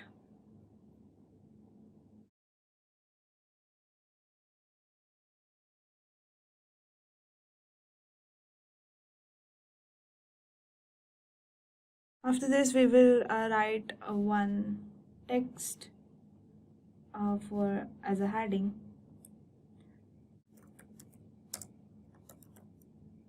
Best game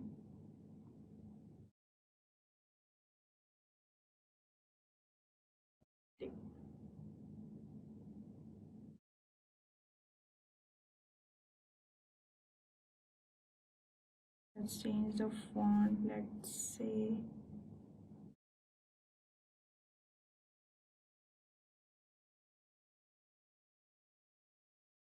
always remember just to keep a same font.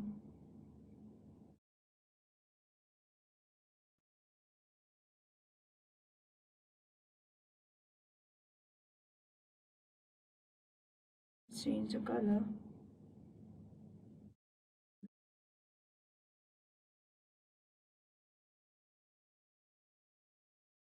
Also, we will change the color.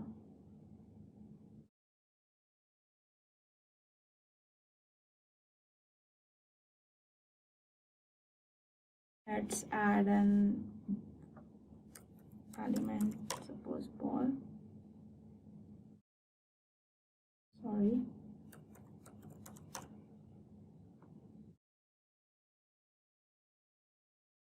To highlight it, add some elements.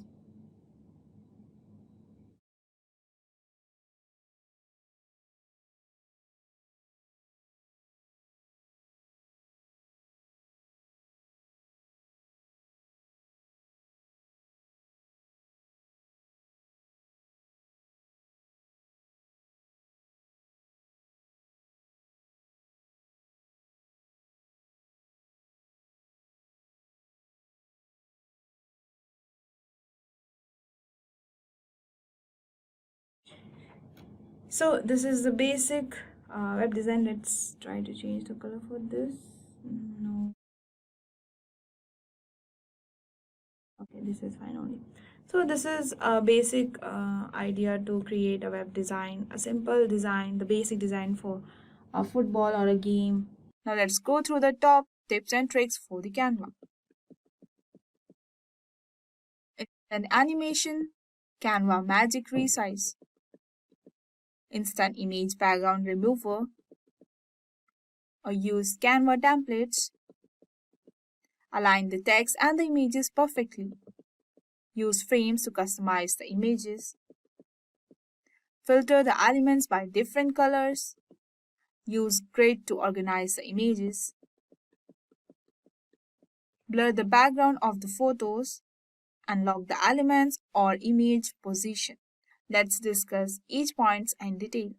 So the first one is instant animation. With Canva Pro, you can quickly add instant animations to the presentations, social media posting, and other places where you want to create a lasting visual effect. Click once to start animating and save the file as a GIF. Thus, your customized animation films will help in improved knowledge intake and storage. A free animated movie generator includes all the tools you want, whether you are creating a video for a lecture in your class or presenting an idea at work. So the next one is Canva Magic Resize. Canva Magic Resize is essentially the finest thing because if you ever created a graphic template, which I'm sure you have, you are aware of how much time is lost when you must recreate the design to fit various platforms And unfortunately or fortunately, Canva Pro's magic resize function takes care of that issue for us. You can use the tool of bulk resize your visuals to fit numerous preset formats. To view their measurements, move your mouse over them. More than one size is available. Click Resize a change and design the size. And the next one is Instant Image Background Remover. Visual impact is crucial for everything, from social media to e-commerce. But even in the case of flawless photograph, backdrops can be annoying. With just one click, any product, headshot, or logo can stand out and shine thanks to the Canva Pro's easy-to-use backdrop removal features. Simple choose an image, then under the Effect section, click on the Background Remover. The background will magically vanish to showcase particular goods or add layers to the design.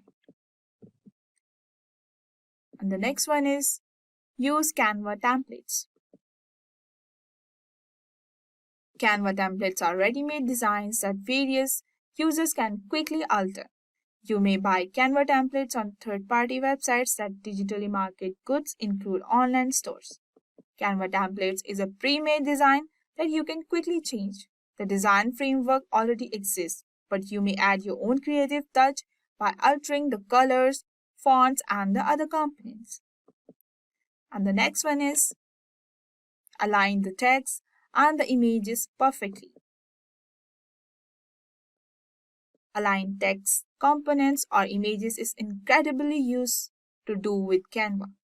You may quickly use the alignment tools to align and organize the text and the pictures instead of manually positioning each object or relying on visual approximations. With regards to the design page, alignment moves your element to the location you specify. And the next one is Use frames to customize the images. You may clip pictures and videos using the Canva frames to fit their form. You may change the setting and the transparency of inserted photos as well as apply the filters or effects. Additionally, you may drag the uploaded files and movies into the frames to add them. And the next one is Filter the elements by colors.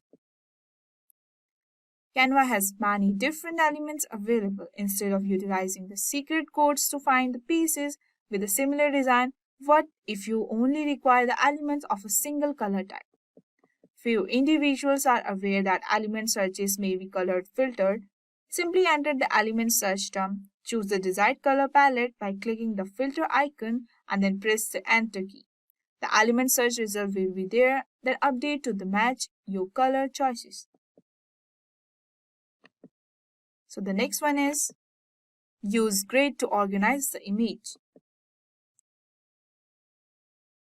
In Canva, grid function as a frame into which you can put photos. It may stretch photographs across your entire design and group several images or small images in a composition. The single frame grid is the most often used grid. You should always include one of these grids into your designs if you use an image as a background or the backdrop. If you do, you can drag and drop various photographs while keeping their own filter codes or effects.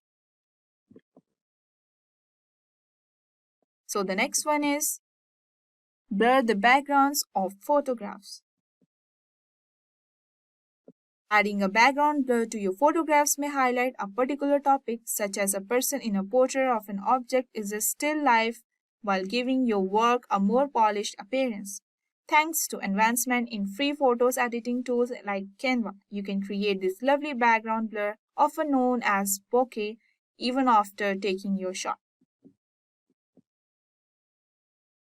So the next one is Lock elements or image position.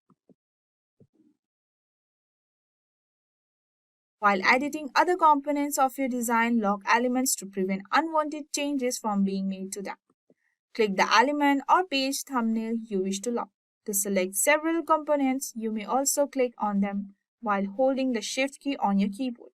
You may use the open lock symbol on the editor toolbar to partly lock a page or the elements and only enables content replacement. So now we will see the steps to create templates for Instagram stories. First, we need to click on the Create Design panel that is located on the top right of the screen, and we will search for Instagram stories.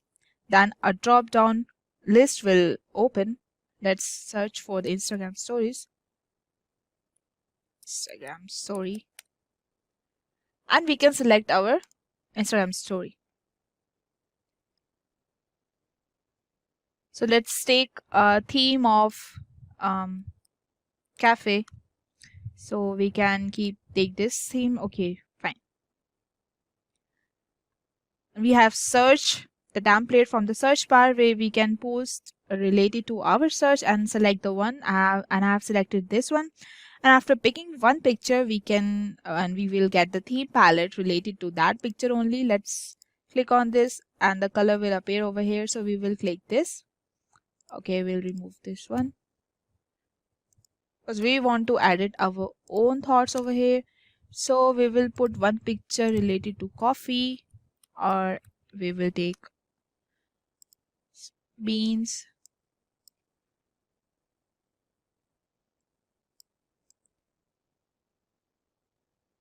Keep here, and we can take this also. We can keep it over the bottom.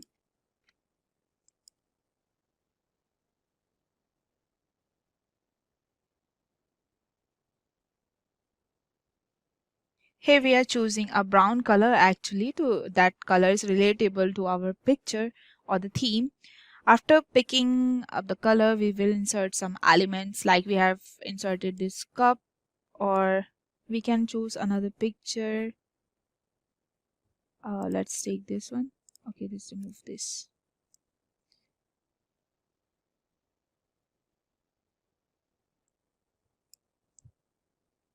And after that, or we can make it a little small and we will keep it on the top of this. Let it be here. And let's write, after this we will add some more images that is related to our theme as a watermark effect. So we will take coffee beans.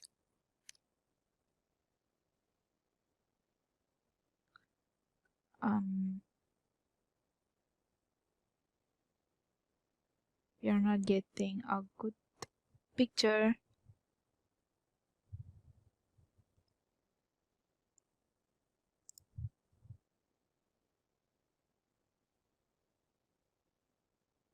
Okay, let's take this. We are having one already here, so we'll pick more. So after this, we will add some more elements. We will search for coffee cup.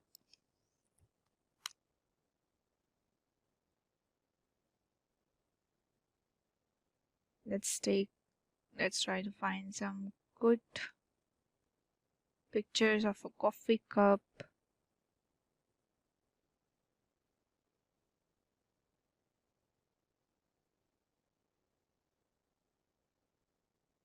Okay, I'm not getting any good picture for coffee cup. So okay, let's now here we will pick another picture that we will keep inside the frame, as we can choose, or we can choose any shape. Let's take a shape from here. Where is it? Cloud shape. Okay, for frame.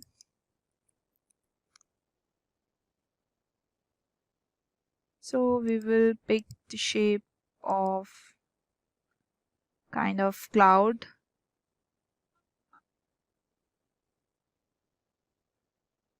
So here we will keep inside the frame, as we can choose any shape of the frame, then we can insert that image in that frame according to our need. So we will pick this one.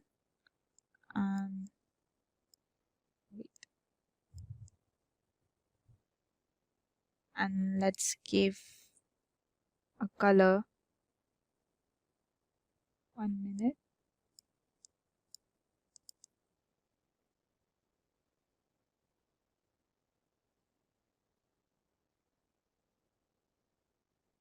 Now we can give a color to this.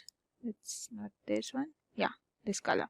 After selecting a frame, according to our needs, we can search for the image and drag them into this frame, which transform the image into the exact shape of the frame. So let's take a circle frame. Wait.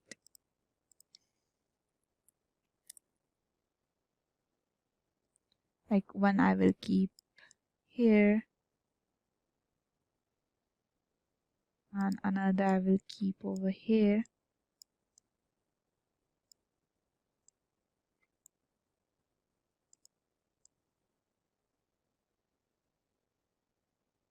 Yeah. So I can search for the picture, suppose, let's say coffee cup. Like this, I can drag it inside the circle frame. And another one, let's take this one. Yeah. Or I can keep another picture over here. 1 second.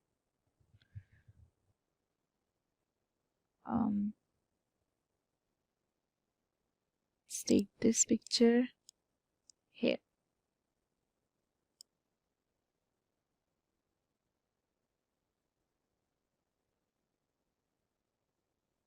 Yeah.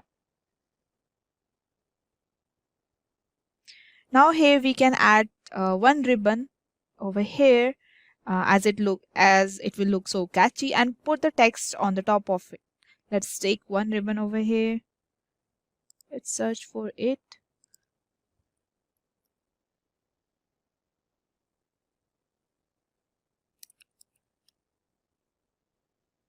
Let's take one ribbon. Getting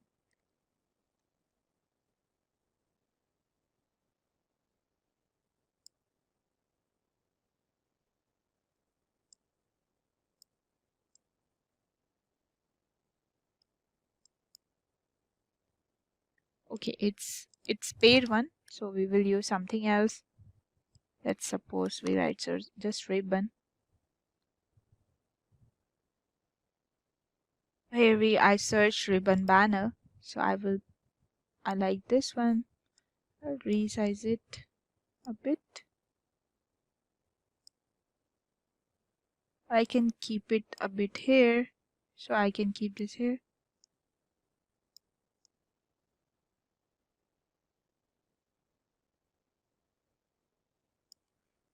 So I can write here something.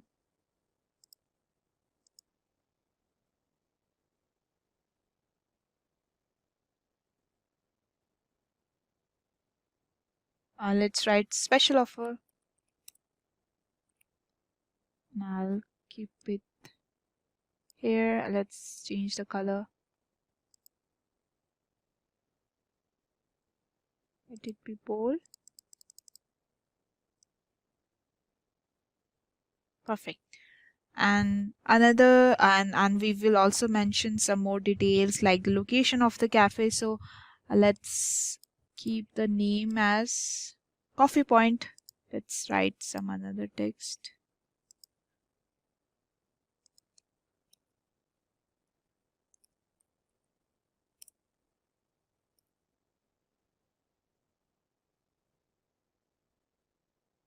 And we will keep it here. Size.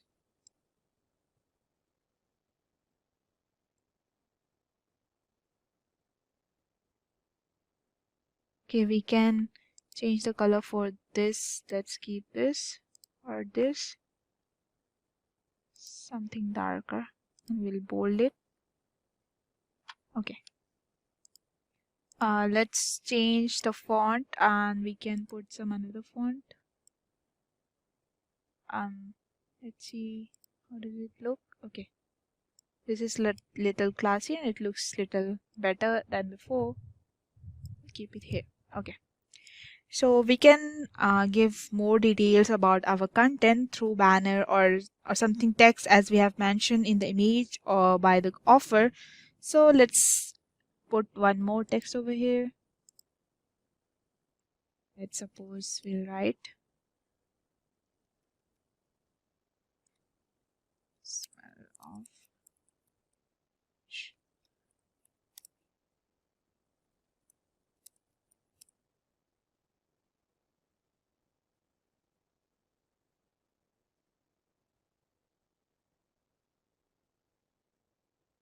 yeah.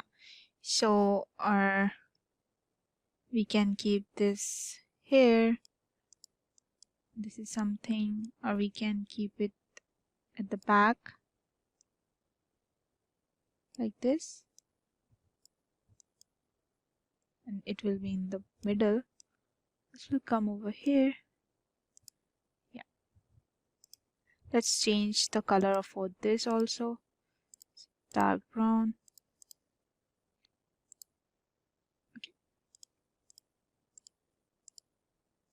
Yeah, so this is the final template for Instagram stories. As we mentioned, the coffee shop has a banner. Oh, okay, one more. We can add the time. Let's put one more text over here, or we can write the time when it is open from time 9 a.m. to 10 p.m. and change the color for this. I will change it by okay,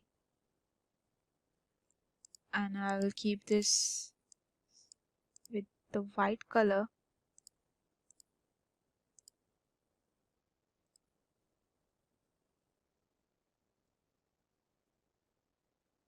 It will be a little small. You can keep it in the bottom, and also we can add more details with your needs. And after understanding the creation of the template for this Instagram story or the template for social media, we will create another template for the birthday invitation. So the steps to create the template for birthday invitation, first we have this blank page and we have to click on the search bar. Let's take the search bar, and we will search for the background color for our greeting as we have seen here. So we will search for the colors. Let's take gradient.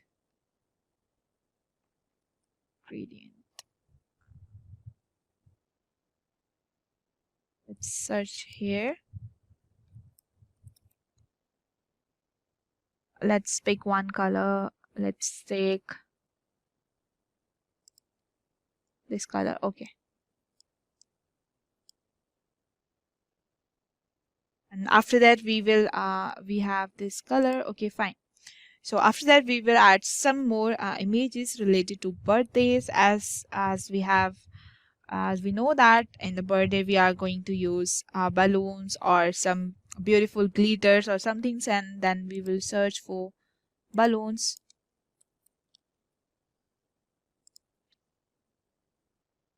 And we will pick let's see,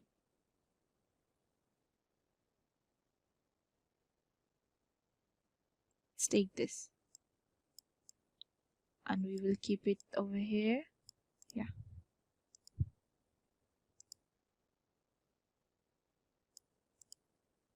or some different bright color.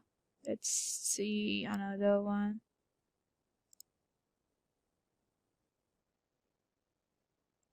How can we keep it over here? Let's keep it over like this. Let's remove this. Let's try this one. Okay, so now we will choose some overlays to make the background look more attractive, that are the same in the color as the background. Let's take blue galaxy overlay. Let's pick one color. Let's pick this one.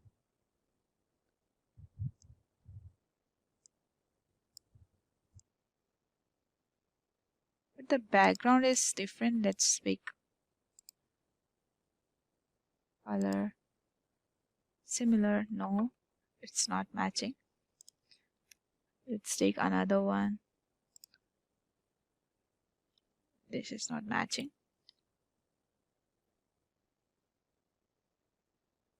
So I'm searching here white glitter overlay. So I got some results for good effects. So we can put some of these. Let's see. Not this one. Let's pick this one.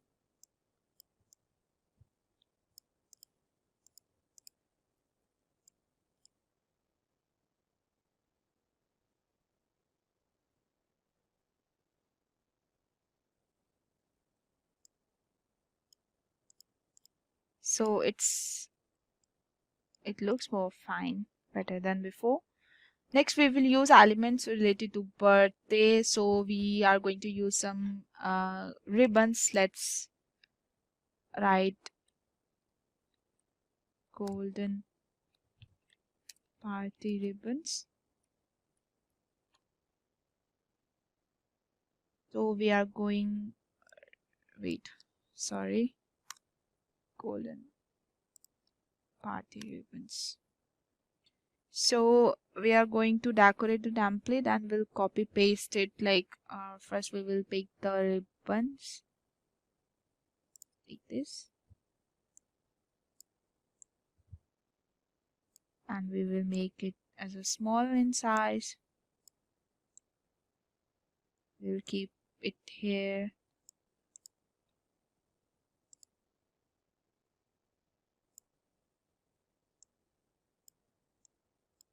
Some here.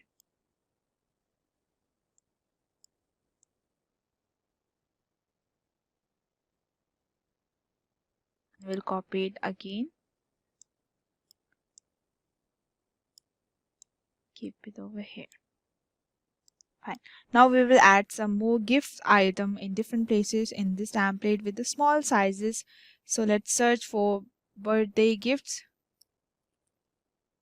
Birthday gifts. Let's pick this one. We will keep it here, or we can keep another box. Let's take this. No, it's having color background.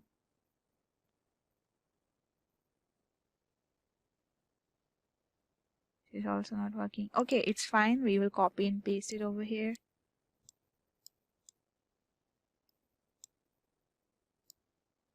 And one more copy.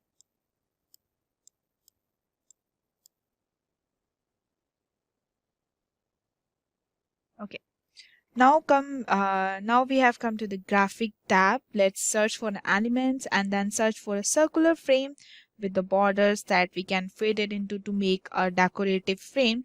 So we will search for frames.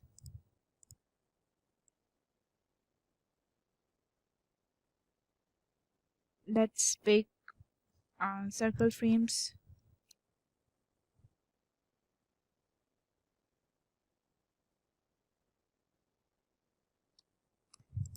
Let's take this circle frame and then we will search for the image. Suppose we can have a frame.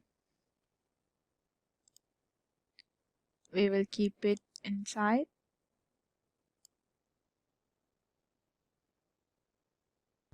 Now here we will search a photo randomly and we'll drag it into this frame and that we have created. And let's pick a picture for baby whom's the birthday is there. We can select the picture for that. Let's pick a picture for a baby, small baby.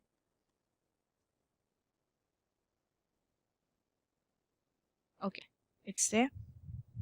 And after that, we can put some text on the design for the invitation with the name of the birthday person as we have mentioned below in this image. So let's write in text over here.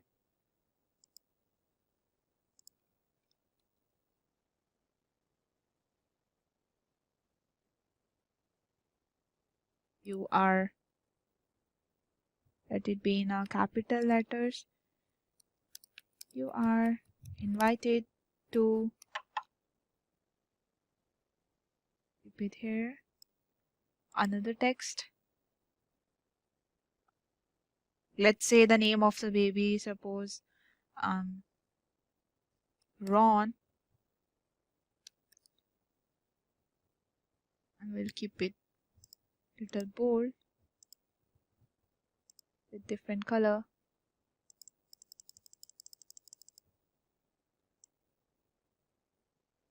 We will give another font for this. Yes, for Ron's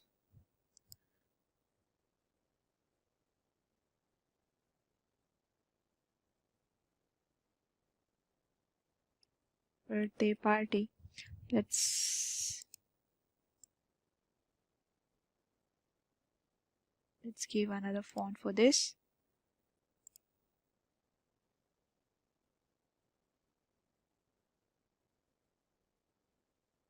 We'll keep it here with a different color.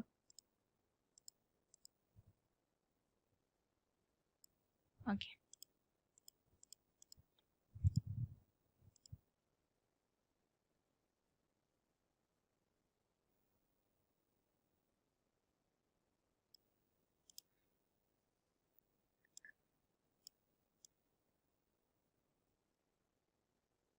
We'll keep it little down.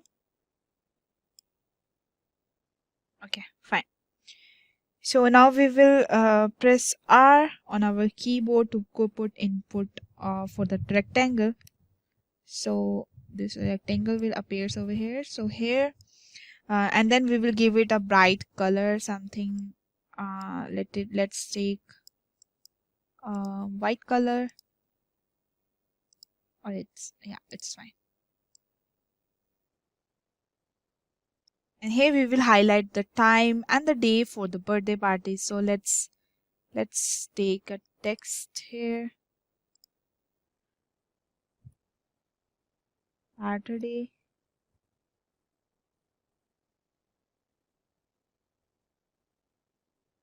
Saturday, June 21st.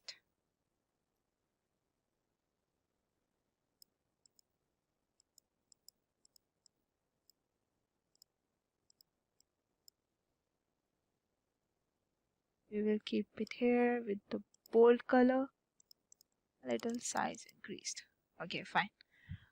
We will add another text over here.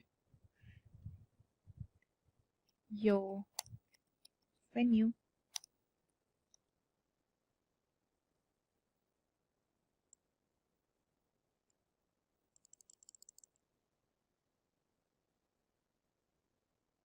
Okay. Under the text, to greet the people,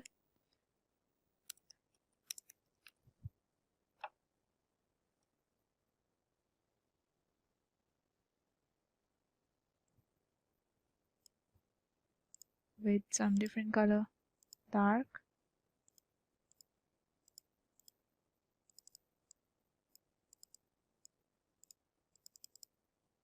Okay.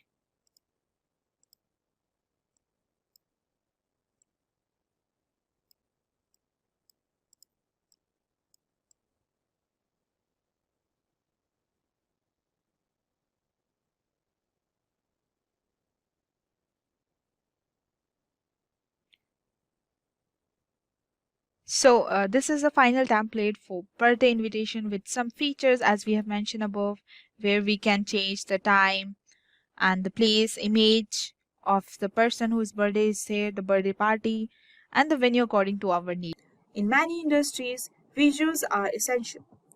We propose ideas for improved communications, whether well-displayed photographs or buttons. Canva and Figma provides equal access to use and price and third-party plugins or the applications.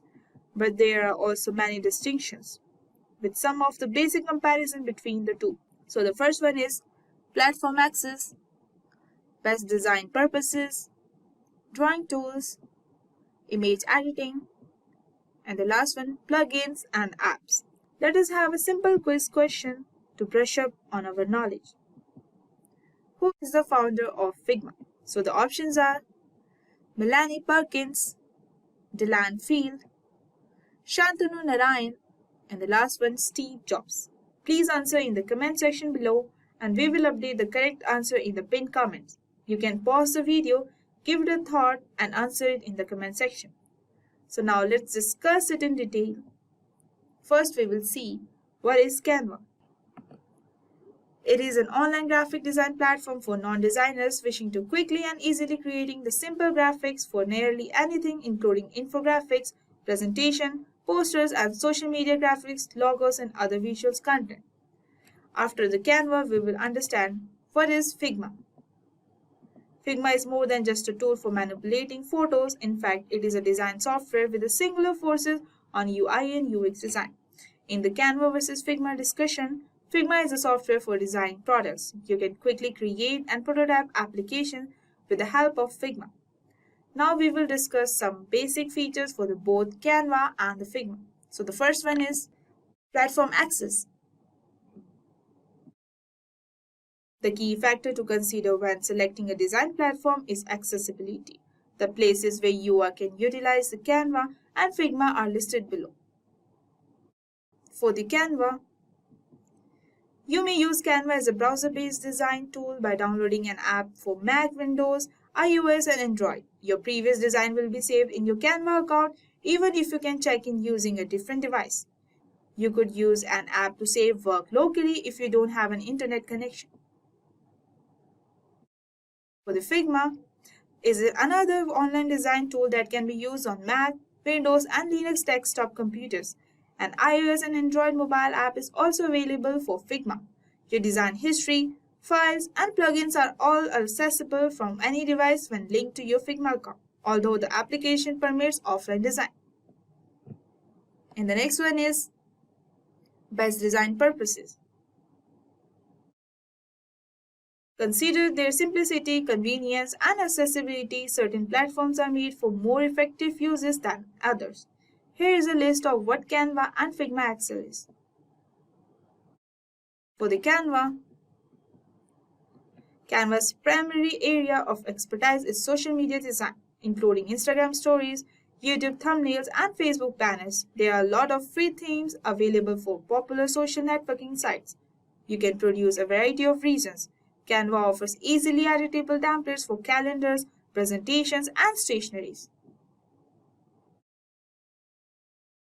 And for the Figma, since Figma is primarily employed as a user experience and user interface design tool, it performs well when being used to create the website, applications, and other interfaces. However, you can also use it to make other things like presentations, resume, and the animations for Instagram stories. Most design in Figmas are dynamic rather than static. And the next one is drawing tools. If you are required drawing instruments, the comparison that follows will assist you in making the best option. And for the Canva, it is the design capabilities that are limited in comparison to other design software. There is no pen tool available in the Elements menu, only the line and the form tools. It's free to use lines and curves in your sketches than to start from the blank. And for the Figma, drawings can be edited right in the app using Figma pen and pencil tool. A few form tools are also included that can utilize an additional to the pen tools. Having the ability is great. However, it's the best to import individual drawings from other applications for the UI and UX design. The next one is image editing. Image editing is a workflow feature whether you manage social media or are photographers. You may read more about the Canva and Figma's abilities in the section below. For the Canva, most of Canva image editing capabilities are adjustment switchment, and third-party filters. While some of its features are equal to those of Photoshop's, Canva products offer less customization. And the texture application is covered in the tutorial. With the Canva Pro, you get the access to more and better editing tools. And for the Figma, the majority of Figma's image editing features are quite basic because it is not designed to be used for photo editing. Additional options include altering the colors or applying blend modes to the image. The tool called Figma needs to change image from another tool to be provided in advance. And the last one is plugins and app. Your productivity may be greatly increased by using plugins. The tools that you can combine with Canva and Figma are listed below. For the Canva, this provides unique method for locating and utilizing other resources. The Elements panel is the first item on the menu bar. To use your creations, you can find here graphics, audio, video, movies, animations, and illustrations. You can actively download elements that are not already in the Canva. However, you can only perform searches for the particular words. And for the Figma, Figma offers a huge selection of plugins on its community page. In addition to the third-party applications like Unsplash for stock images, wireframes or initial designs, and placeholders plugin for the text, Figma also offers Mockup plugins. Anybody can make a plugin with a Figma account, and anyone also can use a plugin. After the comparison between the Canva and Figma, we will discuss the pros and cons for the Canva and Figma.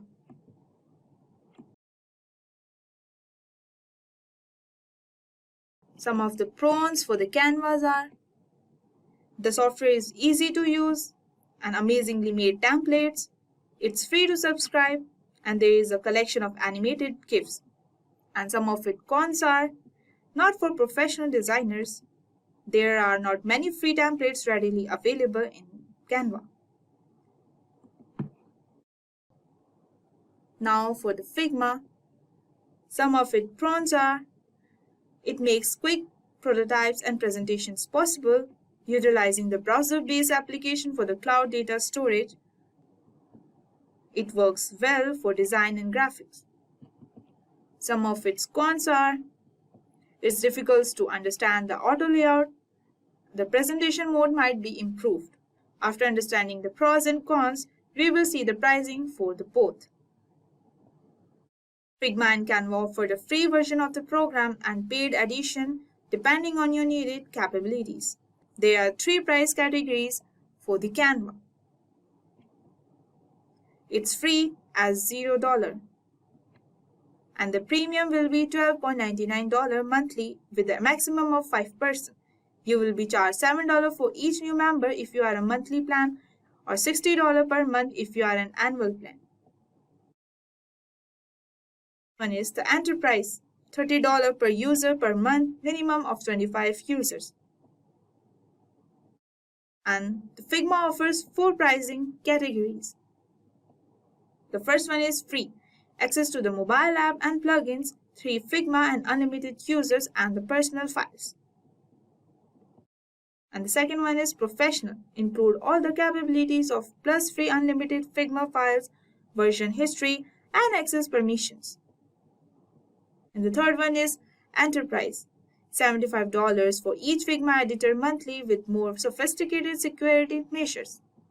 And the last one is organizational libraries, centralized data management, private plugins, and more are included in the $45 per month per editor.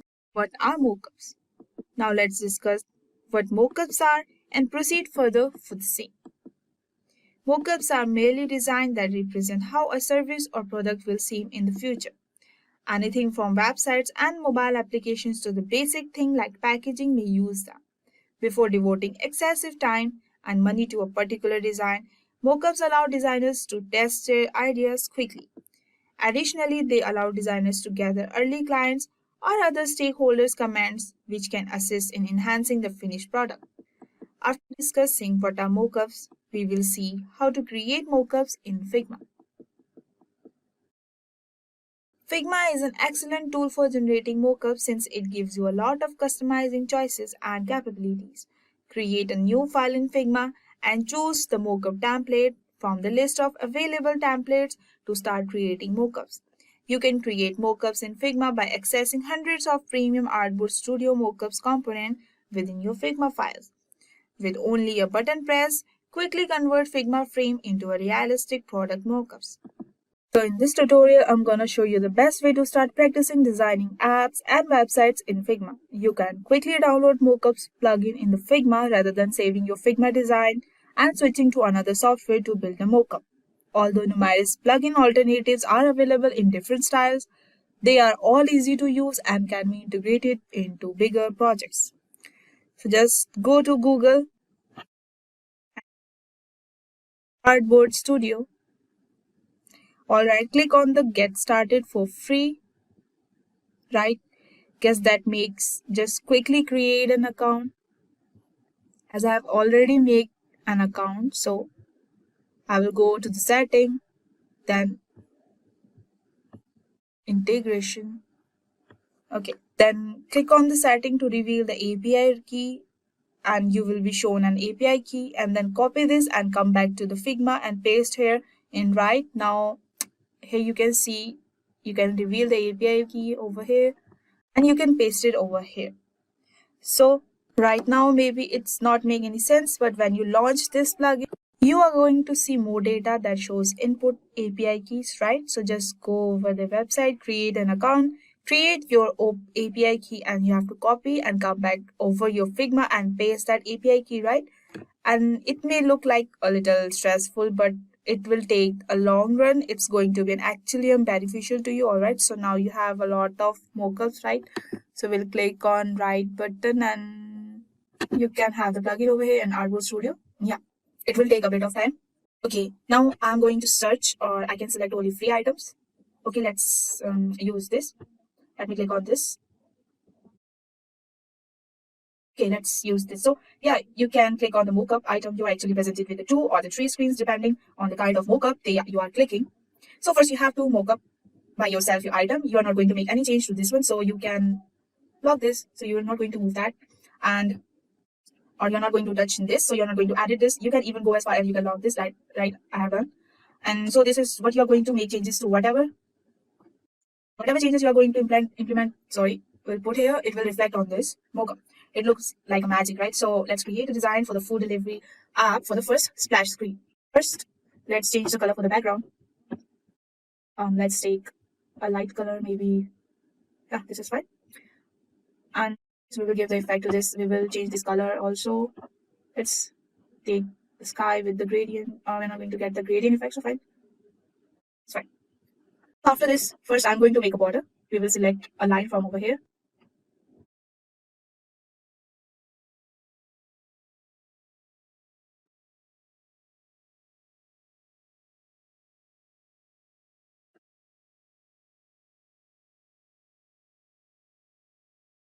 Yeah, again I will press the keyword L and I'll make the border. So similarly, I have drawn all the 4 borders. I'm going to make the width a little bit big. Let's give this a black color.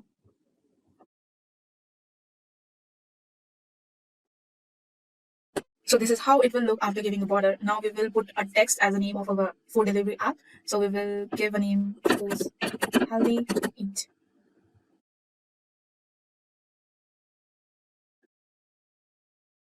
We will make the size a little bigger than this. 36. Let's make it bold with different color. Let's take dark blue. Right. Fine. Now we need to make a button with the name Get a Meal. So we will keep one rectangle over here and with the text. Let it be a little small with 416. 24. Yeah, fine. We'll align it in the mid and we'll change the color for this also.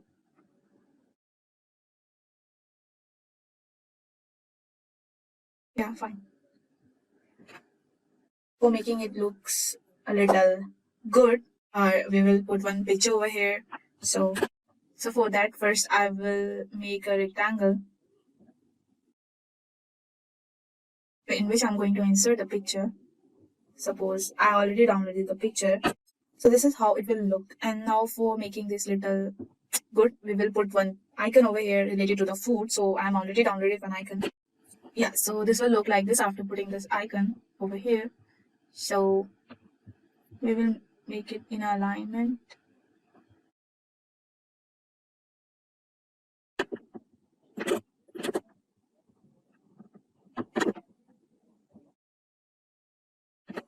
So after importing all the items and customizing the frame, click on the render button. First, we have to choose the screen, that is a splash screen. So we will render this and it will reflect whatever you're designing is going to render the item in that perspective. And the changes that are going to be made on this same frame would be rendered on the item after the render button is clicked on the consequence visible in this screen. See.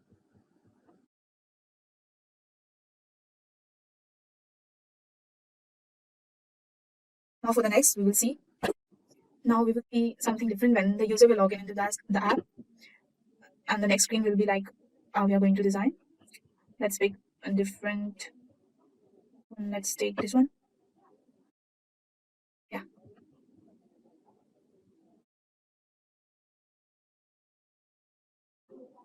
We will again log this one. So we are not going to make any change in this and I'm not going to edit this, but this, yeah. First, I will pick the line and now I'm going to copy the line. Sizes 3, 4. Yeah. Now I'm going to copy this. I will resize this also. I'm going to copy this and so it will look like this. Next thing, I want to add a text and that text should describe or what you want to select your meal. Different locations, maybe from your workplace or something like that. So we will going to add a text over here.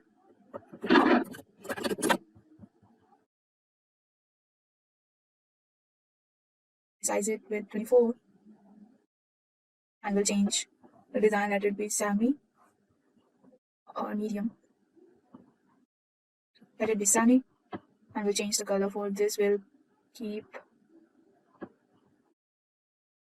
dark blue, right?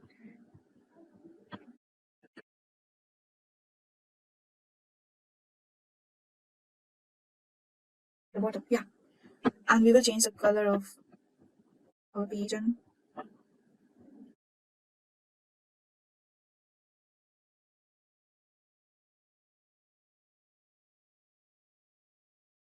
so after this, there will be the varieties for choosing the meal. So I'm going to add one more text like choose your meal.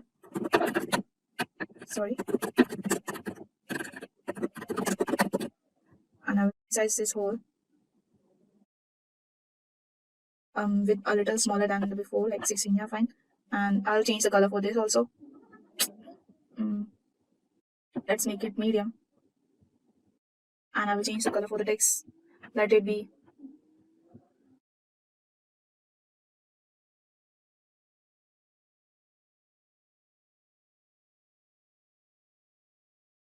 here about blue only. Okay, fine, this is fine. I'm going to align it again. Remove this. Okay. There will be the location, so I'm going to put a one polygon in the name of location. So we'll change the color for this. Let it be green color. Yeah, fine. So if you want to search your meal, there will be a search button also. For that, I have an icon. Download it. Yeah, so it seems like this, and we are going to put different four icons. For that, we will take rectangle.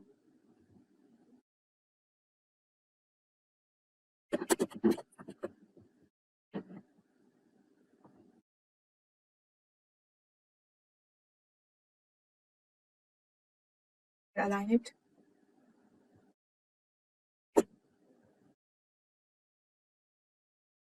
Yeah, it will be like this. And now I'm going to quickly add the 4 different icons that I already downloaded. As we are in the choosing page, first icon will be active and another 3 will be on offline. So we will keep them in dark color.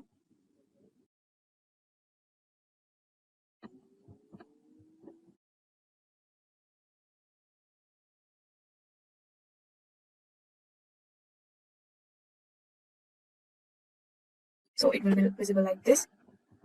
So we are going to add the items or the food that we are going to select. There will be different options. So let's do it. So first I'm going to take a square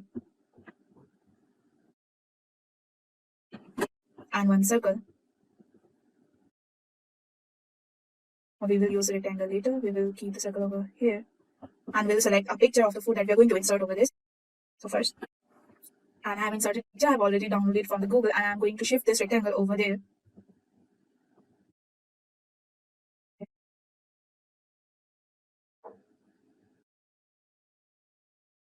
This is the vegetarian, so I'm going to give a circle with the green, and it is in our favorite list, so I'm going to give a heart over there.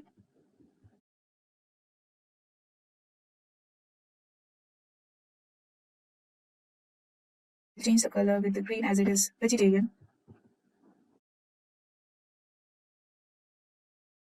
So it will be like this. After that, we are going to give the name of this meal. So quickly, I'm going to give the name of this meal.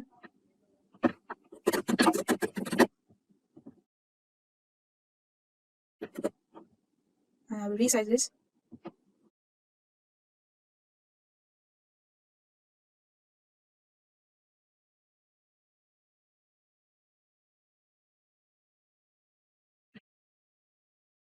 And another text for the price. So I'm going to give like 00. It will be in like italic and the size bigger. Hello. Yeah. So similarly, we are going to make the different rectangles. Suppose like here.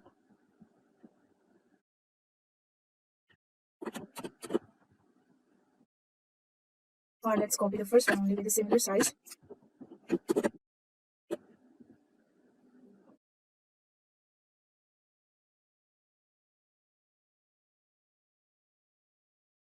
Yeah, now we are going to render this. For that, we will go in the plugin again on the item modes. And we are going to select this.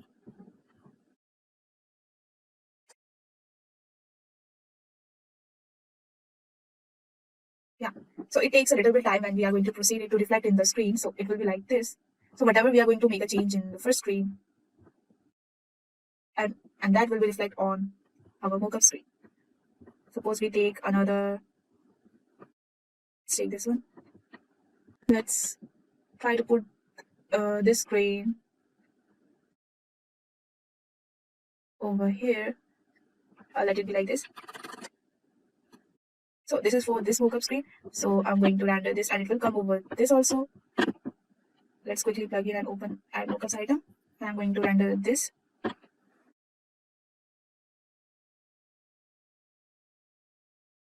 Yeah.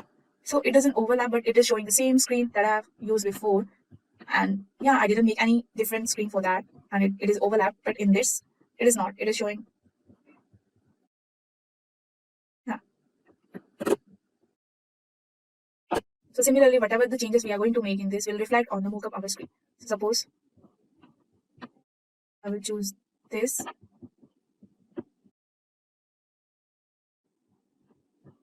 Anything like or any other shape. Let's take star. Give it a color with. I'm going to render this screen.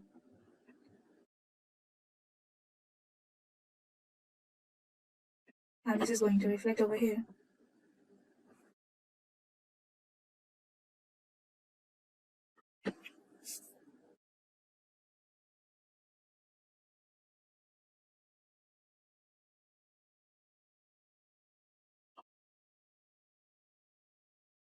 Yeah, after importing the items and customizing the frame, click on the render button and your design is going to render on the item in that perspective. Or any changes that you are going to make on the same frame would be rendered on the item after the render button is clicked on consecutively. So this is how we create a mockups in Figma. What is Wireframe? A website service can be designed using wireframes and is frequently utilized to lay out functionality and content on a page while considering users' need and journey. And before adding visual design and the contents to the page, the basic wireframe and the framework of the page is established using wireframes early on the development process. It is a double structure sketch of a web page or app comparable to the visual interface design. In wireframes, style, color, and graphics are typically kept to the minimal because they represent the initial product concept. Depending on the level of information required, wireframe can be created either digitally or manually. The most frequent users of wireframings are UX designers. Before the developers begin writing code for the interface, this approach enables all the partners to agree on where data is placed and will place the data digitally or not.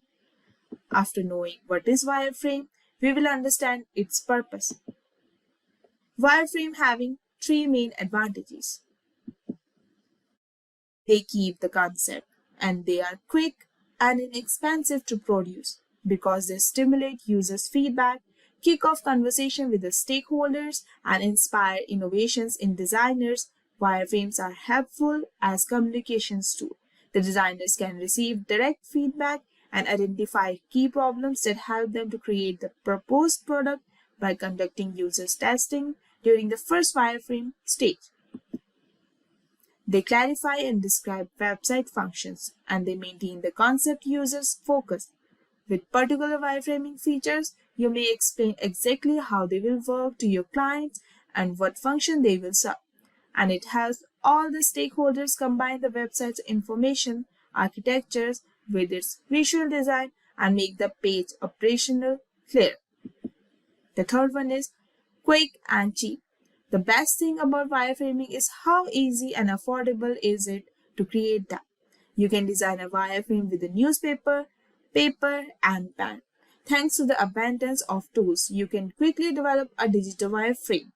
The consumer is typically less likely to be honest about their early thoughts whenever a product is highly polished. The longer a period is developed, the harder it is to make the change. After understanding the purpose of the wireframe, we will see the different types of wireframe.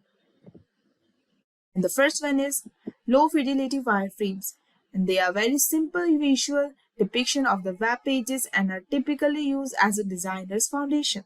As a result, they usually lack of all the sense of grid or pixel accuracy and tend to be quite sloppy. It contains basic pictures, block forms, and dummy contents, including fillers, text, or labels with the headlines, and they leave out any information that would serve as a possible distraction. These are useful for starting conversation, selecting navigation's layout, and mapping users' flow. In the second one is mid-fidelity wireframe, the most popular of the three. While they avoid distractions like graphics and distracting fonts, they mostly focus on specific features distinct from one another. Headings and body materials could potentially be separated using different text weight. Although remaining in black and white, artists can convey the prominence of specific features through various shades of gray. These are typically produced using a digital wireframing program, such as Sketch or Balsamic, even if they are still useful in the early stages of a design. The third one is high fidelity wireframe. Finally, the pixel-specific layouts are features of high-fidelity wireframes. They may have actual featured images and textual information unlike low-fidelity wireframes. They are the best choice for exploring and capturing ideas, menus, or interactive maps because of their additional depth. And rising wireframes should be saved for the last stages of the product's designing cycle. Now, what is included in the wireframe? As we briefly said previously, whether a wireframe is low, mid, or high quality greatly affects how many details are contained. However, elements like thread makers, searching areas, headings, share buttons, and placeholder text are frequently seen in wireframes. So the first one is information design. By illustrating the routes between the pages, wireframe relates the web database structure to its visual design. Among other things, explain how it should display specific type of information consistently on the interface. Identify the interface primary use of the functionality. The second one is navigation design. A site structure comprising all the components is structured so users can easily discover informations, wireframes, navigation charts, and etc. To develop a flowchart of your website, you will be evaluating, sorting, grouping, and linking comparable information during this process. And the third one is interface design. The method designers use to create useful software interfaces or electronic devices emphasizes aesthetics or styles. Designers strive to produce user-friendly and enjoyable interfaces. User interface design and other types, such as voice control interfaces, are called UI design. It's vital to remember that because wireframes are two-dimensional, they don't work well for displaying the interactive elements of the users. Now we will discuss what tools are used to create the wireframes. Three best wireframe tools are: the first one is Figma. As a potent cloud-based substitute for the applications like Sketch and XD, Figma stands out. The best thing is that it offers a range of visual capabilities, whether you are a freelance designer or a member of a large team, with no restriction for free users. There are many available free wireframes tools. Figma is a fantastic alternative if your team wants one simple tool for the entire creative process, but it's also a great option if you are a tight budget.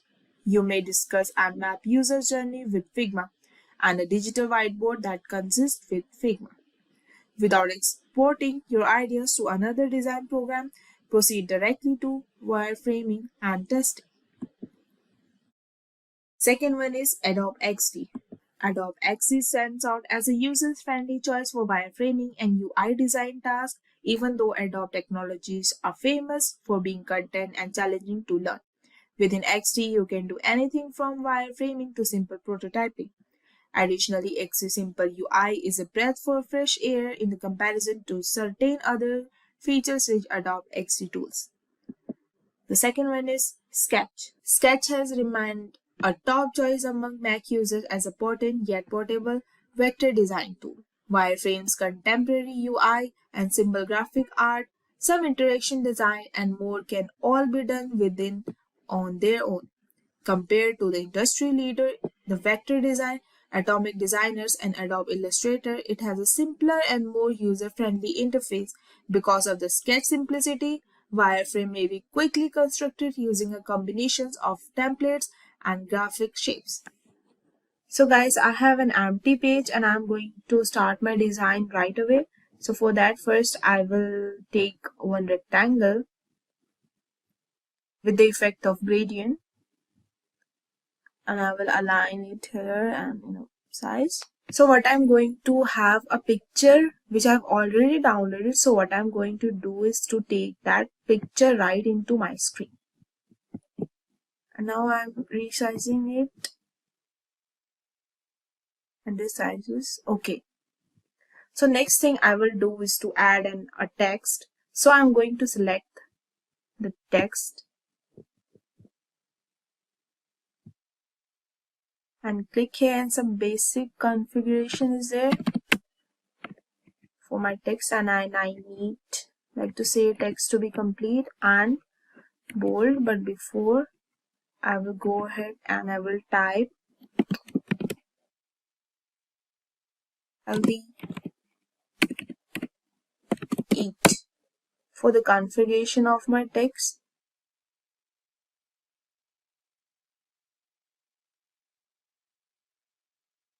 I will make it bold.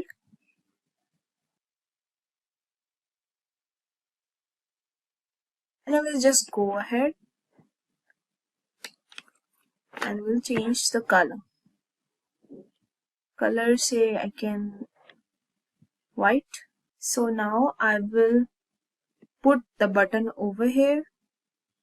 But before that, I will align it little up.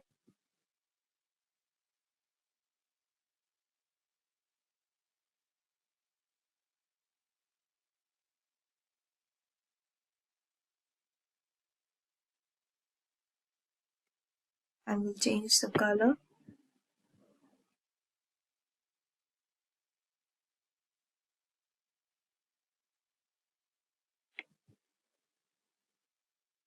by the name character meal. We'll change the configuration, we'll change the size. Sorry, this could be me. Let's do the little light color or some other color that could match with the background. So let me know what you think about this splash screen, and if you have any other great ideas on how to bring out a good flat screen, let me know in the comment section below. And for now, we are going to proceed with further with the home design and the next splash design. So guys, the next thing I want to do is the home, as I said earlier. So we will copy this first.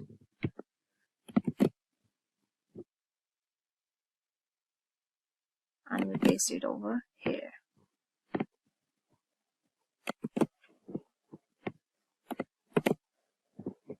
Yeah.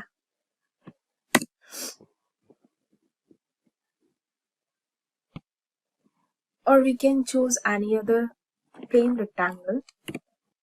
We will take it from here.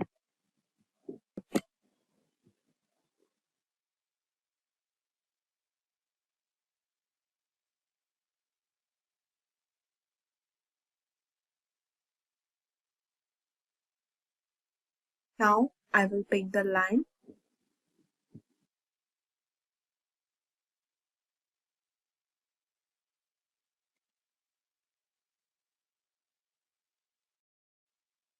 Keep this here.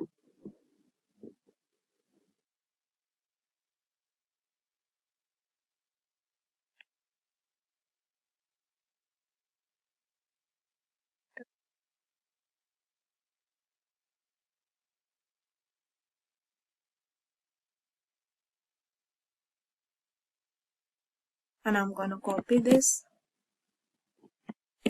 And then I will reduce the size.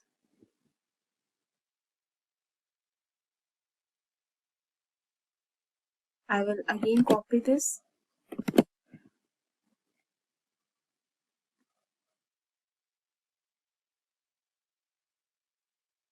And I will reduce size of this also.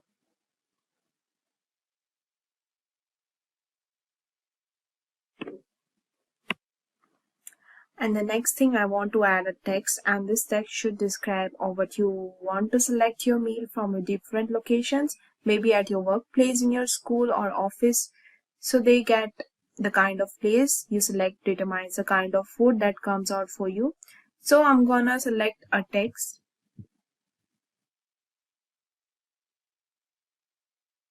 And I'll give a text, let's say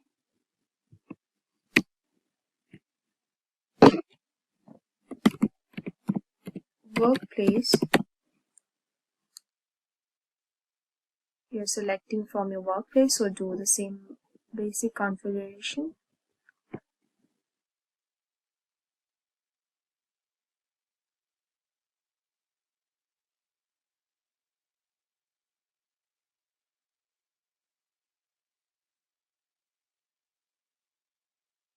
Okay, bold, and should be left aligned.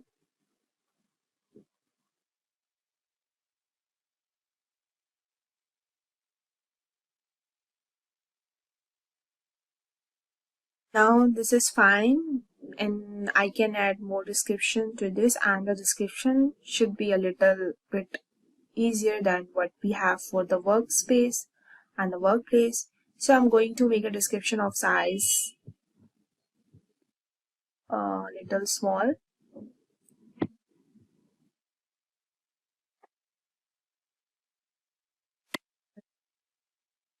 Text it actually like choose your delicious meal.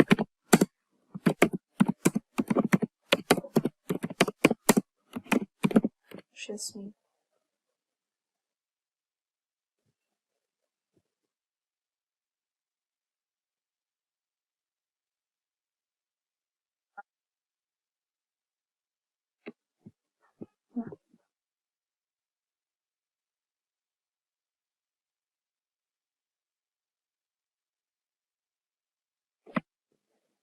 So now I can drop this here with a point like a more description. So you might want the users to select a different location, so we can achieve that with our triangle icon.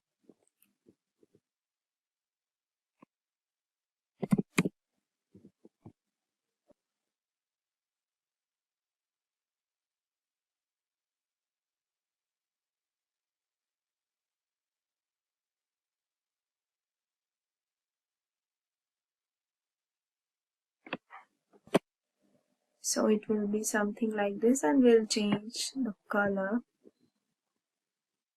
to white.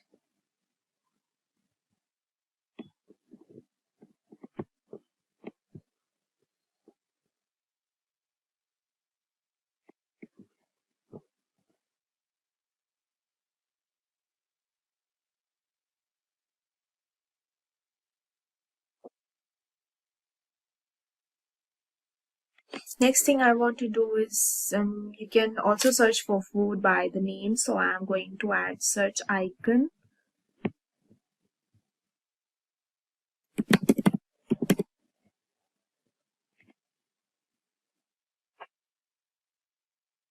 Yeah.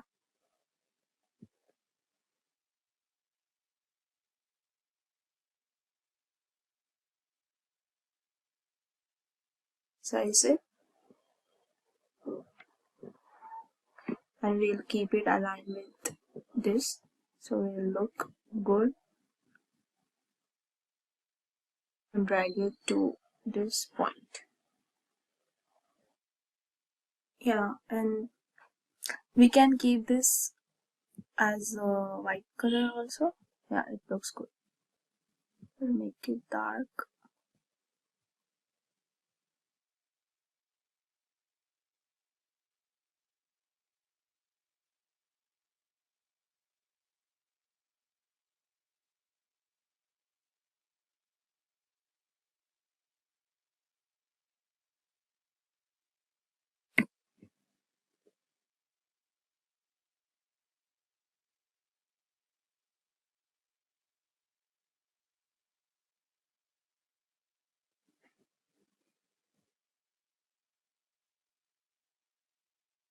So next, what I want to do, quick two icons. So I'm going to create some icons with the rectangle with some curves. So I will add the icon home over there.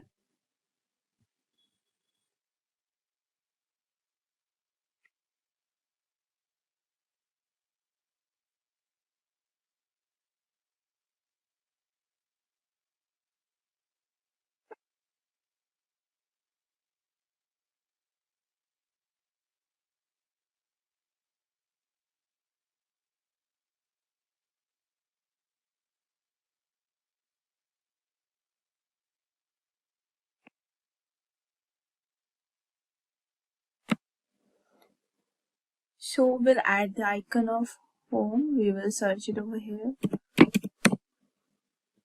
Home icon. Say this one.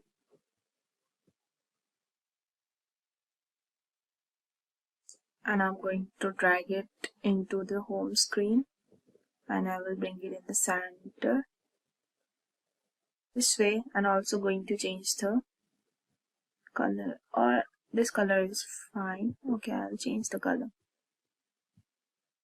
Yeah. So next thing I will do, I'm gonna copy this and make it into 4 places.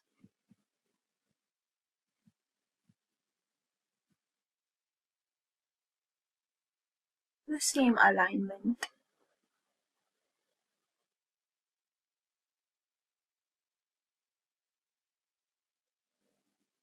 So I'm going to quickly change the icon for this, and another this one. So second one I will keep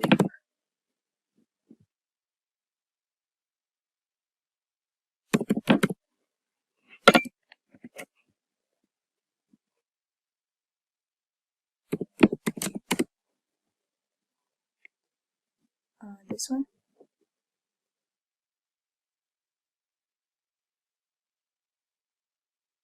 I'll keep it there.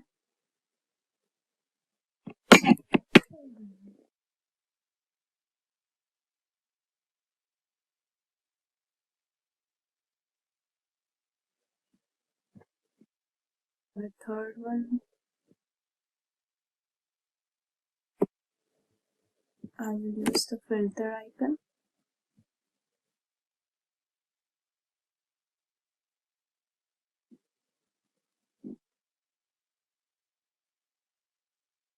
For the fourth, we'll use card icon.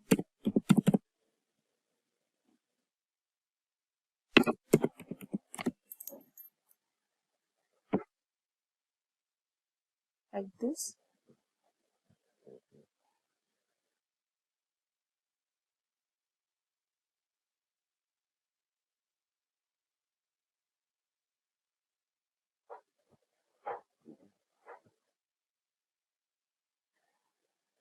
This one is the active one, so we'll keep this as bright color.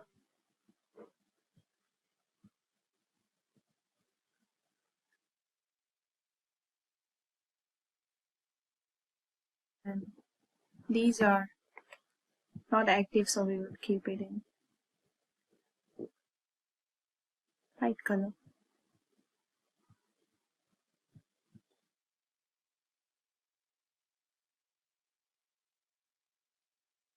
Yeah.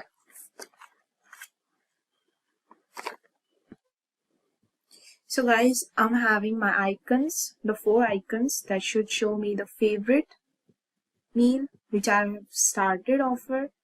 Now this should show me like a filter screen where I can filter if I am a vegetarian, same meal that are good for vegetarians, and this should show me the 10s card.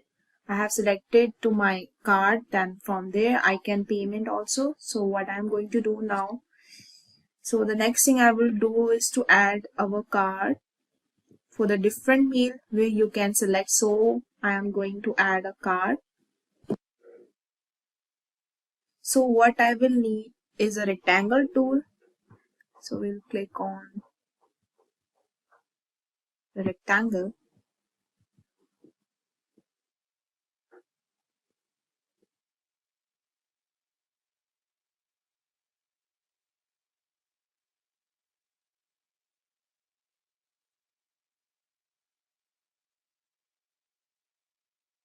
I have my rectangle tool. Next thing I will do a drag in and this slide.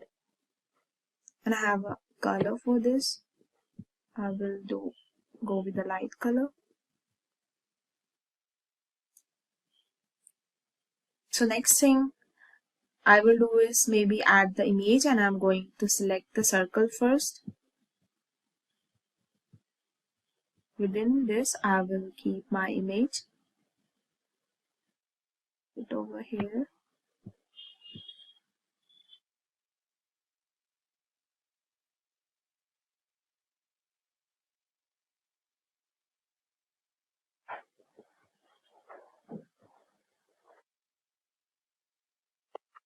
And we will align this here. Now we will add the image in the circle. What to do again, image, you can just select the image from where the image is in your system and upload it, as I already downloaded, so we'll upload it here.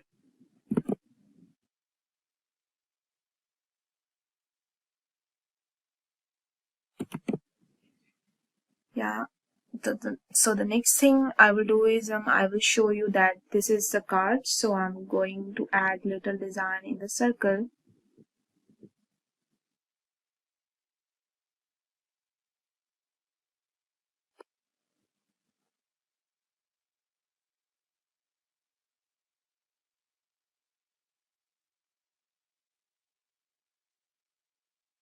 Circle over here.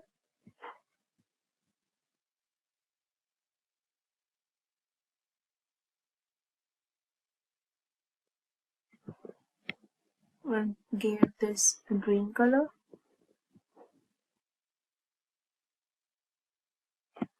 We'll copy this and make another circle. We'll give this as another color. It's little dark.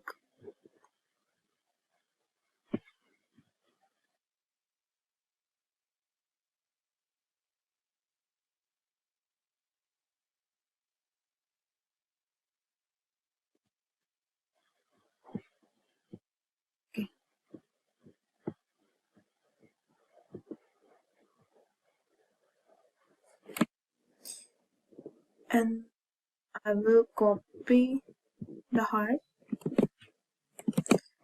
and make a duplicate over here.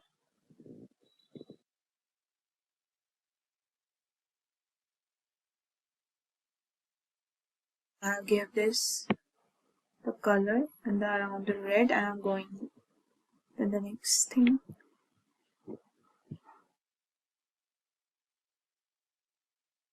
Then the next thing is what the name of the meal. So I'm going to selecting the text so I can copy the text. But before I will select the text, configurize it, and I'll give this name as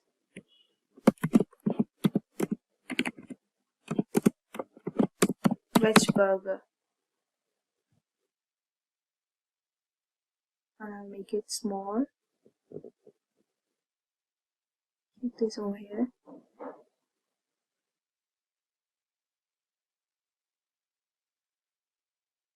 The board.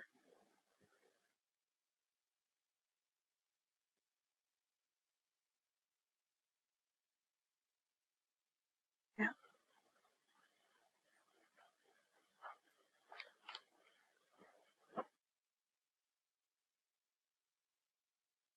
I'll copy this, put another text for the price. Let's suppose the price set must be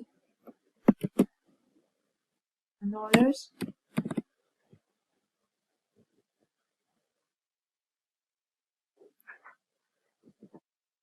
See, we'll put it over here.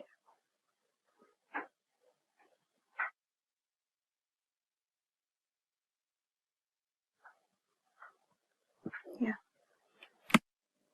And the next thing is we add a button down over here like plus icon. So here we can add a button.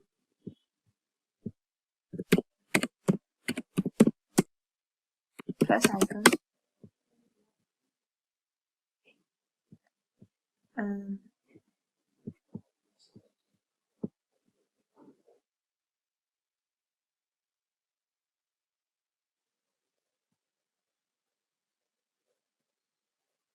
We'll keep this here.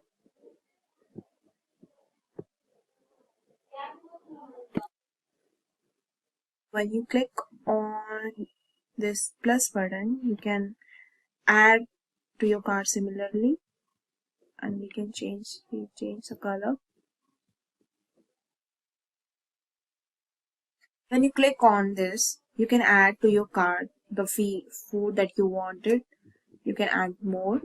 Similarly, this we can make. Similar to this, we have created another four. Suppose this is a veg burger or this is something else, and this is an example. And these three are in our favorite, and these two icons we will showing this is in our cart. So here we can add a little description that says, okay, there is a discount in this particular meal. Suppose this one.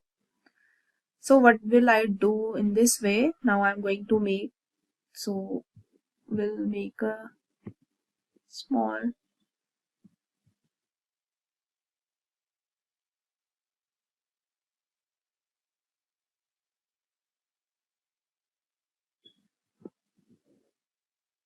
description over here with the red mark. Suppose 10% off. Let's just use this size. Yeah. So we'll change the color also. Yeah, I changed the color, and so now we have something like this. If you're really enjoying this tutorial, you can let me know in the comment section what you think about this tutorial, and if you think I need to improve or something also, let me know. And this is the final screen. Designers nowadays are always on the lookout to streamline their workflows, collaborate more effectively, and create better design outcomes. With a versatile set of features and interfaces, InVision has become a go-to platform for designers worldwide. InVision has proven to a valuable tool for various design projects, including mobile app design, web design, user experience design, and product design.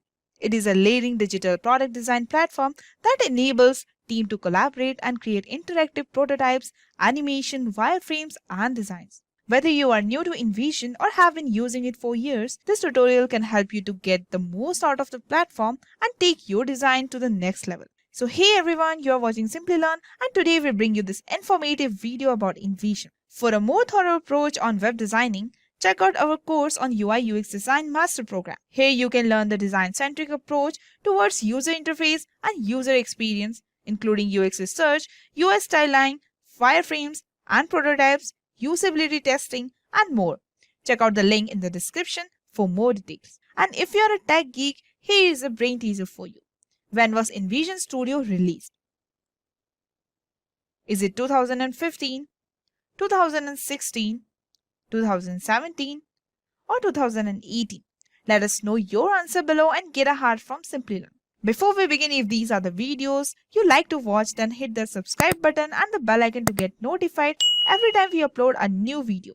Without any further delay, let's get started with the session on. So you have delivered your final design to your internal or external client only to find out the work you created was way off the mark and the hours you have spent on the original design have been wasted. Sound familiar? This scenario and others are exactly why wireframes are an essential step in turning any digital products into a reality. Think of a wireframe like a building blueprint, but for your digital product. The goal of a wireframe is to create the basic skeleton for each screen in your design that you can review the overall layout of the design with your clients before things like imaginary, color, and branding get brought into a mix. A wireframe will save you and your clients a huge headache and a lot of time. Now you may be asking yourself, okay, but what program do I need to create a wireframe? So in this video tutorial, we'll be using InVision, one of the standard software used in industry. Let's get started. InVisionApp.com. After signing in, it may take you to the project dashboard. Near the top right of the page, click the plus button or the red circle. But before that, you have to sign it up or sign in. Create a whiteboard with a free hand. Let's wait.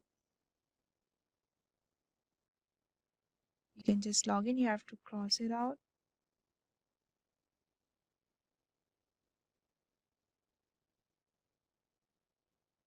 Okay. So from here, you can get you can create a blank freehand. You just select it and you will get the page. Let me select it once more.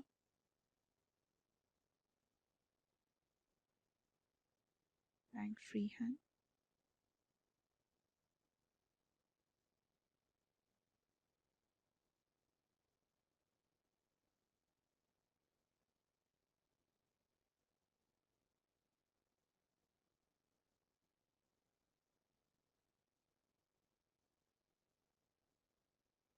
Or let's remove any of the before. Let's delete it from here.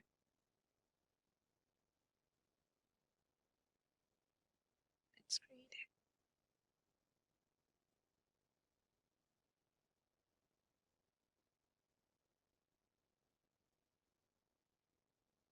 Let's take a minute to look at the interface. The whole blank space is called your canvas. Where you can draw endlessly. In the top left hand corner, there is an InVision logo to go back to your dashboard. Beside the logo is the title documents. Wait a minute. Yeah. Hi. This is a highlight document that name to be typed in for the new file. Let's take it demo InVision.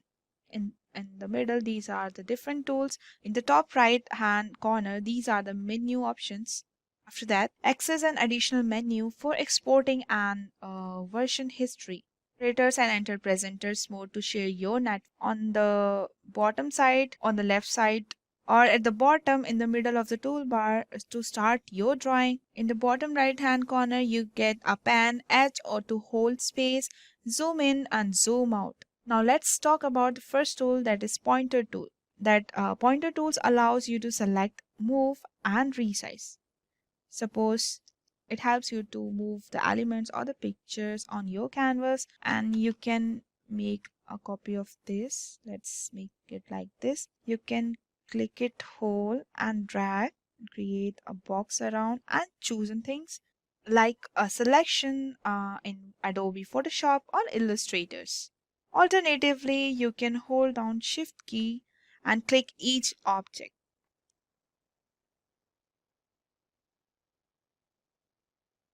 So for this, keyword shortcut is V and 1.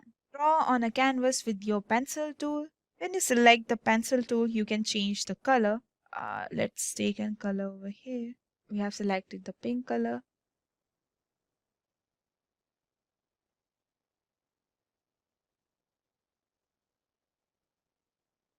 And you can change the color even from here again. Let's take this color.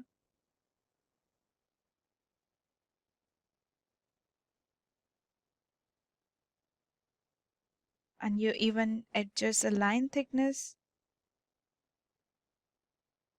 or set the default and caps to the top. So with the chosen color, you will see 3 different opacity options, along with your opportunity to add fills. But remember to keep the wireframe as simple as possible by using black and white and gray color only. It is over here. To create neat circle or squares, hold down the Option key while drawing.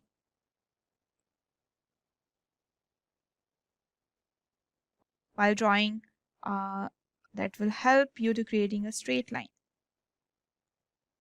Suppose I'm making it will be automatically will become straight at 0 degree or at 0 degree, 45 degree or 90 degree. To create any straight line at any angles, let's take another color like this, like this. Like if we will make a line without pressing the Shift key, it will be like this. There will be no straight line, but if you press while using Shift key, it will be straight and automatically. Okay. Hold Shift key whenever you click to draw, but release Shift before finishing your line. Let's take a look how is it work. Like this. You can see we can make it up at okay.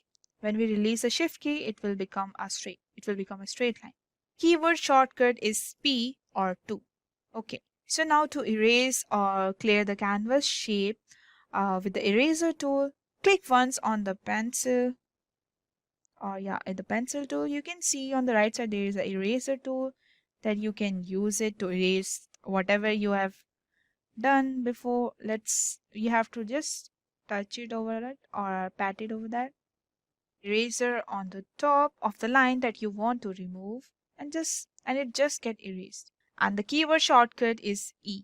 So the next is when the text tool is selected, click once on the canvas. The text tool adds to type something. Go ahead and enter text on your canvas. To create a line break, press enter.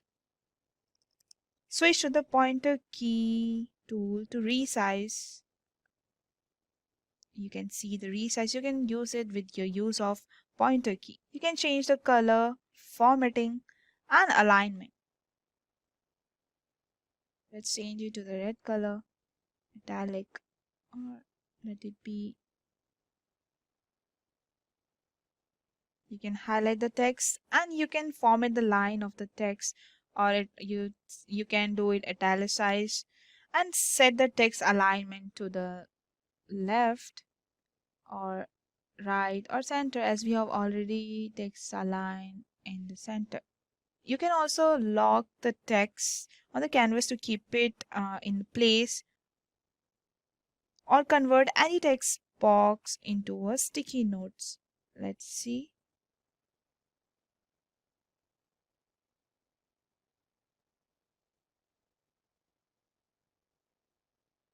Keyboard shortcut is T or 3. Shape tool, you can create rectangle, circle, or straight line, rhombus, oval, or any arrow shape. Click the shape tool and then select the appropriate shape, whatever you want to keep here. Let's copy and I'll paste it over here.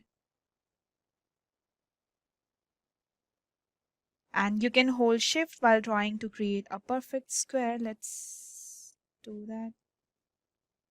Let me select the circle. Just hold the shift key first and you can create a perfect square. While drawing a line, will lock your line. How does it work? Let's see. It can lock it at 0 degree, 45 degree, and 90 degree. Keyword shortcut is S and 4. What I suggest, just avoid using graphics and images in IO wireframes. Use simple rectangles and square shapes from here. Let's see.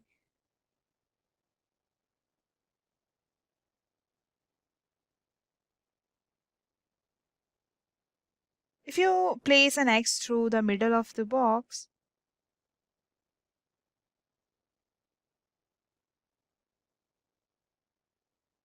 this is a signal where you can place an image. And for the videos, you can put the triangle like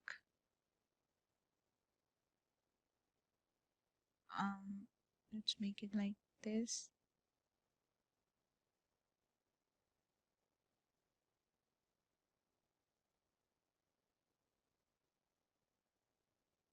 As a play button, let's make it a color.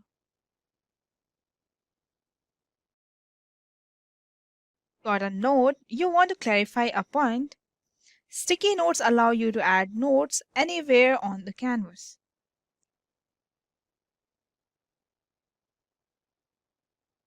It is in the fifth option. With the sticky note selected, you can change its colors, actually adjust its width, and you can even add a text over here. Let's suppose.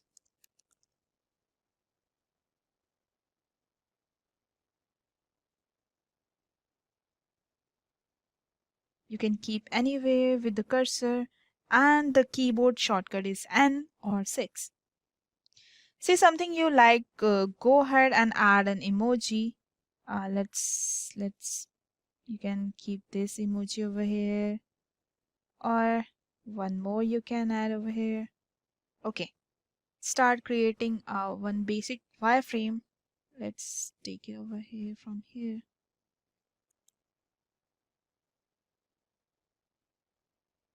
Let's select this one. We will use some basic tools with the shape first. We will have this.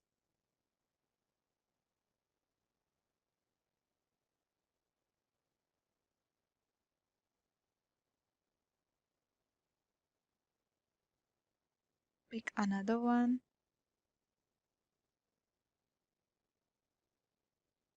And the editing toolbar appears when you have one or more objects selected, like this. And let's edit it with the text. Let's write something.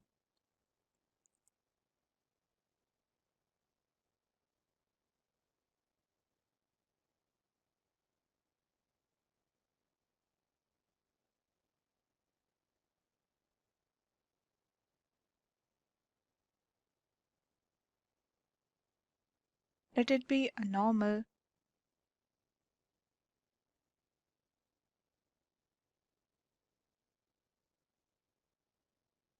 We will use our cursor to align the name. Okay. Similarly, we will have password.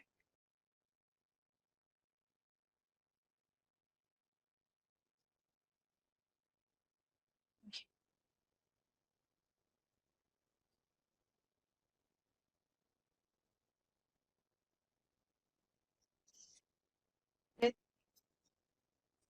Password.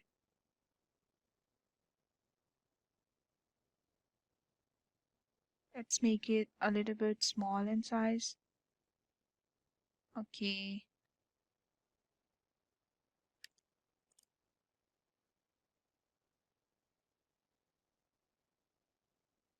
And another text over here.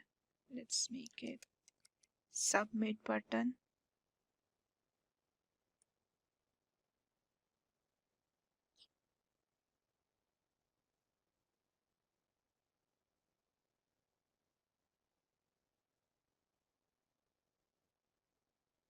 So now after creating shapes and line, you can edit them using the menus actually. So let's change the color for this as pink. This also we can change the color with pink. And we can change the color for the text. Let it be black.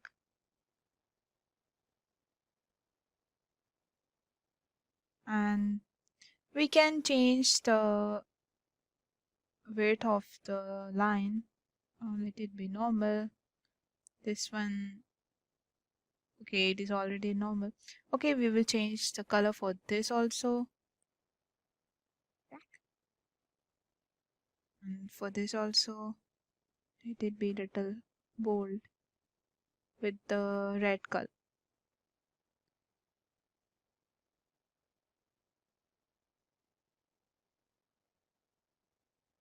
You can see the alignment of this is always connect to this. Okay. When you have text, you can select, you can change the color, formatting, and alignment that we have done already. So you can lock the text on the canvas to keep it in the place. Like let's suppose we can make it move around like this, but if we lock this one, we can't move it because it is locked. So just open it with the tab. That's it.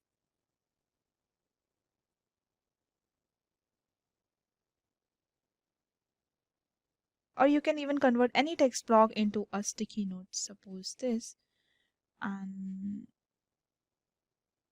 you can get a sticky note of this outside, right? So don't let it do this. Okay.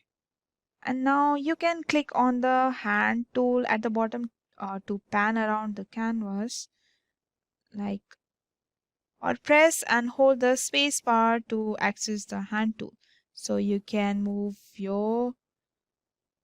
and you are enabling to move around an image by pushing on it like this.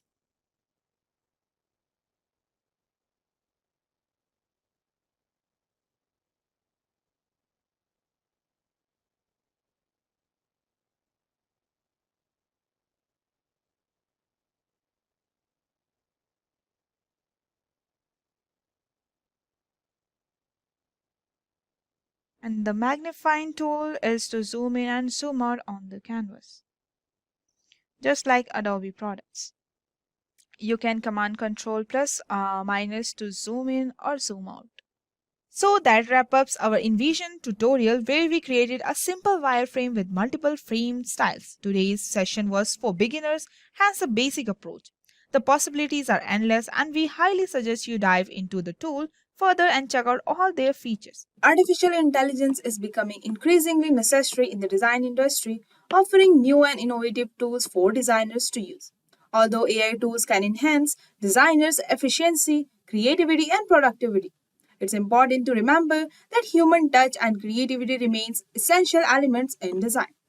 You're already watching Simplilearn, and today we bring you this informative video about AI tools for beginners. And if you want to learn the A to Z of UI UX designing and how artificial intelligence is helping the industry moving forward with the time, do check out our master's program on how to become a UI UX design expert. Here you will cover comprehensive approaches to all UI UX design development stages, taking a look at the concept of UX research, design thinking, UI prototyping and styling, information architecture, usability, and testing. You can find the link for the course in the description below. And if you're a tech geek, here is a brain teaser for you. Who is known as the father of AI? Is it Fisher Adda? Is it Alan Turing? Or John McCarthy? Or Alan Neil? Let us know your answer below and get a heart from Simplilearn. Before we begin, if these are the videos you like to watch, then hit the subscribe button and the bell icon to get notified every time we upload new video. Without any further delay, let's understand the top AI tools for the designers. If getting your learning started is half the battle, what if you could do that for free? Visit SkillUp by Simplilearn. Click on the link in the description to know more. And at the number 10, we have Sketch to Code. Sketch to Code is a technology that allows designers to convert hand-drawn website design into functional HTML code. This technology utilizes advanced artificial intelligence algorithm to analyze hand-drawn sketches and generates the necessary HTML, CSS, and JavaScript code to bring the design to the life.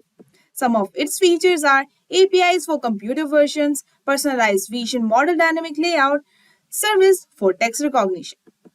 And it is free to use. Here are some pros and cons for Sketch to Code. Time saving. Instead of spending hours coding the basic layout, developers can use Sketch to Code to quickly generate code based on a hand-drawn sketch. Reduce errors. Sketch to Code generates code based on a visual representation of the user interface, reducing the risk of coding errors. And the third one is user-friendly. Sketch to Code is easy to use and doesn't require coding knowledge, making it a valuable tool for designers and non-technical users. Some of its cons are limited functionality. While Sketch to Code is excellent for generating basic layouts, more complex user interface. Code quality. Sketch to Code generates basic HTML code, which may require additional optimization to ensure it is compatible with all the browsers and devices. Dependency on sketch quality. The sketch quality can impact the generated code's quality.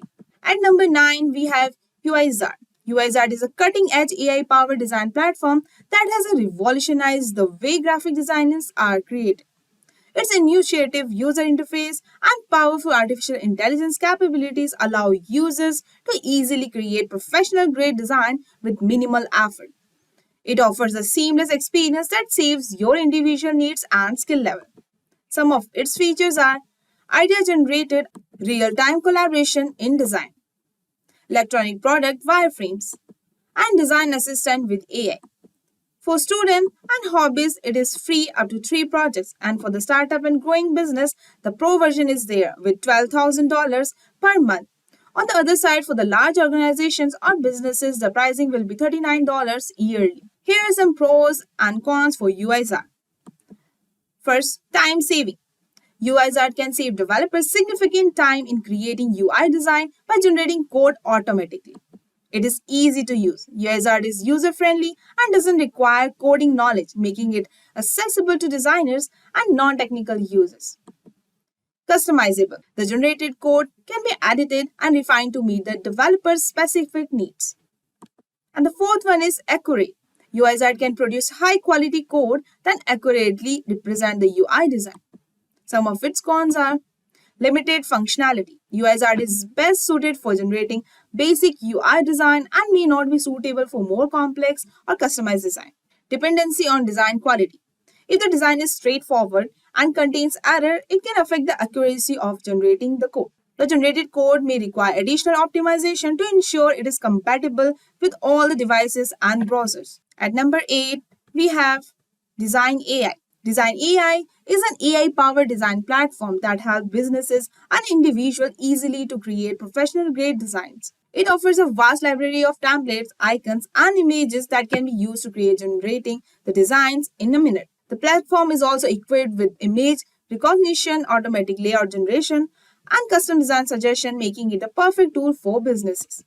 Some of its features are it is assistive devices, scalable vector images, and collaboration between team, unlimited downloads. And pricing per month, it's individuals and students and marketers that need quick, easy projects can be go for the basic that is $29 per month. For entrepreneurs and small teams, needing advanced editing and professional teammates is $69. And customized for large team and agencies that need branding and collaboration. Here are some pros and cons for Design AI. It is quick and easy to use. And AI-powered, the platform uses AI to help users to create designs which can result in more efficient and effective design processes. Affordable. Designs.ai price is affordable and it is reasonable. Wide range of design tools including a logo maker, graphic maker and others. Some of its cons are limited customization. The designs created using designs.ai tools may need a more personal touch and may not be customizable as the design is created by a human designer. Lack of human interaction. The platform is entirely AI powered, which means user cannot collaborate with the human designers. Limited design options. While designers.ai tools offers a range of design options, there may be limitation regarding the number of design templates or graphic available. So at number 7, we have Fronty. Choose from over 300 in-demand skills and get access to 1,000 plus hours of video content for free. Visit SkillUp by Simplilearn. Click on the link in the description to know more. An AI-powered tool called Fronty generates source code from the image uploaded by users. It provides a fresh approach to websites creation. Fronty offers a wide range of templates, themes that can be used to create custom websites. The platform is also equipped with features such as drag and drop functionality and automatic responsive design. Some of its features are image to code generator with the AI, hosting a website's layout online, custom domain, and optimization for search engines. And the pricing per month, freemium up to 3 users, and in pro version, it is $4.54 per month up to 10 users, and another advanced version that is $9 per month up to 25 users. Here are some pros and cons for Fronty. Some of the pros are no coding experience required. Fronty visual interface allows users to create websites and web applications without coding experience. Next, user-friendly. Fronty is easy to use and its drag and drop interface allows users to create design quickly. Real-time editing. Changes made in Fronty's interfaces are reflected in real time, allowing users to see the design. Some of its cons are limited design options. While Fronty drag and drop interface is useful, it may be limited regarding the number of the design options available. Limited functionality. Fronty's visual editors may not be as powerful as a traditional color editor, which may limit the functionality of websites. Dependency on the platform. Since Fronty is a web-based editor, users depend on the platform's uptime and the availability. So up next, at number 6, we have Color.Adobe.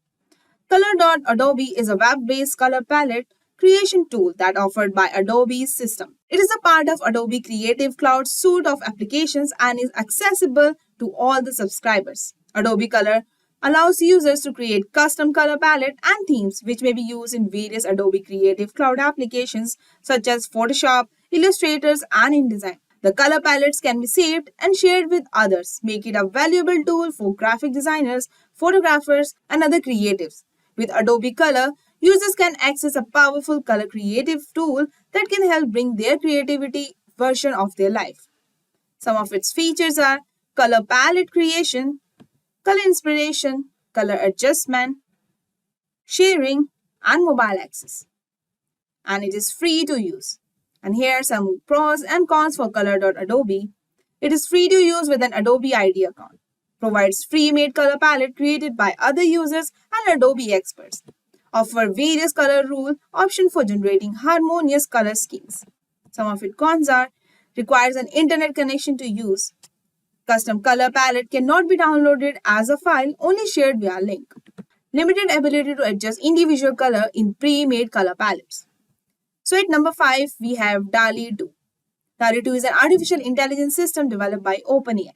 This advanced AI platform can generate highly detailed and visually diverse images from textual descriptions. System is based on the transformer architecture, which enables it to process large amounts of information and generate high-quality outputs. The images generated by DALL-E 2 are highly customized, allowing users to adjust color, texture, and other elements to create unique and personalized images. Some of its features are generates high-resolution images from textual description, improves upon the original DALL-E, creates unique and diverse images, trained on a large and diverse dataset. Price for the DALL-E is also free to use. Some of its pros are it can generate highly detailed and complex images from the textual description. It offers a wide range of customization options such as image size and number of outputs images.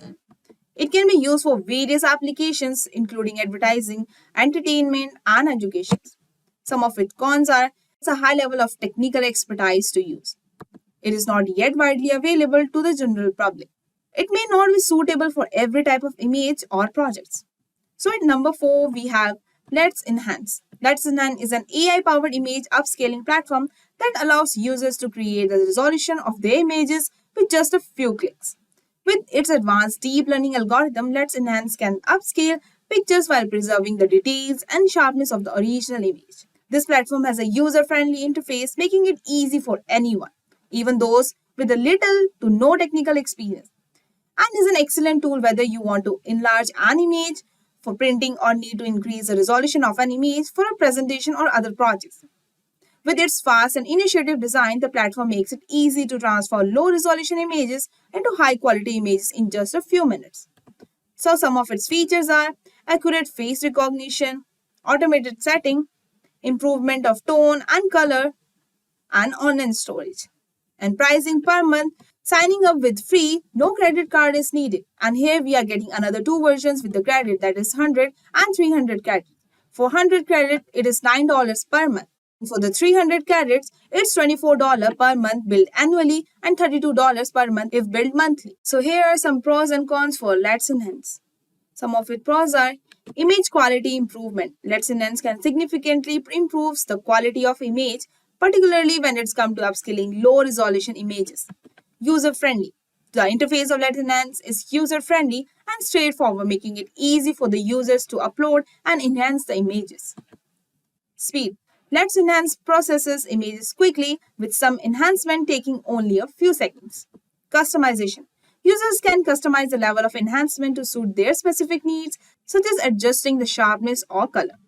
Some of its cons are cost. While Let's Enhance offers a limited number of free image enhancement, users need to pay for additional enhancement or a subscription for unlimited enhancements.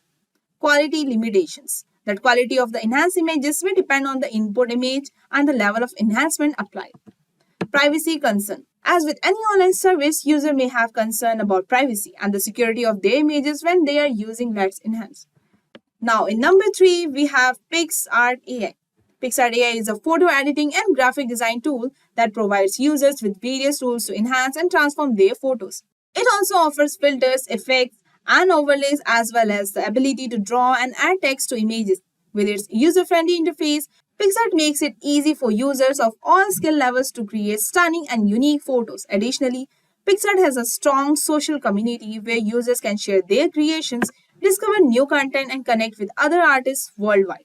Whether you're looking to touch up your photos or creating digital art, PixArt has everything you need to bring your creativity version in your life.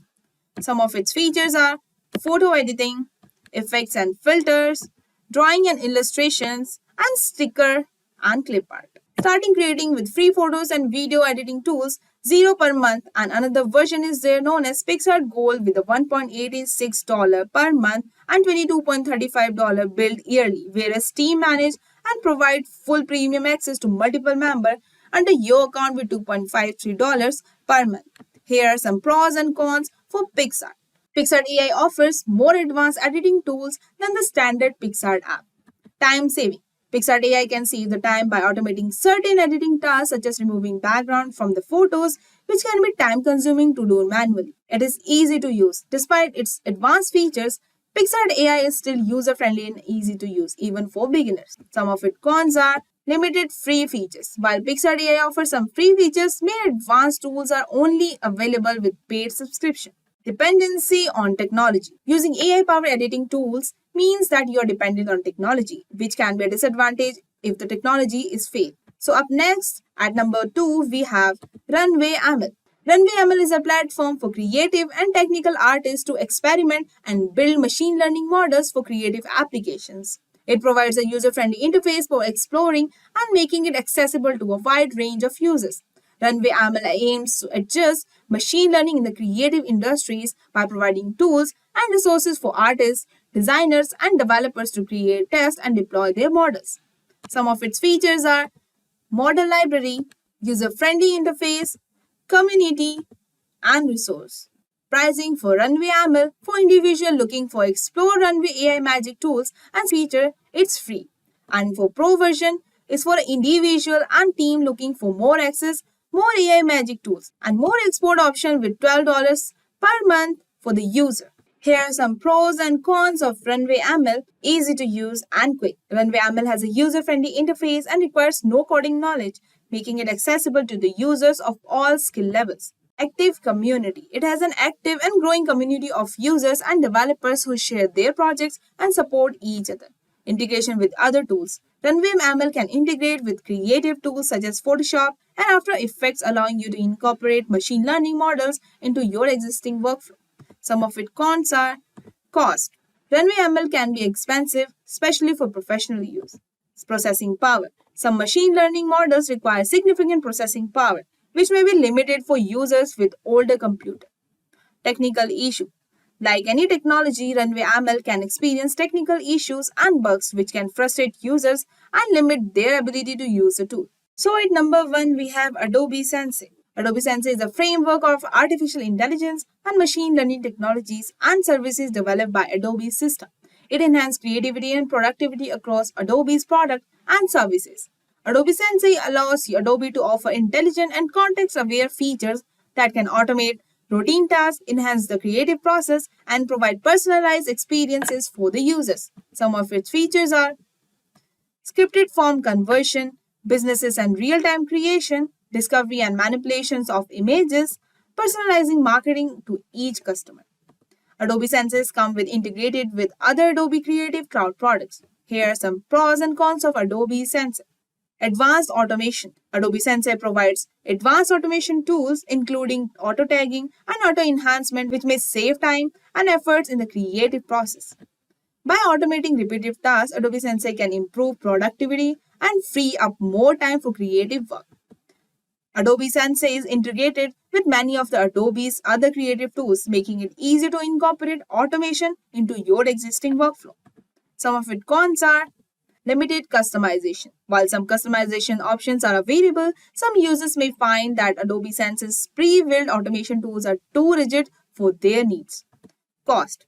Adobe Sensei is only available through Adobe's subscription-based Creative Cloud, which can be expensive for some users. Dependency on technology. Like an automation tool, Adobe Sensei relies on technology, which can be disadvantaged if there are technical issues. It's important to keep in mind that while AI can help to generate ideas and create stunning visuals, I'm going to show you exactly how you can generate these yourself. Websites are going to be built with AI art as well as tools like ChatGPT in future. So in this video, I'm going to explain the whole process, and we are going to have it write the entire website layout for us, all the content, the hero section, and feature section, and much more. This means that we can build the entire website from the ground up without writing a single line of code. And this will be a pretty damn cool. Alright, we will start with the mid-journey. In Google search, we will write mid-journey. This is an AI tool that allows you to create the AI art that we are now seeing all over the web. To go to this, you just go to the midjourney.com and join the beta. It's easy to get started because all you really have to do is join the Discord. When you do this, it will open up the Discord community, which you can accept the terms and conditions and start creating your own AI arts. Let's do this now.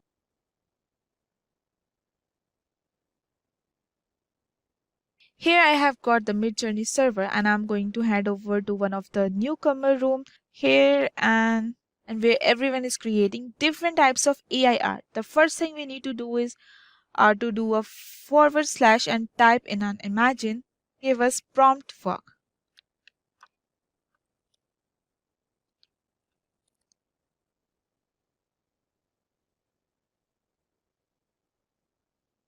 We can request the AI any type of art we are after. Here I'm going to type in a beautiful website for shoe. Then I'm going to pass in --v4, which means the version 4 of the Midjourney of AI art tool. Finally, I'm going to pass it in stylize. I'll do --stylize. It's basically how random we want to be in it's in between 0 to 1000, and I'm just going to set it to about 500, which is average. So I will do the enter. It will take a little bit of time. Here this will start working in the background. It's going to generate a low fidelity version of the website and the design for this art, and this low fidelity version will be iteratively updated to be higher in resolution. These four examples then can be picked from, and then we can upscale them as well as let's have a look at what kind of results we get now. One thing to notice here is that we do get a bit of a loading percentage bar, and this is how long it takes for the actual AI to generate the image. Usually it takes between 1 to 2 minutes, but it will essentially refresh and ping you once it's complete. So it is complete, and here are the four versions that we got, which are not too bad, not that great either. They are a bit yeah, I suppose it's looking funny in a way. So this is a way we can start being more creative with our prompts. So what I mean that is by giving more context as to what we want to do. So here is a prompt that we have created. What I'm gonna do is to pass it in the imagine once more, and I paste this prompt in this, and I'm going to give some more context. I'm going to pass it to the word UI. Wait, choose UI UX website. This basically means that it's more or less focused on having good UI and good at UX and being more like a website rather than just a creative shoe or a design. And it's important to give these context clues to the AI if you want better outputs. Different types of context clues you can provide is to find a kind of style that you want. For example, how you want the design to look and feel, whether you want it to represent a certain brand or much more. Like, these are just simple examples, but let's take a look at the kind of results we will get just from making these small little changes to the design. Here you can already see wait a minute. Look, it's a little bit more interesting. We have a bit of our sliders and what looks more like a Nike shoes, and also have what looks like a menu at the top, and I really like this design that we have here on the bottom. And here it is, because it does look very much like a website that we have got a bit for a hero section or a hero set section. And what's not, so from here we can select the version 1. So from here we can select the version 1, 2, 3, 4 to upscale, and I'm going to upscale version 3, which is U3, and this will give us the higher resolution version of this one particular design that we can start to take to the market, or even you can use to bid. This again will take a little bit of time. It's going to process this and to do, and you can upscale in data, and let's run this in the background so that you can see wait a minute. This again will takes a little bit time to process. It's going to process this and do an unscale or upscale in beta, and let's run this in the background so that you can guys see what's the look. So here's the final result, and this is looking pretty, and we have got a nice design here for a shoe. We have got a bit of a hero section, and we also have what looks like a 2 call to actions, and we got some option here too at the very bottom, and as well as at the top we have got these colors, and that essentially are looking like these shoes colors being used as a part of the website design. So not too shoppy. Let's select the another one. Let's see for, yeah. But I think we can do a little bit more in terms of customization the design for this website, and I'm going to show you how you can do this. I'm going to copy over this prompt once, and for this prompt this time I'm going to pass a couple of extra things. So let me just maximize this.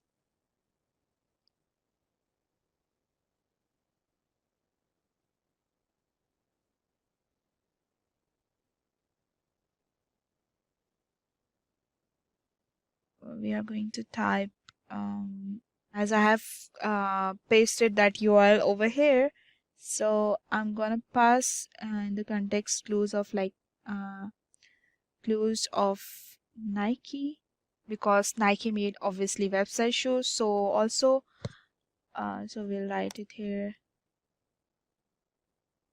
Nike, not here.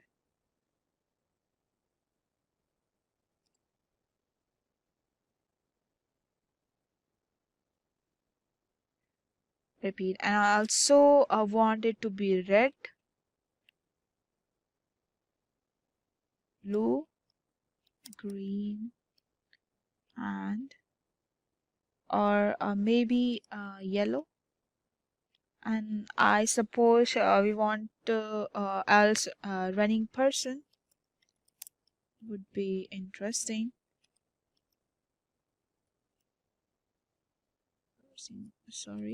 Person. It would be interesting to see how that gets designed. And I think that this should be enough. Let's actually improve the styling here. 1 minute. Let's change the styling. Let's have it 750 to make it a little bit more creative. And here are the results. I don't have a running person, but I do have a website that has definitely started using the colors that I recommended with Journey's AI art systems to use. So these website designs look way more creative than we had previously. Still, we have this slider design. These website designs look way more creative than we had previously. We still have this slider design here at the bottom section where we can pick out different shoes, but even these shoes look damn cool. I can see that the Nike logo on these, and these are actually ones that I would probably buy if I saw in the Nike store. But generally these also are website because we have got the menus here at the top of the right. We got the text. So generally speaking, these are pretty interesting designs. So now I have another option here called version 1, 2, 3, 4. What this does is actually allow you to pick more generations based on actual image from these images or these designs. Now from these design, I actually like the 12, 3 and 4. I think it is most, I think 4, because it teals and red, or it's a bit yellow or blue. So I'm going to select the version 4, and that's going to create 4 more version based on the specific version for us. Let's take a look at the what those that we got. And here we have got our results where we have more examples of that. All of these looks very similar. I think the only difference here is blue line, red line, it seems to be shift and change, as well as a hero section. And you would normally have this menu at the top right, and something these shoes here are a little bit inverted, but generally speaking, this is the kind of variations you can expect.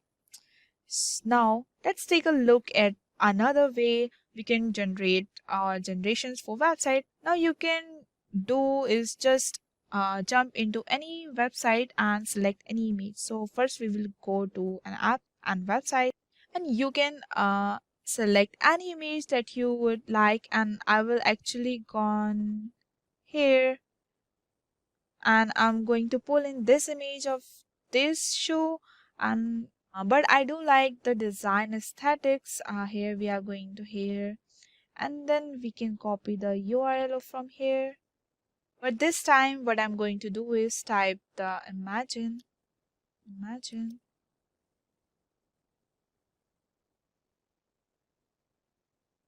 Then I'm going to pass in the URL what we have copied. We will paste it here. Again, I'm going to write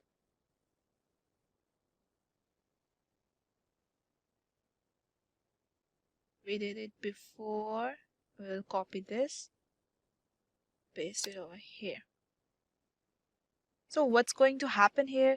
It's going to have a look at this image that we have defined in terms of the URL. It's going to use this as a reference point. Then it's going to take a look at the prompt we have put in, which is the shoe prompt using the colors, and it's going to try to design a website that has a similar aesthetics to that image, which is really cool. Let's see the result we get back. Looks like that's ready. Let's take a look at this. So here you can see that the design aesthetics, wait a minute, static that is similar to the page seen in this one. So this is more bubbly and colorful image, and now are represented very much so in this design aesthetics. We have these 4 elements here at the bottom, and if you have a look at the design, originally we had 4 elements here, so you can see that it's pulling in these design aesthetics to create a design based on that, and this is where you can really start using the air art. Repeat, using the air tool to your own benefits, trying to combine different styles, customizing them, and creating new and independent and unique ones from there. So in this 4, I'm really like the version of 4th one, or the second one is pretty. So what I'm thinking of doing is an upscale on this. So we are going to upscale V2, and we are going to wait for that. 1 minute. Is use ChatGPT to write out the most of the content for me, and then I could take this to a client to immediately start shading. So let's see the upscale version happen. If we take a closer look, we will see that it has all the main elements for a website, including a logo area, a menu area, a nice hero image, as well as a title, tagline, button, as well the feature section. So what I'm going to do is to save this image to my computer. I'm going to save it and then customize it a little bit. But before we do that, we are going to head over to a GPT. Here we're going to prepare the outline for the website using some AI tools. So here I'm going to ask ChatGPT to give me the broad outline for a website for shoes, including hero title,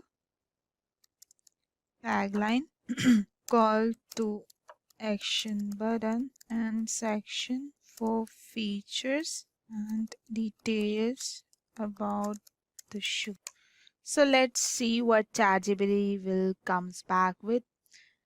It's pretty quick. It's got a title here, call to action button, features and details section, and it's not really telling me what these are. These are where we might need to be a bit more specific as to what we wanted to do. It's giving me like broad outline of the website and what it needs. So please, I will write, please provide then for each one of these that I can copy paste straight to the website. Hero title is here, tagline, call to action buttons, features, okay, and the details. Okay, detail specification is there. Okay, reviews and rating. Okay, so I think I have got enough hairs to go by to simply copy paste in the website. So let's start beginning to design this. I have opened this design up in the Photoshop, and I'm going to actually just crop it into the main element over here, and I really want to capture this image, and I will crop it and I will clear out the rest, and we can design each aspects or each part of this design bit by bit. I will save it over here. It's time to build our website, so I'm gonna head over to editor X, and I'm going to build this a website in this, and I have login already, and then I will create to a new site, and here I will take an to a web dashboard, and I'm going to start by copy paste all the elements from ChatGPT as well as Midjourney straight in the first thing, and I want to jump back into the ChatGPT here and copy over our hero text. So I will just take it first.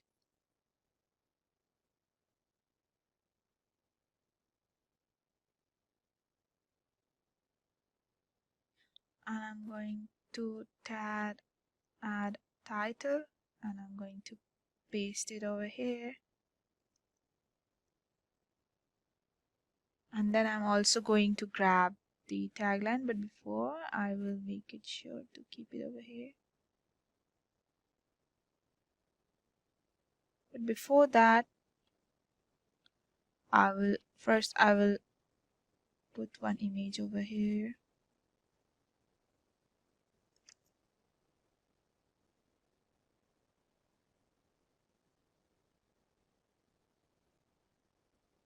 I will change the image as I have already downloaded the image. Let's upload that image. We'll open it. Let's wait to get uploaded. Yeah, it's uploaded, and now we will update it. And let's make it big in size. Okay, so we will change the size, but first I will remove this. I will change the size for this. I will make it little small.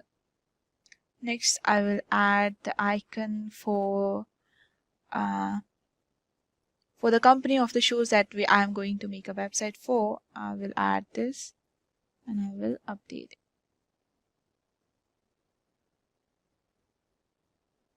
Make it small.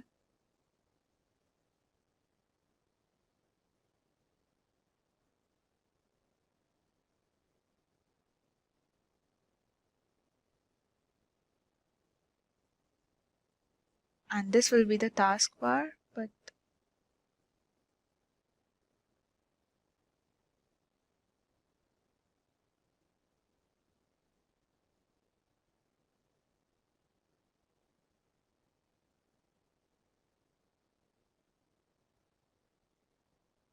make the size small a bit, and we'll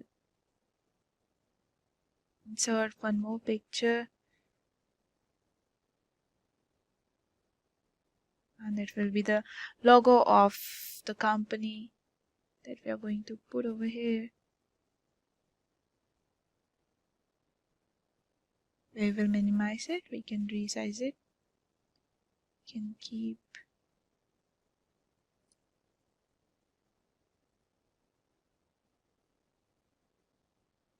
the logo over here.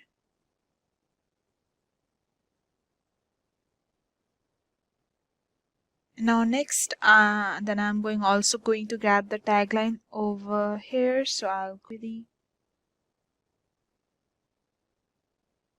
pick this tag. I will add the text. Comes up over here.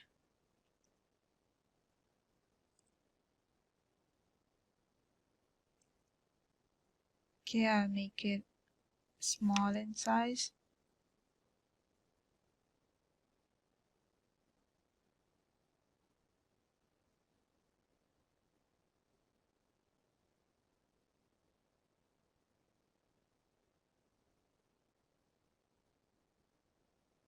And we will paste on.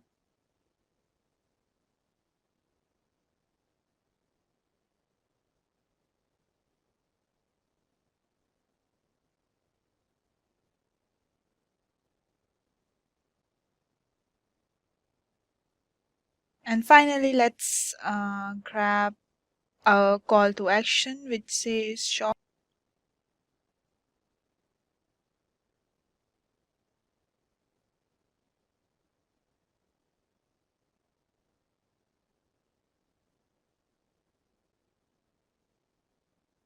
and create a button for that. So here we have all the workings of what we at least what we would need at least. So for the content, let's resize this first.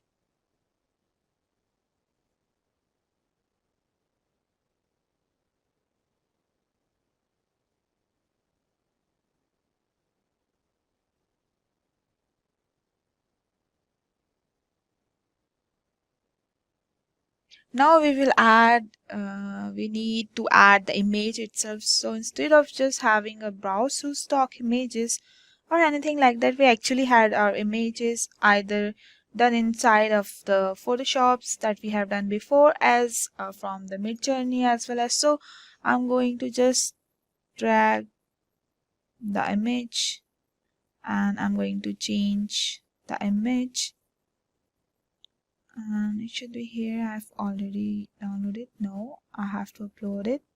I have a collections of some shoes. Let's see.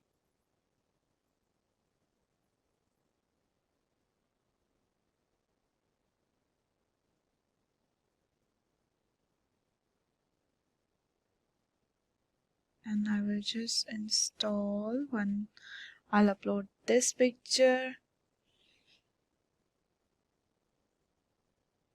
It will take a bit of time. Let's wait for a while. And once it's uploaded, we will update it.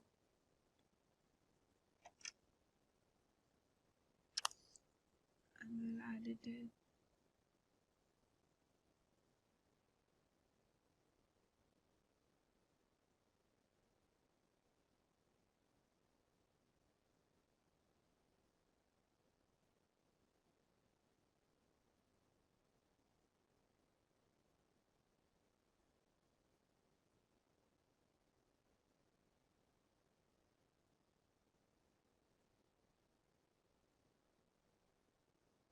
Let's keep it like this, or we can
so we change our content place from that to make it a fix in a place.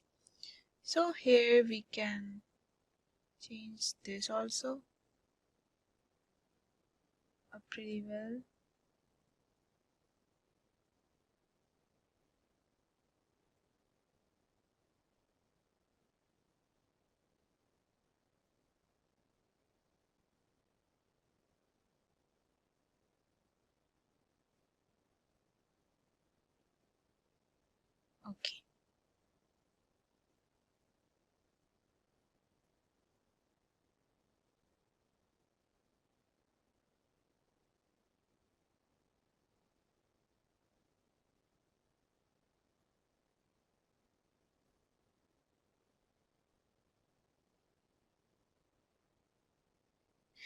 So basically have this text happening a little bit more everything here.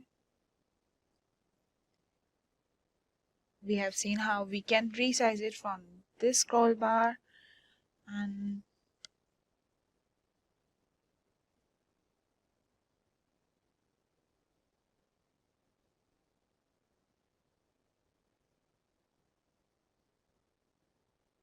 so now let's add one more picture over here to make it look more better. Let's take a picture from here. Change the image. Upload from the computer. Add it from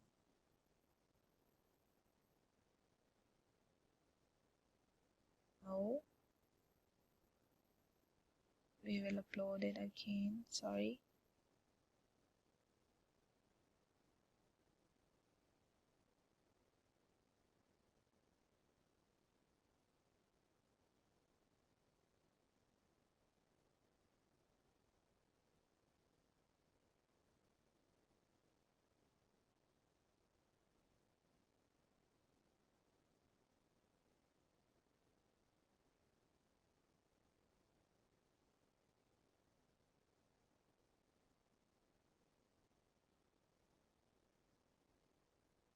And we'll update it.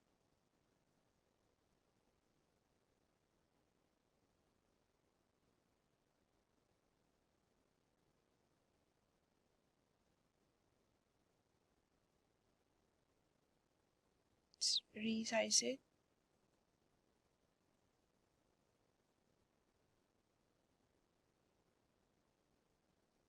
Let's turn it on.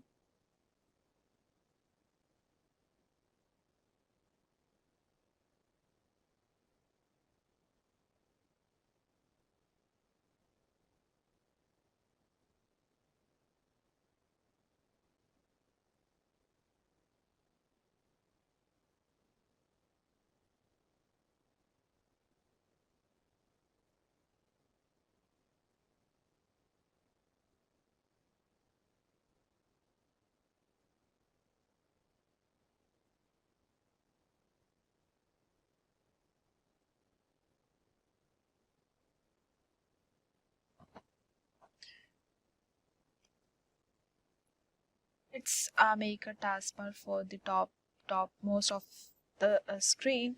We will have a home page, so we will write a text over here. That will be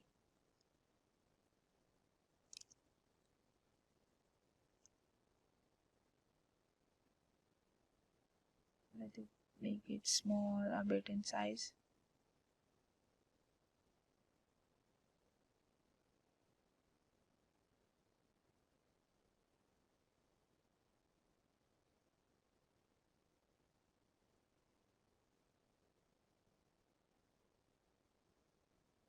We'll add another text. It will show about us. It will show about us section, so we'll write it over here. Get a little small even though.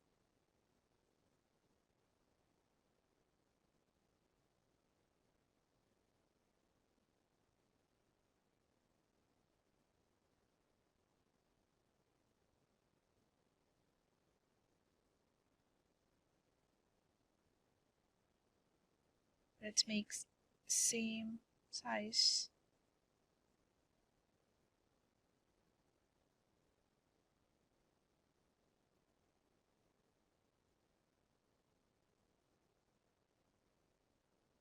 Let's make more small. 11. Let's make it more small.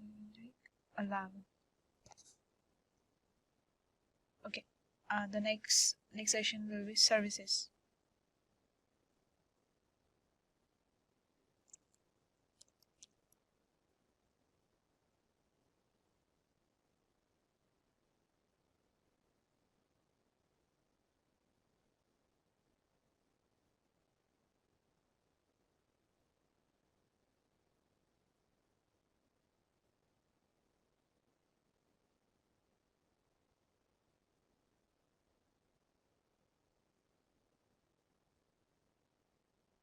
And the last one is context one section.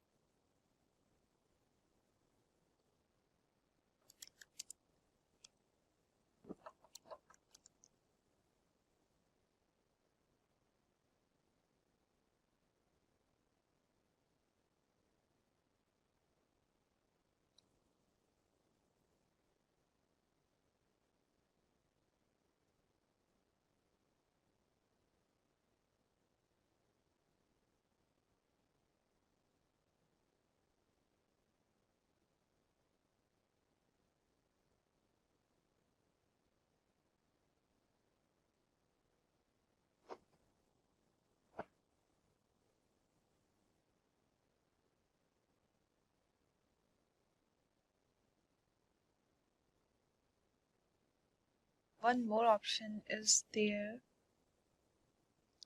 That is a start button. Like we are keeping the start button over here, so we are keeping this here. So let it be here.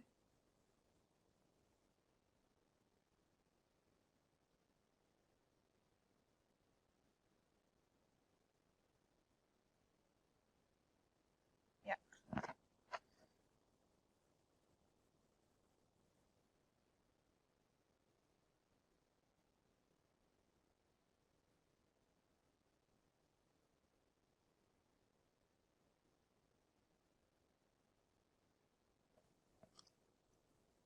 So next, what I'm going to do, I'm going to select add section, and I'm going to just have a blank section. Here I'm gonna do first, I will add a picture first as a background. Let's do it. I will add one picture. Let's see I have downloaded it or not. Yeah, I haven't downloaded. Wait a minute. Let it be upload. I will update it.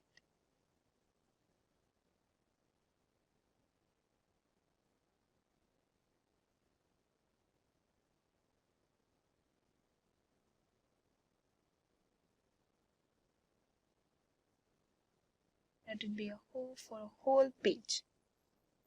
So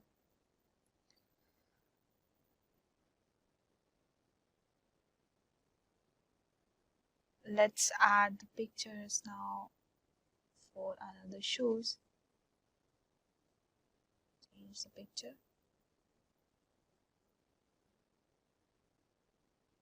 I'm going to reopen this. I'll put this.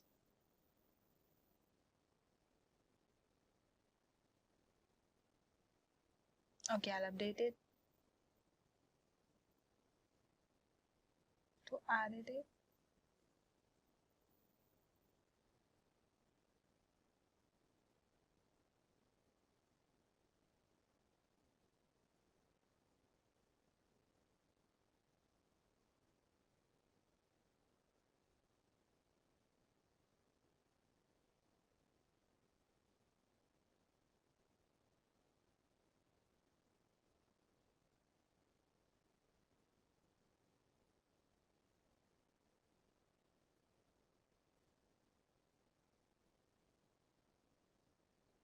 Keep the pictures over here.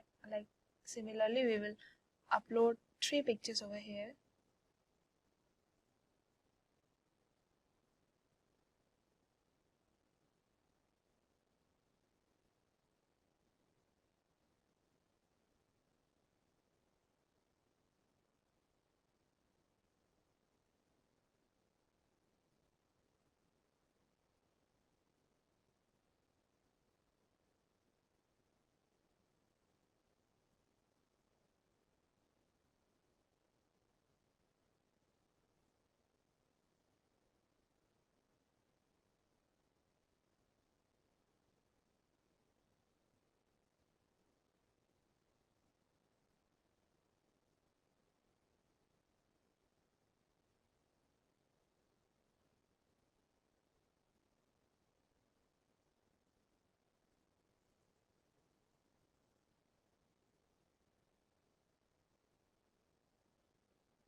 After this, let's keep it here.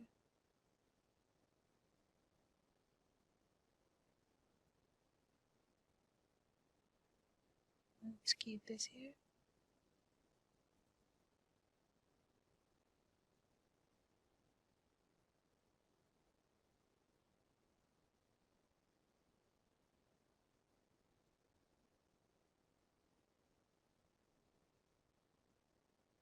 We are going to add another title over here.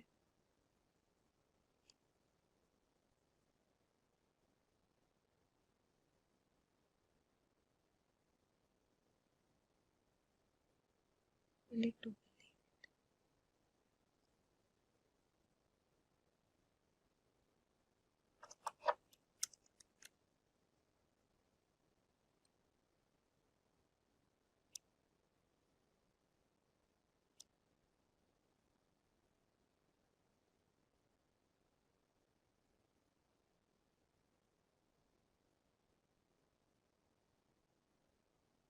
and we are making it a bit resizing it.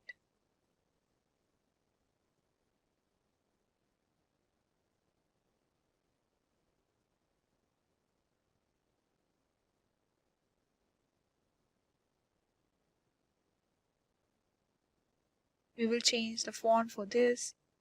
Let's make this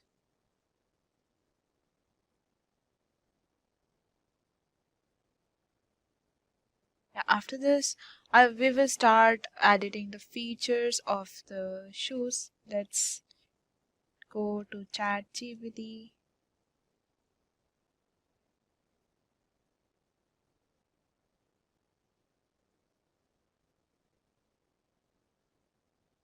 Let's take this first.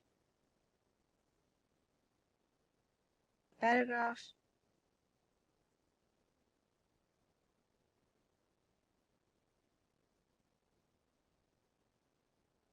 We'll make it small.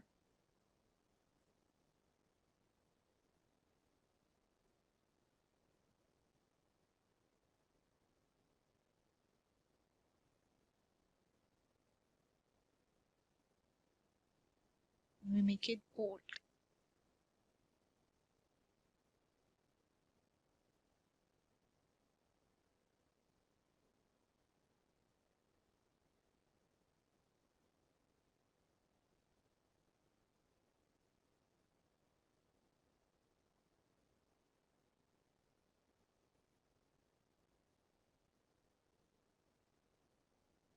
We will add another paragraph over here.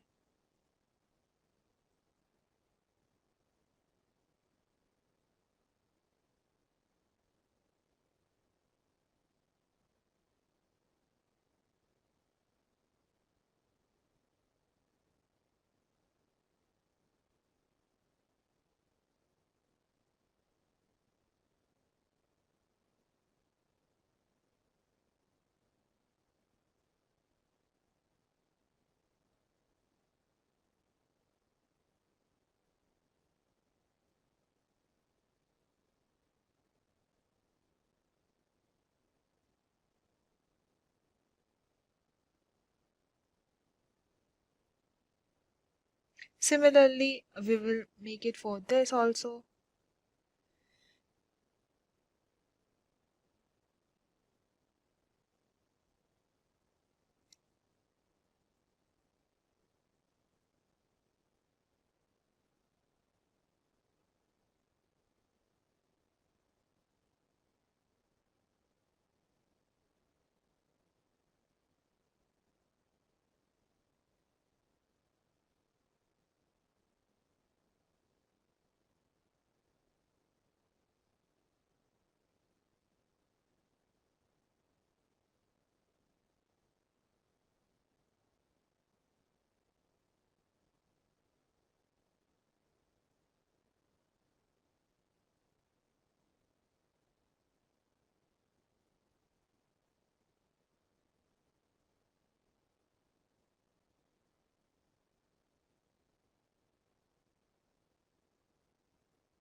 In last, we will add a contact us. Last, we will add a contact us section over here again.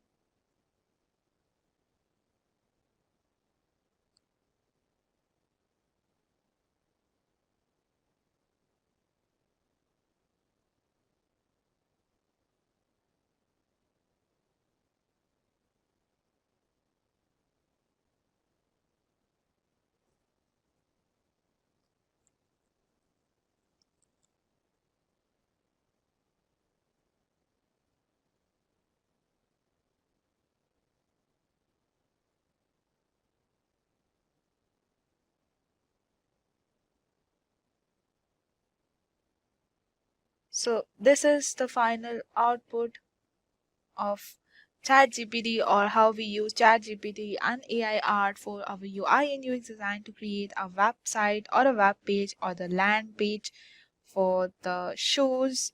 Hey, if you're a UI UX designer on the journey of your job hunt, you would have definitely heard build a portfolio several times by now. And we know many of you must be wondering what this portfolio is all about or how to build one. Now, think of a portfolio like a menu at a restaurant. Just as a menu presents a selection of dishes to customers, a portfolio presents a selection of your projects to potential employers or clients. Just like how a customer chooses a dish based on its description and presentation, employers or clients assess your portfolio to determine if your skills and style align with their needs. Having a strong portfolio is essential because it provides tangible evidence of your capabilities and helps you stand out from other candidates.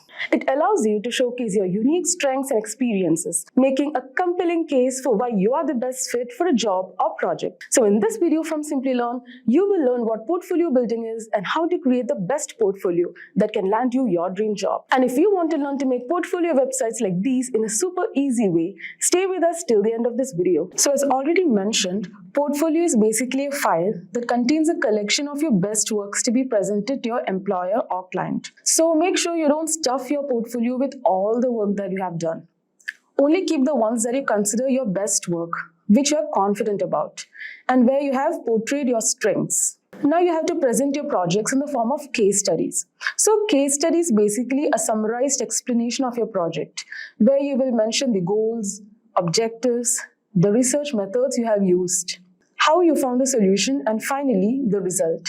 So, to choose the case study again, make sure you choose the best ones. You can keep it simple by adding just 3 to 4 case studies. Now, try to keep it in a chronological order. Basically, the first case study that you present must be your best. And if you have worked on some real-life projects or collaborated on some projects, you can add those as your first case study, and the rest can be your personal projects. So I would suggest you to visit the Cofolios website, from where you will get some ideas and take inspirations for your portfolio. So this is the Cofolios website, where you can log in with your email account. So basically Cofolios contains the portfolios of interns from big tech companies. So here you can find, for example, this person, he's working on Instagram. So you can basically visit his portfolio, take his case study, and you can take inspiration because, as you can see the structure what he has used. So you can take inspirations from these interns to develop your own portfolio. Okay? So by now you learn what portfolio is and what are the key points to keep in mind while selecting your projects and how to create a case study. Now, how do you present these? So firstly, you need to build a mockup for your project. So mockups are basically a screenshot of how your product looks like. So going by its definition, it is a visual representation or blueprint of a digital product, typically created to showcase its layout, structure, and visual elements. It helps designers and stakeholders envision how the final product will look and function before it's fully developed. So right now, I will give you an idea on how you can use Figma to build your mockups. Yeah, so basically what you can do is in Figma, there are many free mockup templates. Okay, if you just search free mockup templates in Figma, you'll receive a number of templates. So right now I have chosen this template. So you might have created a prototype, a wireframe and a prototype. So this was a prototype that I actually created in the previous video. You can check out that video to know how to create a prototype. So this is basically a clothing app in which I have designed 2 pages. So what you can do is, here you have 2 options. So this is the mockup template. Here you have 2 options, the template option and the screen option. So you can go to the screen option. where you can find frames. So make sure, basically what you have to do is you have to copy this particular page or frame and paste it in this frame. So make sure that the resolution of both are the same. Like for example, the resolution of the width and height of this particular frame of the template is 450 and 974. So try to maintain the same resolution. Okay. So basically what we do is we'll copy this frame.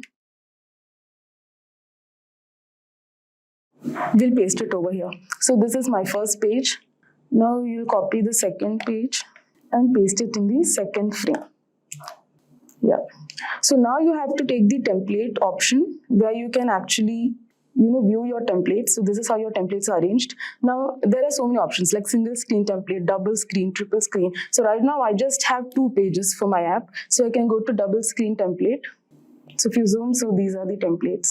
Okay. So now basically for creating, so see these mockups are like basically screenshots. So what you will do is you will actually, place these mockups in your website, in the portfolio website. So what you can do is you have to download this particular mockup first. So select a mockup design. Like for example, I selected this design. You can go to the file section and export it. It will get downloaded in the PNG format. See, now it got downloaded in the PNG format. Now having made the mockup, let's move on to how to structure your portfolio. See, you have the freedom to structure it in your own way. You can also refer to portfolios as mentioned earlier. Now I will just give you a basic structural idea. So you can start your portfolio with an introduction section where you introduce yourself. Keep it simple, short and relevant. Now try to make your portfolio with a good storytelling. You can start by the name of your project, after which you provide a short description of your project. Then define the objectives of your project. Also include what your responsibilities were in the project. Now explain the problem statement. Here you have to explain your problem statement from where you identify the problem and your inspiration to solve this problem. After that, explain how you approach the problem and what research activities did you perform. Explain the insights you gained from the research and your course of action or plan. And finally, explain the solution, which is the design you came up with. So hope you got an idea on how to structure your portfolio. Now, where do you make these portfolios and which platforms to use? So basically you portray your portfolio in a website format. So there are 2 ways. Either you can build your website if you know how to build one. But we recommend you to use web builder platforms so that you can save your time and concentrate more on your designs. So there are many web builder platforms such as Odoo, Squarespace, Behance, Notion, etc. So today I'll be just showing a demo on how to create a basic demo on how to create a portfolio website on Squarespace. Yeah, so this will be your Squarespace page. So you have to sign up using your Gmail account or any email ID, and first you'll get a number of questions which asks your interests. Either you can select those or skip those options, and finally this will be the page that you land in. So you can select portfolio option, and in that you can select photography option. So you will get so many templates from which you can select any of your choice. So basically you just need a basic idea because mostly we'll be deleting the other sections and creating it on our own. So yeah, I will select this particular design. We'll just start with this design. Just a second. It's taking a bit time. Yeah. So here they will ask you what site title do you want. Okay. So I'm just giving my name because it's my portfolio. So I'm just giving my name. Yeah, just give next, get started. Yeah. So here's your template, a basic template. Now what you can do is you can edit this. You can go to the edit section. Yeah. So now you came here, you can edit the site header. So this is the header, this is the body, and this is the footer. So right now we are editing the header.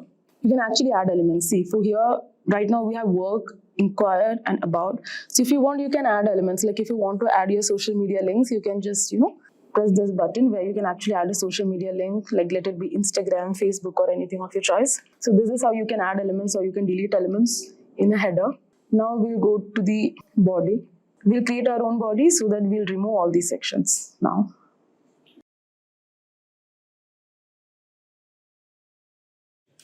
Remove. Yeah, so now you have the header and the footer. We'll come to the footer later. So now you can add a section. Add section. You have to press add a blank section. So once you have added the section, you have to add a block. So basically now we are going to place our mockups. So we already downloaded the mockup screenshot which we made in Figma. So now we add the block choose image, upload file, go to downloads. Just a second. Yeah, so now this got uploaded. Now you can also add a description or a text. For that again, you can add a block, go to text. You can place this, just a second. Yeah, you can place this text below. And for example, I'm just adding XYZ collections because that's my app's name. Now you can change the font, the style of your text. You can center align it. Yeah, so you can change everything. Also, if you want, you can add a description below, like what your app is all about. Okay. So this is how basically you add a blog. Now I had also created a mockup for a website.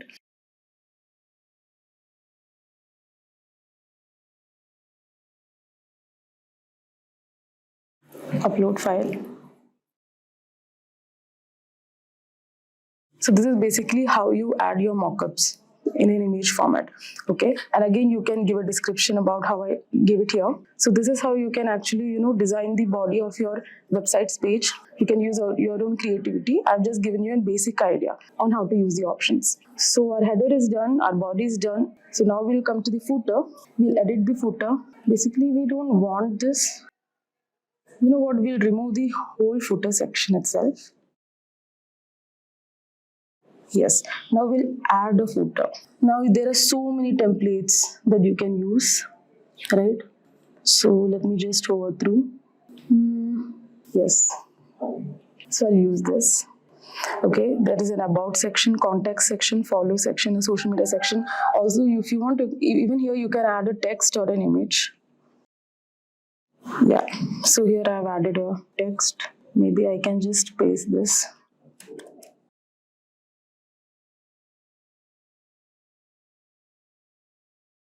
Yeah, so this is the basics how you create a website, a portfolio website using a website builder. Welcome to this video on micro interactions in Figma from Simplilearn. Whether you are a designer with some experience or just starting in the world of UI UX, understanding interactions is key to making your designs more user-friendly. So imagine you are using an app and you tap on a button to submit a form, or you scroll down a page to see more content.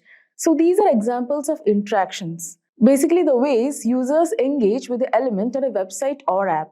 So they are super important because they guide the user smoothly from one step to another. Now let's talk about micro interactions. Now these are small details that happen when users interact with your design. For example, have you ever noticed when you like a post on social media and the heart icon gives a little bounce? Or when you drag a file to the trash bin, it gives a quick animation of the trash closing. These are micro interactions. They may seem tiny, but they help improve the overall user experience by providing feedback, making your design feel alive and responsive. And in Figma, you can easily create these small but powerful moments using its prototyping and animation tools. And in this video, we'll be covering some cool examples, including a subscribe button that responds when clicked, a toggle switch that smoothly switches between on and off states, and a FAQ accordion that expands and collapses with a simple click, and a page bottom bar navigation that animates when switching tabs, and also a sidebar menu that slides in and out for easy navigation. And by the end of this video, you'll know how to create all these micro interactions in Figma and bring your designs to life. So let's dive right in. So let's start with the subscribe button. So basically, I want the subscribe button to be plain in color, and once I press the subscribe button, I want it to zoom in a bit with red color filled. So here I already have my main frame ready where we'll be trying it out. So we will be placing our subscribe button over here basically. So let's just start creating it. So let's draw a rectangle first. You can press R on your keyboard. So first let me just check that if the size is fine. I think I have to, yep, I think this is perfect. Right, let's just zoom in a bit. Now let's just round off these edges, corner these edges. So just corner the radius. Yes, that's perfect. And let's just write the subscribe text inside the shape. So initially I want this to be white in color. Yes. Let's just increase the font size a bit. Yes, 15 is fine. So what we have to do is we have to frame this selection. So select this shape press Shift key, select the text, go to the bottom toolbar and frame selection. So this is your first frame. Now let's just rename the frame as empty because we won't be having color in it. So basically we need more than one state for animation. So let's create 2 more copies of this. Yes. Now let's just rename these frames as transition and let's just rename it as red filled because finally I want my button to be red after subscribed. And here let's just change this text to subscribed. Yeah. So now we have to create a component set of these. So for that, select all and go to the button toolbar to create a component set like this. Select everything, go to the toolbar and create a component set. Let's rename the component set as subscribe button. Yeah. Next step is to fill the color inside each of the buttons. So even though we need the button to be, plain before the click, it is important to fill the components with the same color, like all the components with the same color for transition. But then you can adjust the opacity of the color. So I'll just show you so that you get an idea. So basically, after subscribe, I want it to be red, right? Like the button's color. So let's just select this button. Yeah. Let's give this red color. So we have kept it as FF0000. I think we'll put the text color, we'll keep the text color as black itself. Just a second. Fill. Let's just keep it black for now. We'll give this a stroke and let the opacity be 0%. Yes. Now here, this is the transition state. So let the opacity be, let the color be the same, FF0000, but let the opacity be 75%. Yes. And this is the subscribe button where we need the opacity to be 100%. It's just, yes. Cool. Now the thing is, I want the subscribe button to grow a bit and shrink slightly during the transition. It's kind of a pop-up. So I will make the transition state frame a bit bigger. So this is the transition state frame. So I will just make it, a bit bigger. This. Just slightly. I'll also align the text. Because I need just a small pop-up during the transition. So now this is all done. Now it's time to add the animations. So for that, we have to go to the prototype on your right side.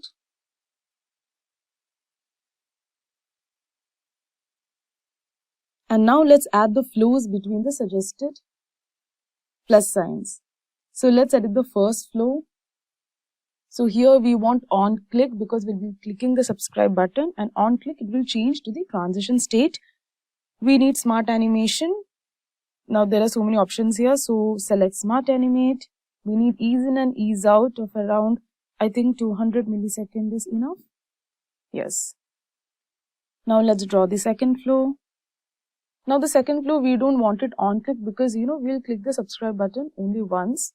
So I just want it to be dark red after a delay. So let's just give after delay. The least we can give is 1 millisecond. So I think that would be fine. And we need to change it to red filled. We'll give the same smart animate, ease in and ease out. And here we'll, just reduce to around 100 millisecond. Yes. So now let's just copy. So now this is a component. So now let's just copy the first frame and paste it in the main frame. Copy this and paste it over here. Yes. See here, as you can see, the subscribe button, we have just blacked it out. So let me just, change the color of the text. Now here it's reflecting as white. So now let's just play and see the outcome. Yes. So as you can see, the subscribe button, which had no color, as I clicked, it gave a subtle pop and went to red button as I had imagined.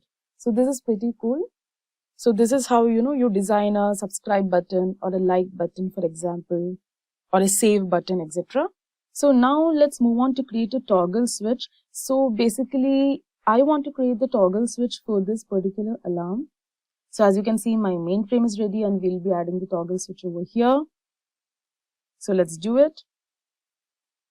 So first let's create a rectangle as before and just check if the size is fine. Yes, it's perfect. Let's just zoom in a bit. Let's curve the edges. Yes. Now let me draw a circle inside. For the circle, the shortcut on your keyboard is the letter O. Yeah. So now you have to do a frame selection for these two elements. So select the element, hold shift key, select the other element and do frame selection. So this is basically your on state. So I will rename this frame as on state. So in the on state, I want the background to be yellow in color. Yellow. And I want my button to be black in color. Yes. So as I told you, for adding transitions or animations, we need more than one state. So let's just duplicate this frame. Yes. Let's just rename this as off state. Yeah.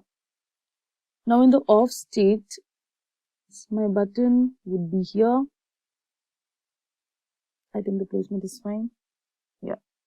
I want the background to be light gray because that's usually the color for an off state. Give the button a dark gray shade. No. Yeah, I think this is fine. Now let's create a component set of these two frames. You just have to select. Just a second. Yeah. You just have to select everything and create a component set. We'll rename the component set as toggle switch. Now let's add flows by going to prototype like how we did earlier for the subscribe button. So when I press this button, I want it to go to the off state. Again, this is on click. We have to change to the off state. It's smart animate. We don't want it ease in and ease out. We actually, there are more options. I think custom spring. So like, it actually, I want it to, be in a spring action. So I'll just give custom spring. So if you give custom spring, this is how the animation would look like. So now let's just give the same flow backwards with the same settings. Yes. Done. So once it's done, let's copy the first frame and let's paste it in the main frame. So this is our first frame. We have pasted it in the main frame. Just a second.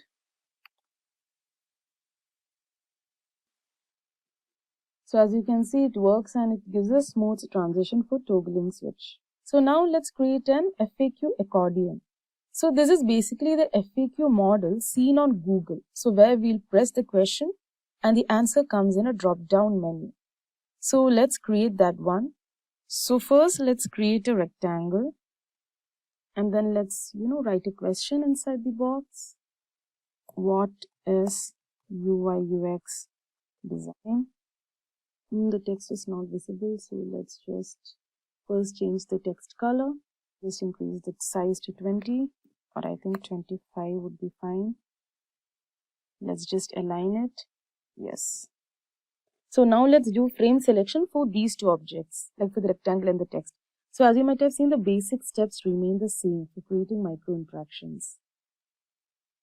So let's just do frame selection and rename the frame as question. Now let's create the answer part. Just a second. Let me just, that is fine. Now create another rectangle. Make sure it's of the same size. Now let's just copy paste expression. Okay. Bring to front. Yeah. Now we have to provide the answer. So basically I have just, I have the answer over here. So let's just drag it. and adjust it.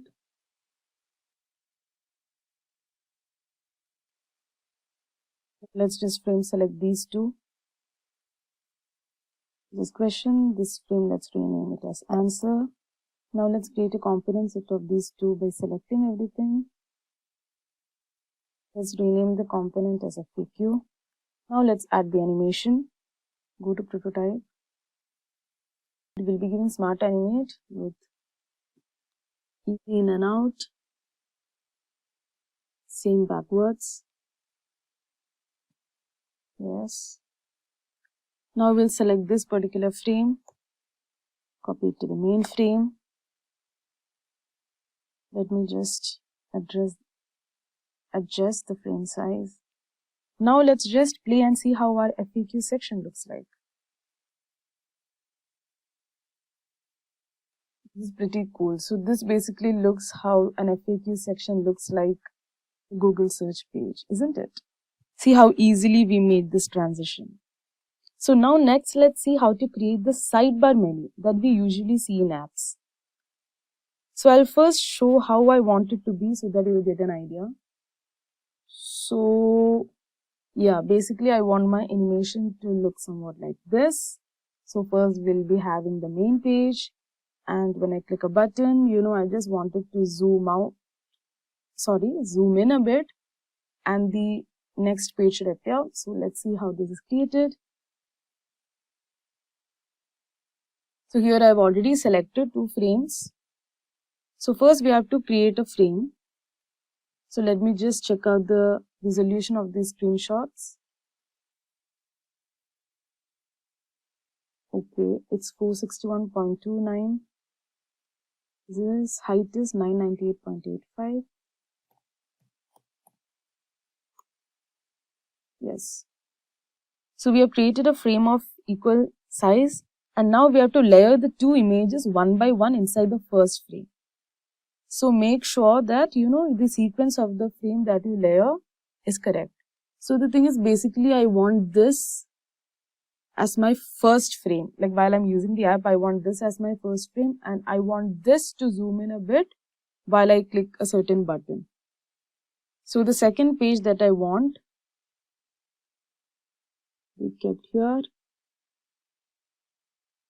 The first page that I want will be layered above it. Yes. So let me just, rename this frame as closed. Let me just duplicate this frame. Yes. Now in the second frame is named as open. So in this state, I want this particular image to look small. Just a second. Yes. To be somewhat like this. Now this is not a perfect example. I just want you to know how such an animation can be done. That's all. Yep. So now I have to create buttons. So like for time being, we'll just create some shapes. So I will just give a small square as my first icon. And here I would like to represent my close button as a small circle, for example. Let's keep that black in color. Yeah. Let's just zoom in a bit.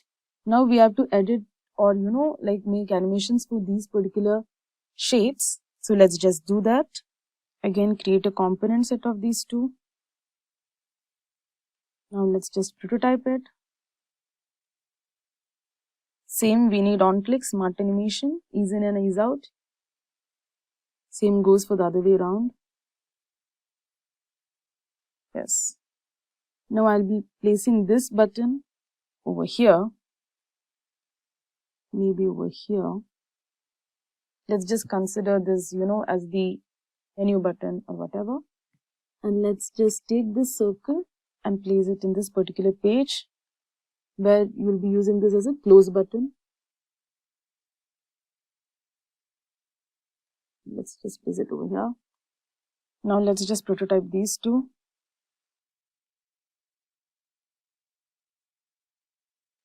Now let's just see the result.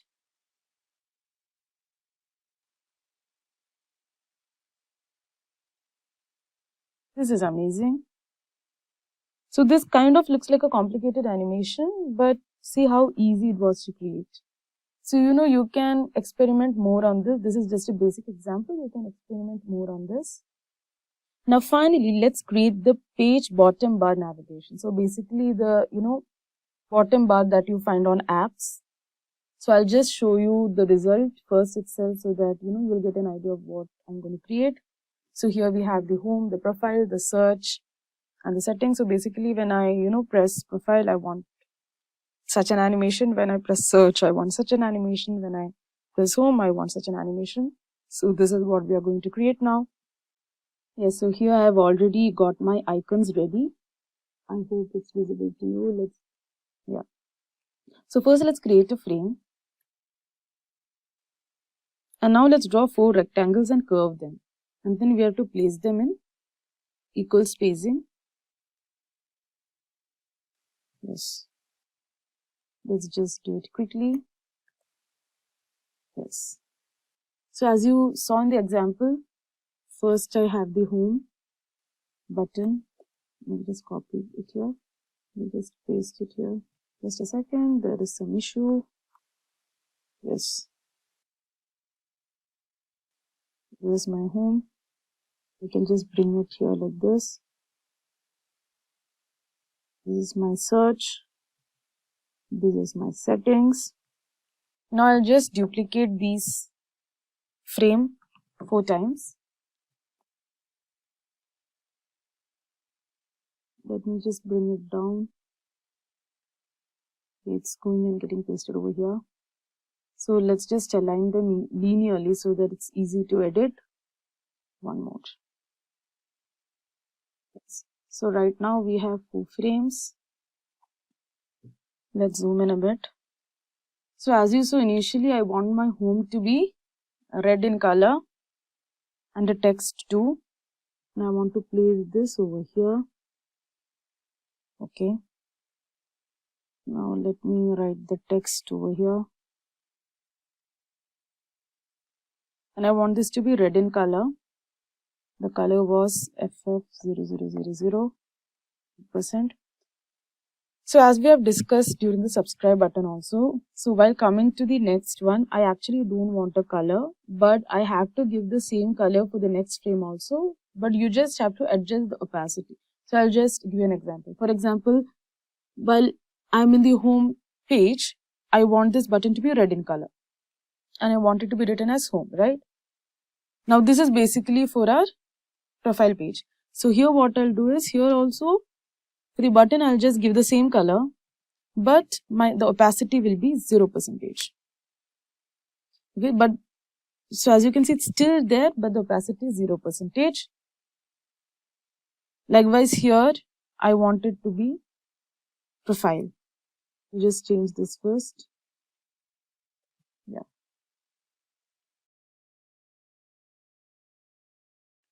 Profile. Here we gave green color. So here we'll give, but here also we'll give the same color. In the rest of the frames also we'll be giving the same green color. What was this color? Just a second, 3900. Yeah. So you have to give the exact color, but the opacity will be 0%. So you have to do likewise in everything. So I will just quickly do it because it will take a lot of time. So I'll just quickly do it and come back to you.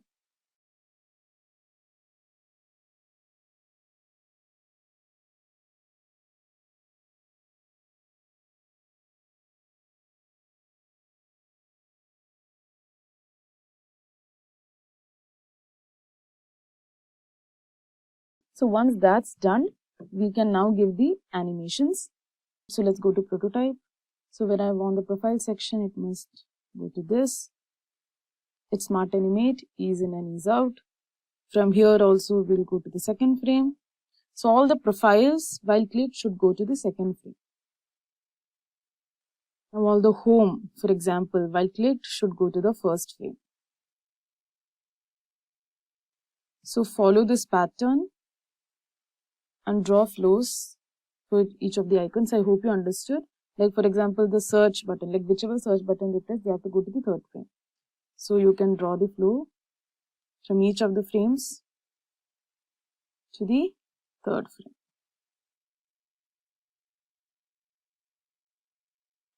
Settings will go to the fourth frame. So basically, while hovering, we want these shapes to expand. So what you can do is, like the home will come from the left. So we can actually go to design. Yeah. So we can actually, move the shape toward the left. Because the home while playing will, this particular circle will come from the left side. So we are giving it to the left. Similarly the rest, for example, this settings will come from the right, so you can give it to the right side. So basically what you have to do is you have to align all these shapes. Like for example, the shapes enclosed by the home icon, you have to shift it towards the left, and the shapes enclosed by the rest of the icons, you have to shift it towards the right. So now let's see the result. Yes. This is pretty cool. As you saw, the home is coming from the left, settings is going to the right. So this is why we adjusted the shapes at the end. So yeah, you have seen some cool instances where micro animations are used. Now, before we wind up, I have a quick question for you guys. What is the primary purpose of using micro interactions in Figma when designing user interfaces? Option A, you have to add complex animations for visual appeal. Option B, to guide users through tasks by providing feedback. Option C, to enhance the layout structure of the design. And option D, to reduce the number of screens in a design. So you can give your answers in the comment section and we'll be checking your answers and addressing any queries. Introduction to Color Theory. Color theory is the cornerstone of effective UI design, influencing how users perceive and interact with digital interfaces. It encompasses the study of color relationships, harmonies, contrasts, and psychological effects. At its core is the color wheel, a visual representation of the primary, secondary, and tertiary colors and their relationships. Understanding the color wheel is vital for creating harmonious color schemes that resonate with users. Color harmony refers to the pleasing combination of colors in a design, achieved through various schemes such as complementary, analogous, and triadic. These schemes play a crucial role in establishing visual coherence and conveying the intended message or mood of the interface. Contrast, another key aspect of color theory, affects readability and accessibility. High contrast between elements enhances clarity, while low contrast offers subtlety and sophistication. Moreover, colors have psychological effects, evoking emotions and associations in users. For instance, red may convey energy or urgency, while blue might evoke calmness or trust. By leveraging the psychological impact of colors, designers can create interfaces that resonate with users on an emotional level. In summary, mastering color theory empowers UI designers to create visually appealing and user-friendly interfaces that effectively communicate with and engage their audience. It serves as a powerful tool for crafting experiences that leave a lasting impression and drive user satisfaction. Understanding the color wheel. The color wheel is a fundamental tool in color theory, providing a visual representation of the relationships between colors. It consists of three primary colors, red, blue, and yellow, which cannot be created by mixing other colors. Secondary colors, such as orange, green, and purple, are formed by mixing equal parts of two primary colors. Tertiary colors are further combinations of primary and secondary colors. The arrangement of colors on the wheel is circular, illustrating their relationships and helping designers create harmonious color schemes. One common scheme is complementary colors, which are positioned opposite each other on the wheel and create strong visual contrast when used together. Analogous colors sit adjacent to each other on the wheel and often produce harmonious and cohesive designs. Triadic colors are evenly spaced around the wheel and offer a balanced yet vibrant color palette. Understanding the color wheel enables designers to make informed choices about color combinations, ensuring visual balance and impact in their designs. By leveraging the relationships between colors, designers can create interfaces that are visually appealing and effectively communicate with users. Whether designing for websites, mobile apps, or other digital platforms, the color wheel serves as a valuable tool for achieving design excellence. color harmony in UI design. Color harmony is essential in UI design as it ensures that the combination of colors used in an interface is visually pleasing and coherent. There are several harmony schemes that designers can employ to achieve this goal. 1. Complementary harmony. Complementary colors are located opposite each other on the color wheel, creating strong visual contrast. Example, a UI using blue and orange accents. These colors enhance each other when used together, creating a vibrant and dynamic look. 2. Analogous harmony. Analogous colors are adjacent to each other on the color wheel and share similar hues. Example, a UI featuring shades of green, yellow-green, and yellow. These colors create a harmonious and cohesive appearance, making the interface feel unified. 3. Triadic harmony. Triadic colors are evenly spaced around the color wheel, forming a triangle. Example, a UI incorporating red, yellow, and blue elements. This harmony scheme offers a balanced yet vibrant color palette, creating visual interest without overwhelming the user. 4. Split complementary harmony. Similar to complementary harmony, but instead of using the exact opposite color, it utilizes two adjacent colors to the complementary color. Example, a UI using red with yellow-green and blue-green. This scheme maintains the contrast of complementary colors while offering a more subtle and balanced look. 5. Tetradic harmony involves the use of two pairs of complementary colors, creating a rectangular shape on the color wheel. Example, a UI combining red and green with blue and orange accents. This harmony scheme provides a wide range of color options while maintaining balance and contrast. By applying these harmony schemes effectively, UI designers can create interfaces that are visually appealing, engaging, and easy to navigate. Each scheme offers its own unique advantages, allowing designers to tailor the color palette to suit the specific needs and objectives of the interface. Importance of color contrast. Color contrast plays a crucial role in UI design, impacting readability, accessibility, and overall user experience. Contrast refers to the difference in brightness, hue, or saturation between elements in a design. High contrast enhances readability by making text and other UI elements stand out sharply against their backgrounds. It also improves accessibility for users with visual impairments, as it ensures sufficient differentiation between foreground and background elements. For example, using black text on a white background provides high contrast and optimal readability for most users. Conversely, low contrast can hinder readability and accessibility, as it may cause text and other elements to blend into the background. This can strain the eyes and make it difficult for users, especially those with visual impairments, to perceive and interact with the interface effectively. For instance, light gray text on a white background or dark blue text on a black background may result in low contrast, making it challenging for users to read. Here are examples of high and low contrast designs. High contrast. Black text on a white background. White text on a black background. Brightly colored elements against a neutral background. Low contrast. Light gray text on a white background. Dark blue text on a black background. Pale yellow text on a light green background. By prioritizing high contrast in UI design, designers can improve readability and accessibility, ensuring that users can easily perceive and engage with the content. Additionally, maintaining appropriate levels of contrast enhances the visual hierarchy of the interface, guiding users' attention to key elements and facilitating smooth navigation. Psychological effects of color. Colors have profound psychological effects on individuals, influencing emotions, perceptions, and behaviors. Understanding these effects is crucial in UI design, as colors can evoke specific feelings and associations, shaping the overall user experience. Here are some common psychological effects of colors. 1.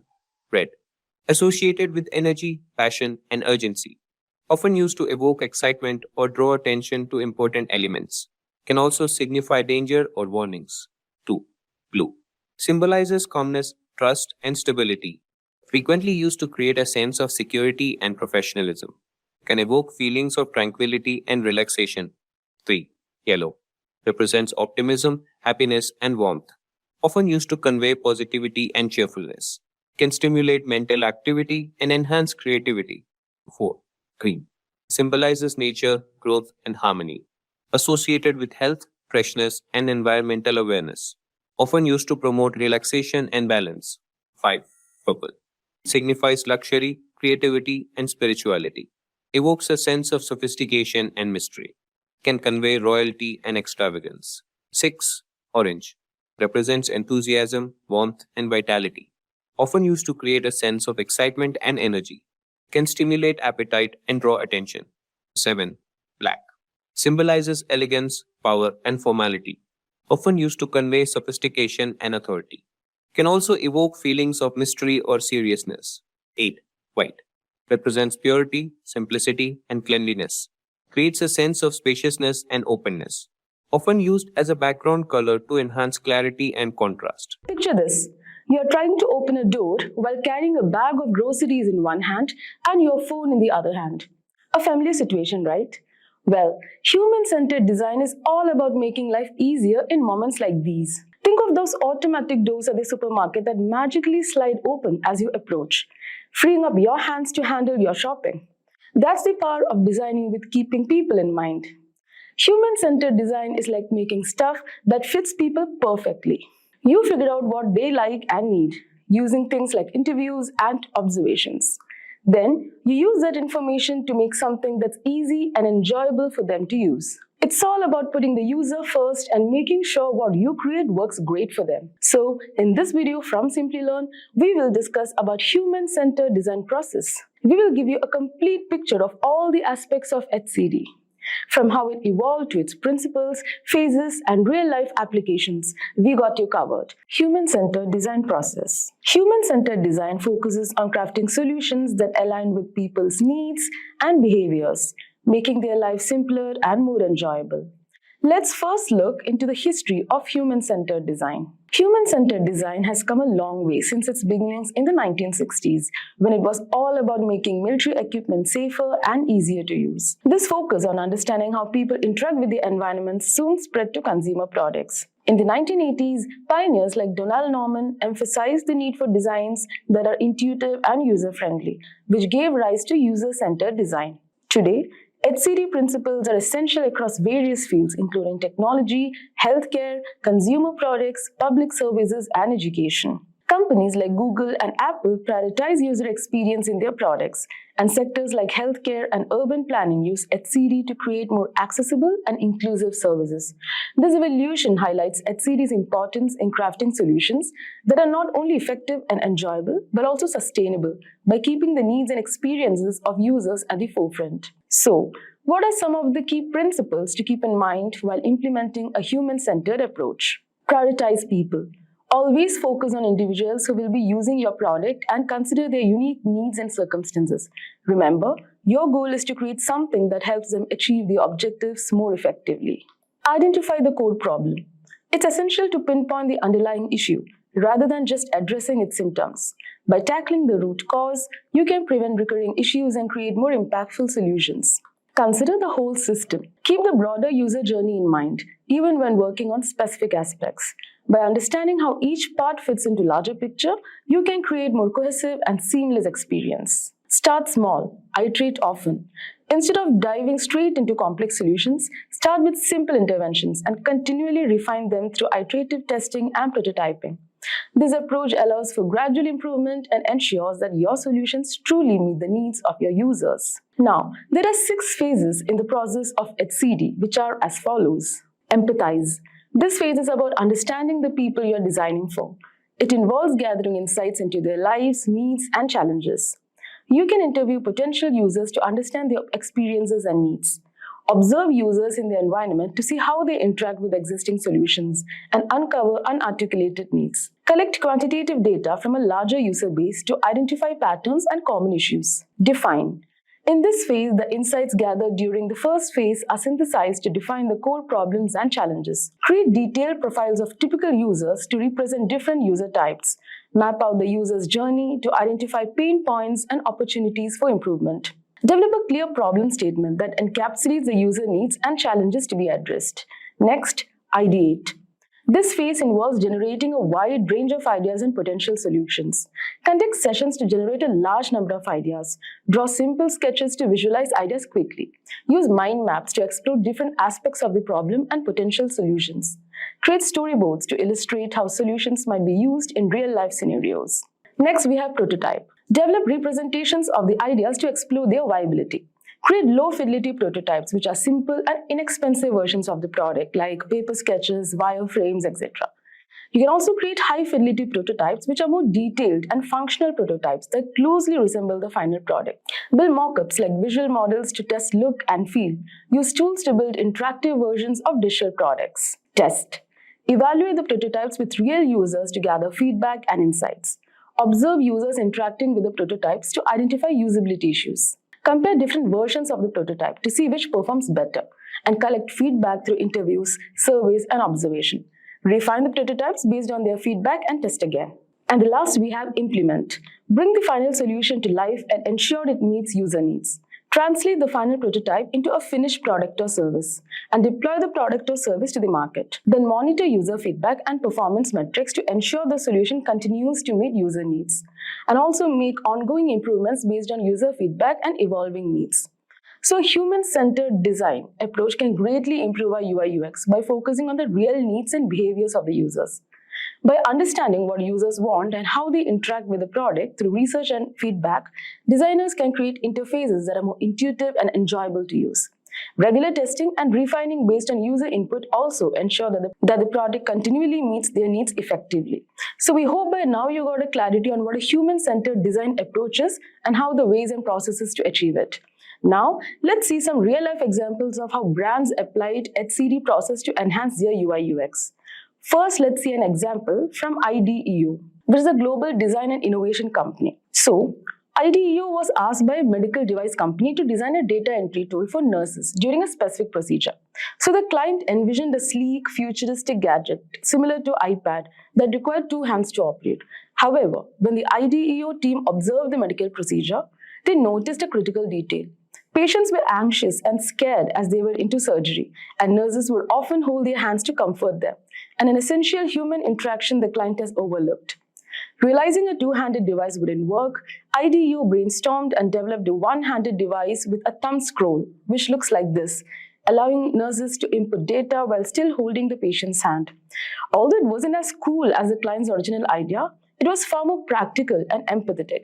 So IDEO's approach focused on understanding the end user's needs and using those insights to guide their design, resulting in a solution that was unexpected but ultimately created a more human and effective experience for everyone involved. So now let's talk about the role of HCD in digital products. So human-centered design profoundly influences the UI UX of software and digital products by placing the genuine needs and behaviors of users at the forefront of the design process. Through comprehensive user research and empathetic understanding, designers gain invaluable insights into users' preferences, challenges, and motivations. This deep understanding allows for the creation of interfaces that are intuitive, user-friendly, and emotionally resonant. Now, let's see how HCD impacts UI UX of a digital product through an example. Uber uses human-centered design to make sure the app meets users' needs. They started by researching what people didn't like about traditional taxis, such as long waits and unclear pricing. The Uber app has a simple, easy-to-use interface with clear visuals. It allows quick booking with one tap and shows where the driver is in real time. Users can save favorite places and ride preferences for a personalized experience. Also, the app is accessible with voice commands and adjustable text sizes. It provides fare estimates and real-time tracking to ensure transparency. So, trust is built through driver ratings and safety features like an emergency button. Uber continuously improves the app based on user feedback and tests new features before releasing them widely. It supports multiple payment methods and also languages to be inclusive for all users. So these HCD principles make Uber a user-friendly, personalized, and safe ride-hailing app. Have you noticed the growing demand for the skilled UI UX designers? You know, friends, that companies everywhere are looking for experts who can create designs that are easy to use and keep users happy. As a UI UX designer, you are at the center of making digital experiences that people love, whether it's a smooth app, a user-friendly website, or a product that just works. Welcome back to our channel today, because we are going to help you get ready for UI UX interviews. We are going to cover the top 15 questions that employers are asking right now. These questions are designed to test your skills and how to solve problems and how well you understand what makes a great user experience. So we are going to cover these things. We are also going to walk you through the detailed answers, give you real-world examples, and explain why these answers work. By the end of this video, you will feel more confident and ready to stand out in your interview and land that job in UI UX design. So guys, here is our first question. That is, explain what UX design is. So guys, UX design or user experience design is about creating products that provide meaningful and relevant experiences to users. This involves the design of the entire process of acquiring and integrating the product, including aspects of branding, design, usability, and function. The goal of UX design is basically to enhance the user satisfaction by improving the usability, accessibility, and pleasure provided in the interaction between the user and the product. Now let's move on to the second question. That is, what is the difference between UX and UI design? So guys, the difference is that user experience or UX focuses on the overall feel of the product, ensuring it's user-friendly, intuitive, and meets the user's need. UI or user interface design, on the other hand, focuses on the look and layout of the product, including buttons, icons, spacing, typography, and colors. While UX is concerned with the product's overall functionality and flow, UI is about how the product surfaces look and interact with the users. Let's move on to our third question. The third question is, what made you choose a career in UX design? So guys, you have to answer something like this. I chose a career in UX design because I have a passion for solving problems and improving how people interact with products.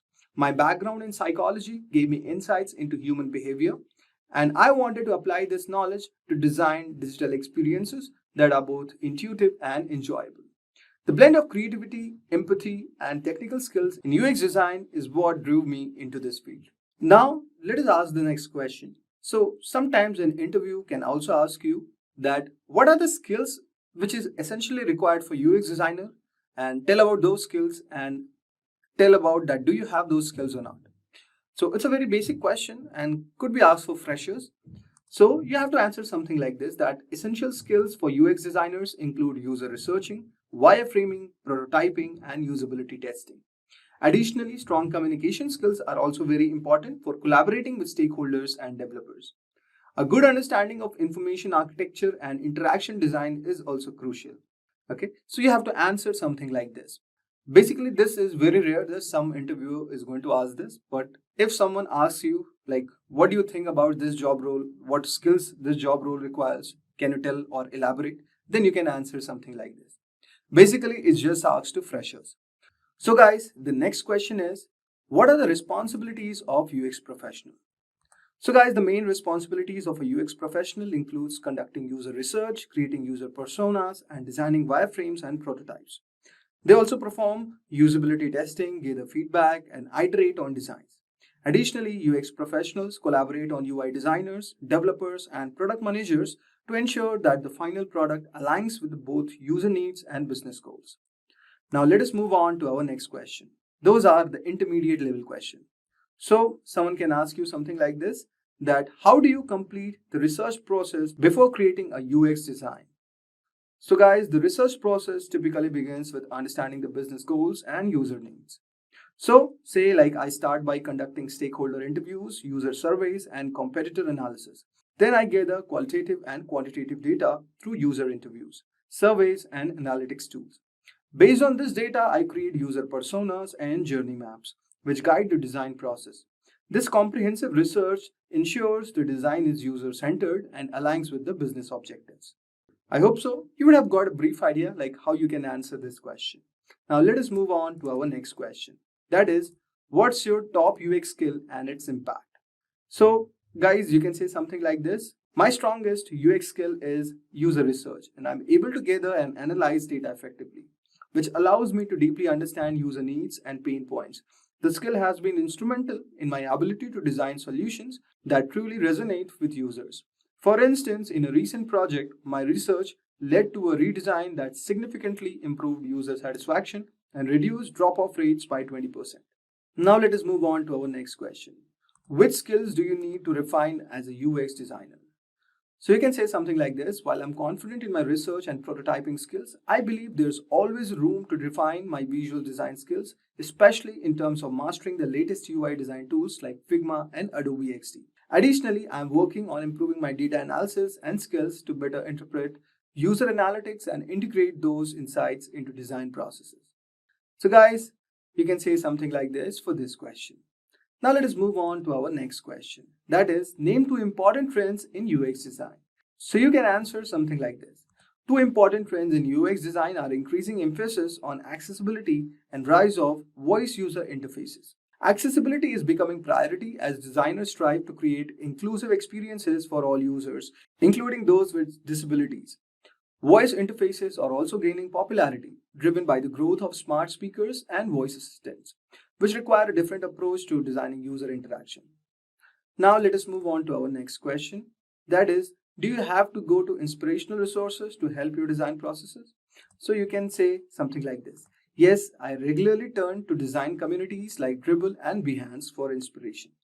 I also read UX blogs such as Nelson's Norman's Group's articles and Smashing Magazine to stay updated on best practices and emerging trends. Additionally, I follow thought leaders like Don Norman and Jared Spool, whose insights help shape my approach to user-centered design. Now let us move on to our advanced level interview question. So, your interviewer can ask something like this. So, tell me about a time that a project was more complicated than its first seemed. So you can say something like this. I once worked on a project to redesign a travel booking platform, which seemed straightforward initially. However, as I dug deeper, I discovered that the platform had a wider range of user personas with very different needs. This complexity required more segmented approach to user research and design. We had to create multiple user flows and test various prototypes with different user groups to ensure final design met everyone's need. The project took longer than anticipated, but the result was more personalized and effective platform. So you can describe a project something like this that turned out to be the complex, but how you tackled it. It also shows your problem solving skills. So guys, please be ready with this question because this is the most frequently asked question in the interviews. Now let us move on to our next question. That is, what is the biggest challenge in your UX career? So you can answer something like this. The biggest challenge that I faced was leading the redesign of legacy enterprise software that had a large established user base resistant to change. The challenge was to modernize the interface while maintaining the familiarity that long-time users depended on. I approached this by conducting extensive user research to understand what elements were most crucial to users. So we implemented the redesign in phases, providing training and support to ease the transition. The project was successful, with users eventually adopting the new design and providing positive feedback. So guys, this was one of the experience which I have shared, but you have to share your own experience, okay? But a template would be something like this. So guys, I hope so. You would have got a brief idea regarding this. Now, let us move on to our next question. So our next question is, which method would you use to enhance our product's UX? You can answer something like this. To enhance your product's UX, I would begin by conducting a comprehensive usability audit to identify any pain points in the current design. This would involve usability testing with real users, analyzing user feedback, and reviewing analytics data. Based on the findings, I would prioritize areas for improvement and develop design solutions that address these issues. Additionally, I would suggest implementing an iterative testing processes to continuously refine the design based on user feedback and performance metrics. Now let us move on to our next question. That is, what's your most significant success in your career as a UX designer? So you can answer something like this. My most significant success was leading a project that resulted in a 30% increase in user engagement for financial service app. The original design was confusing to users, leading to high abandonment rates. After conducting thorough user research, we identified key pain points and redesigned the app user flow. We implemented the changes gradually, incorporating user feedback at every stage. The final design was very well received, resulting in significantly higher user engagement and satisfaction.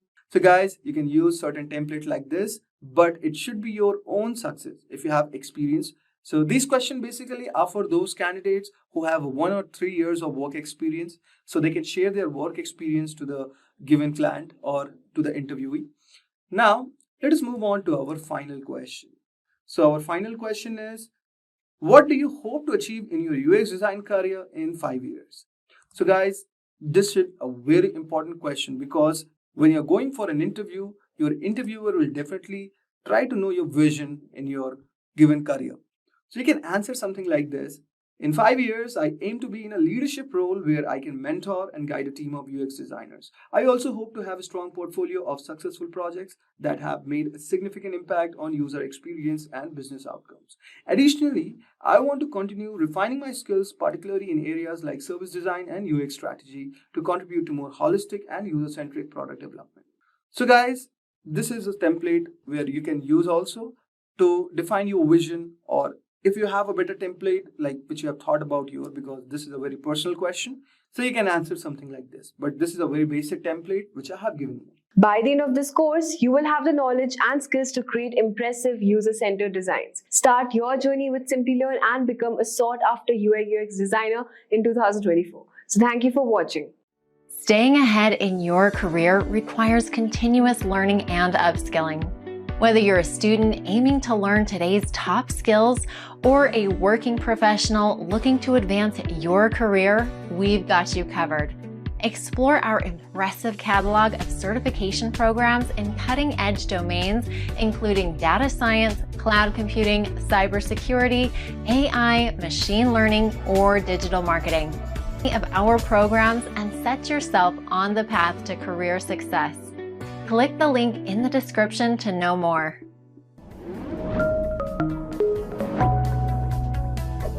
Hi there, if you like this video, subscribe to the Simplilearn YouTube channel and click here to watch similar videos. To nerd up and get certified, click here.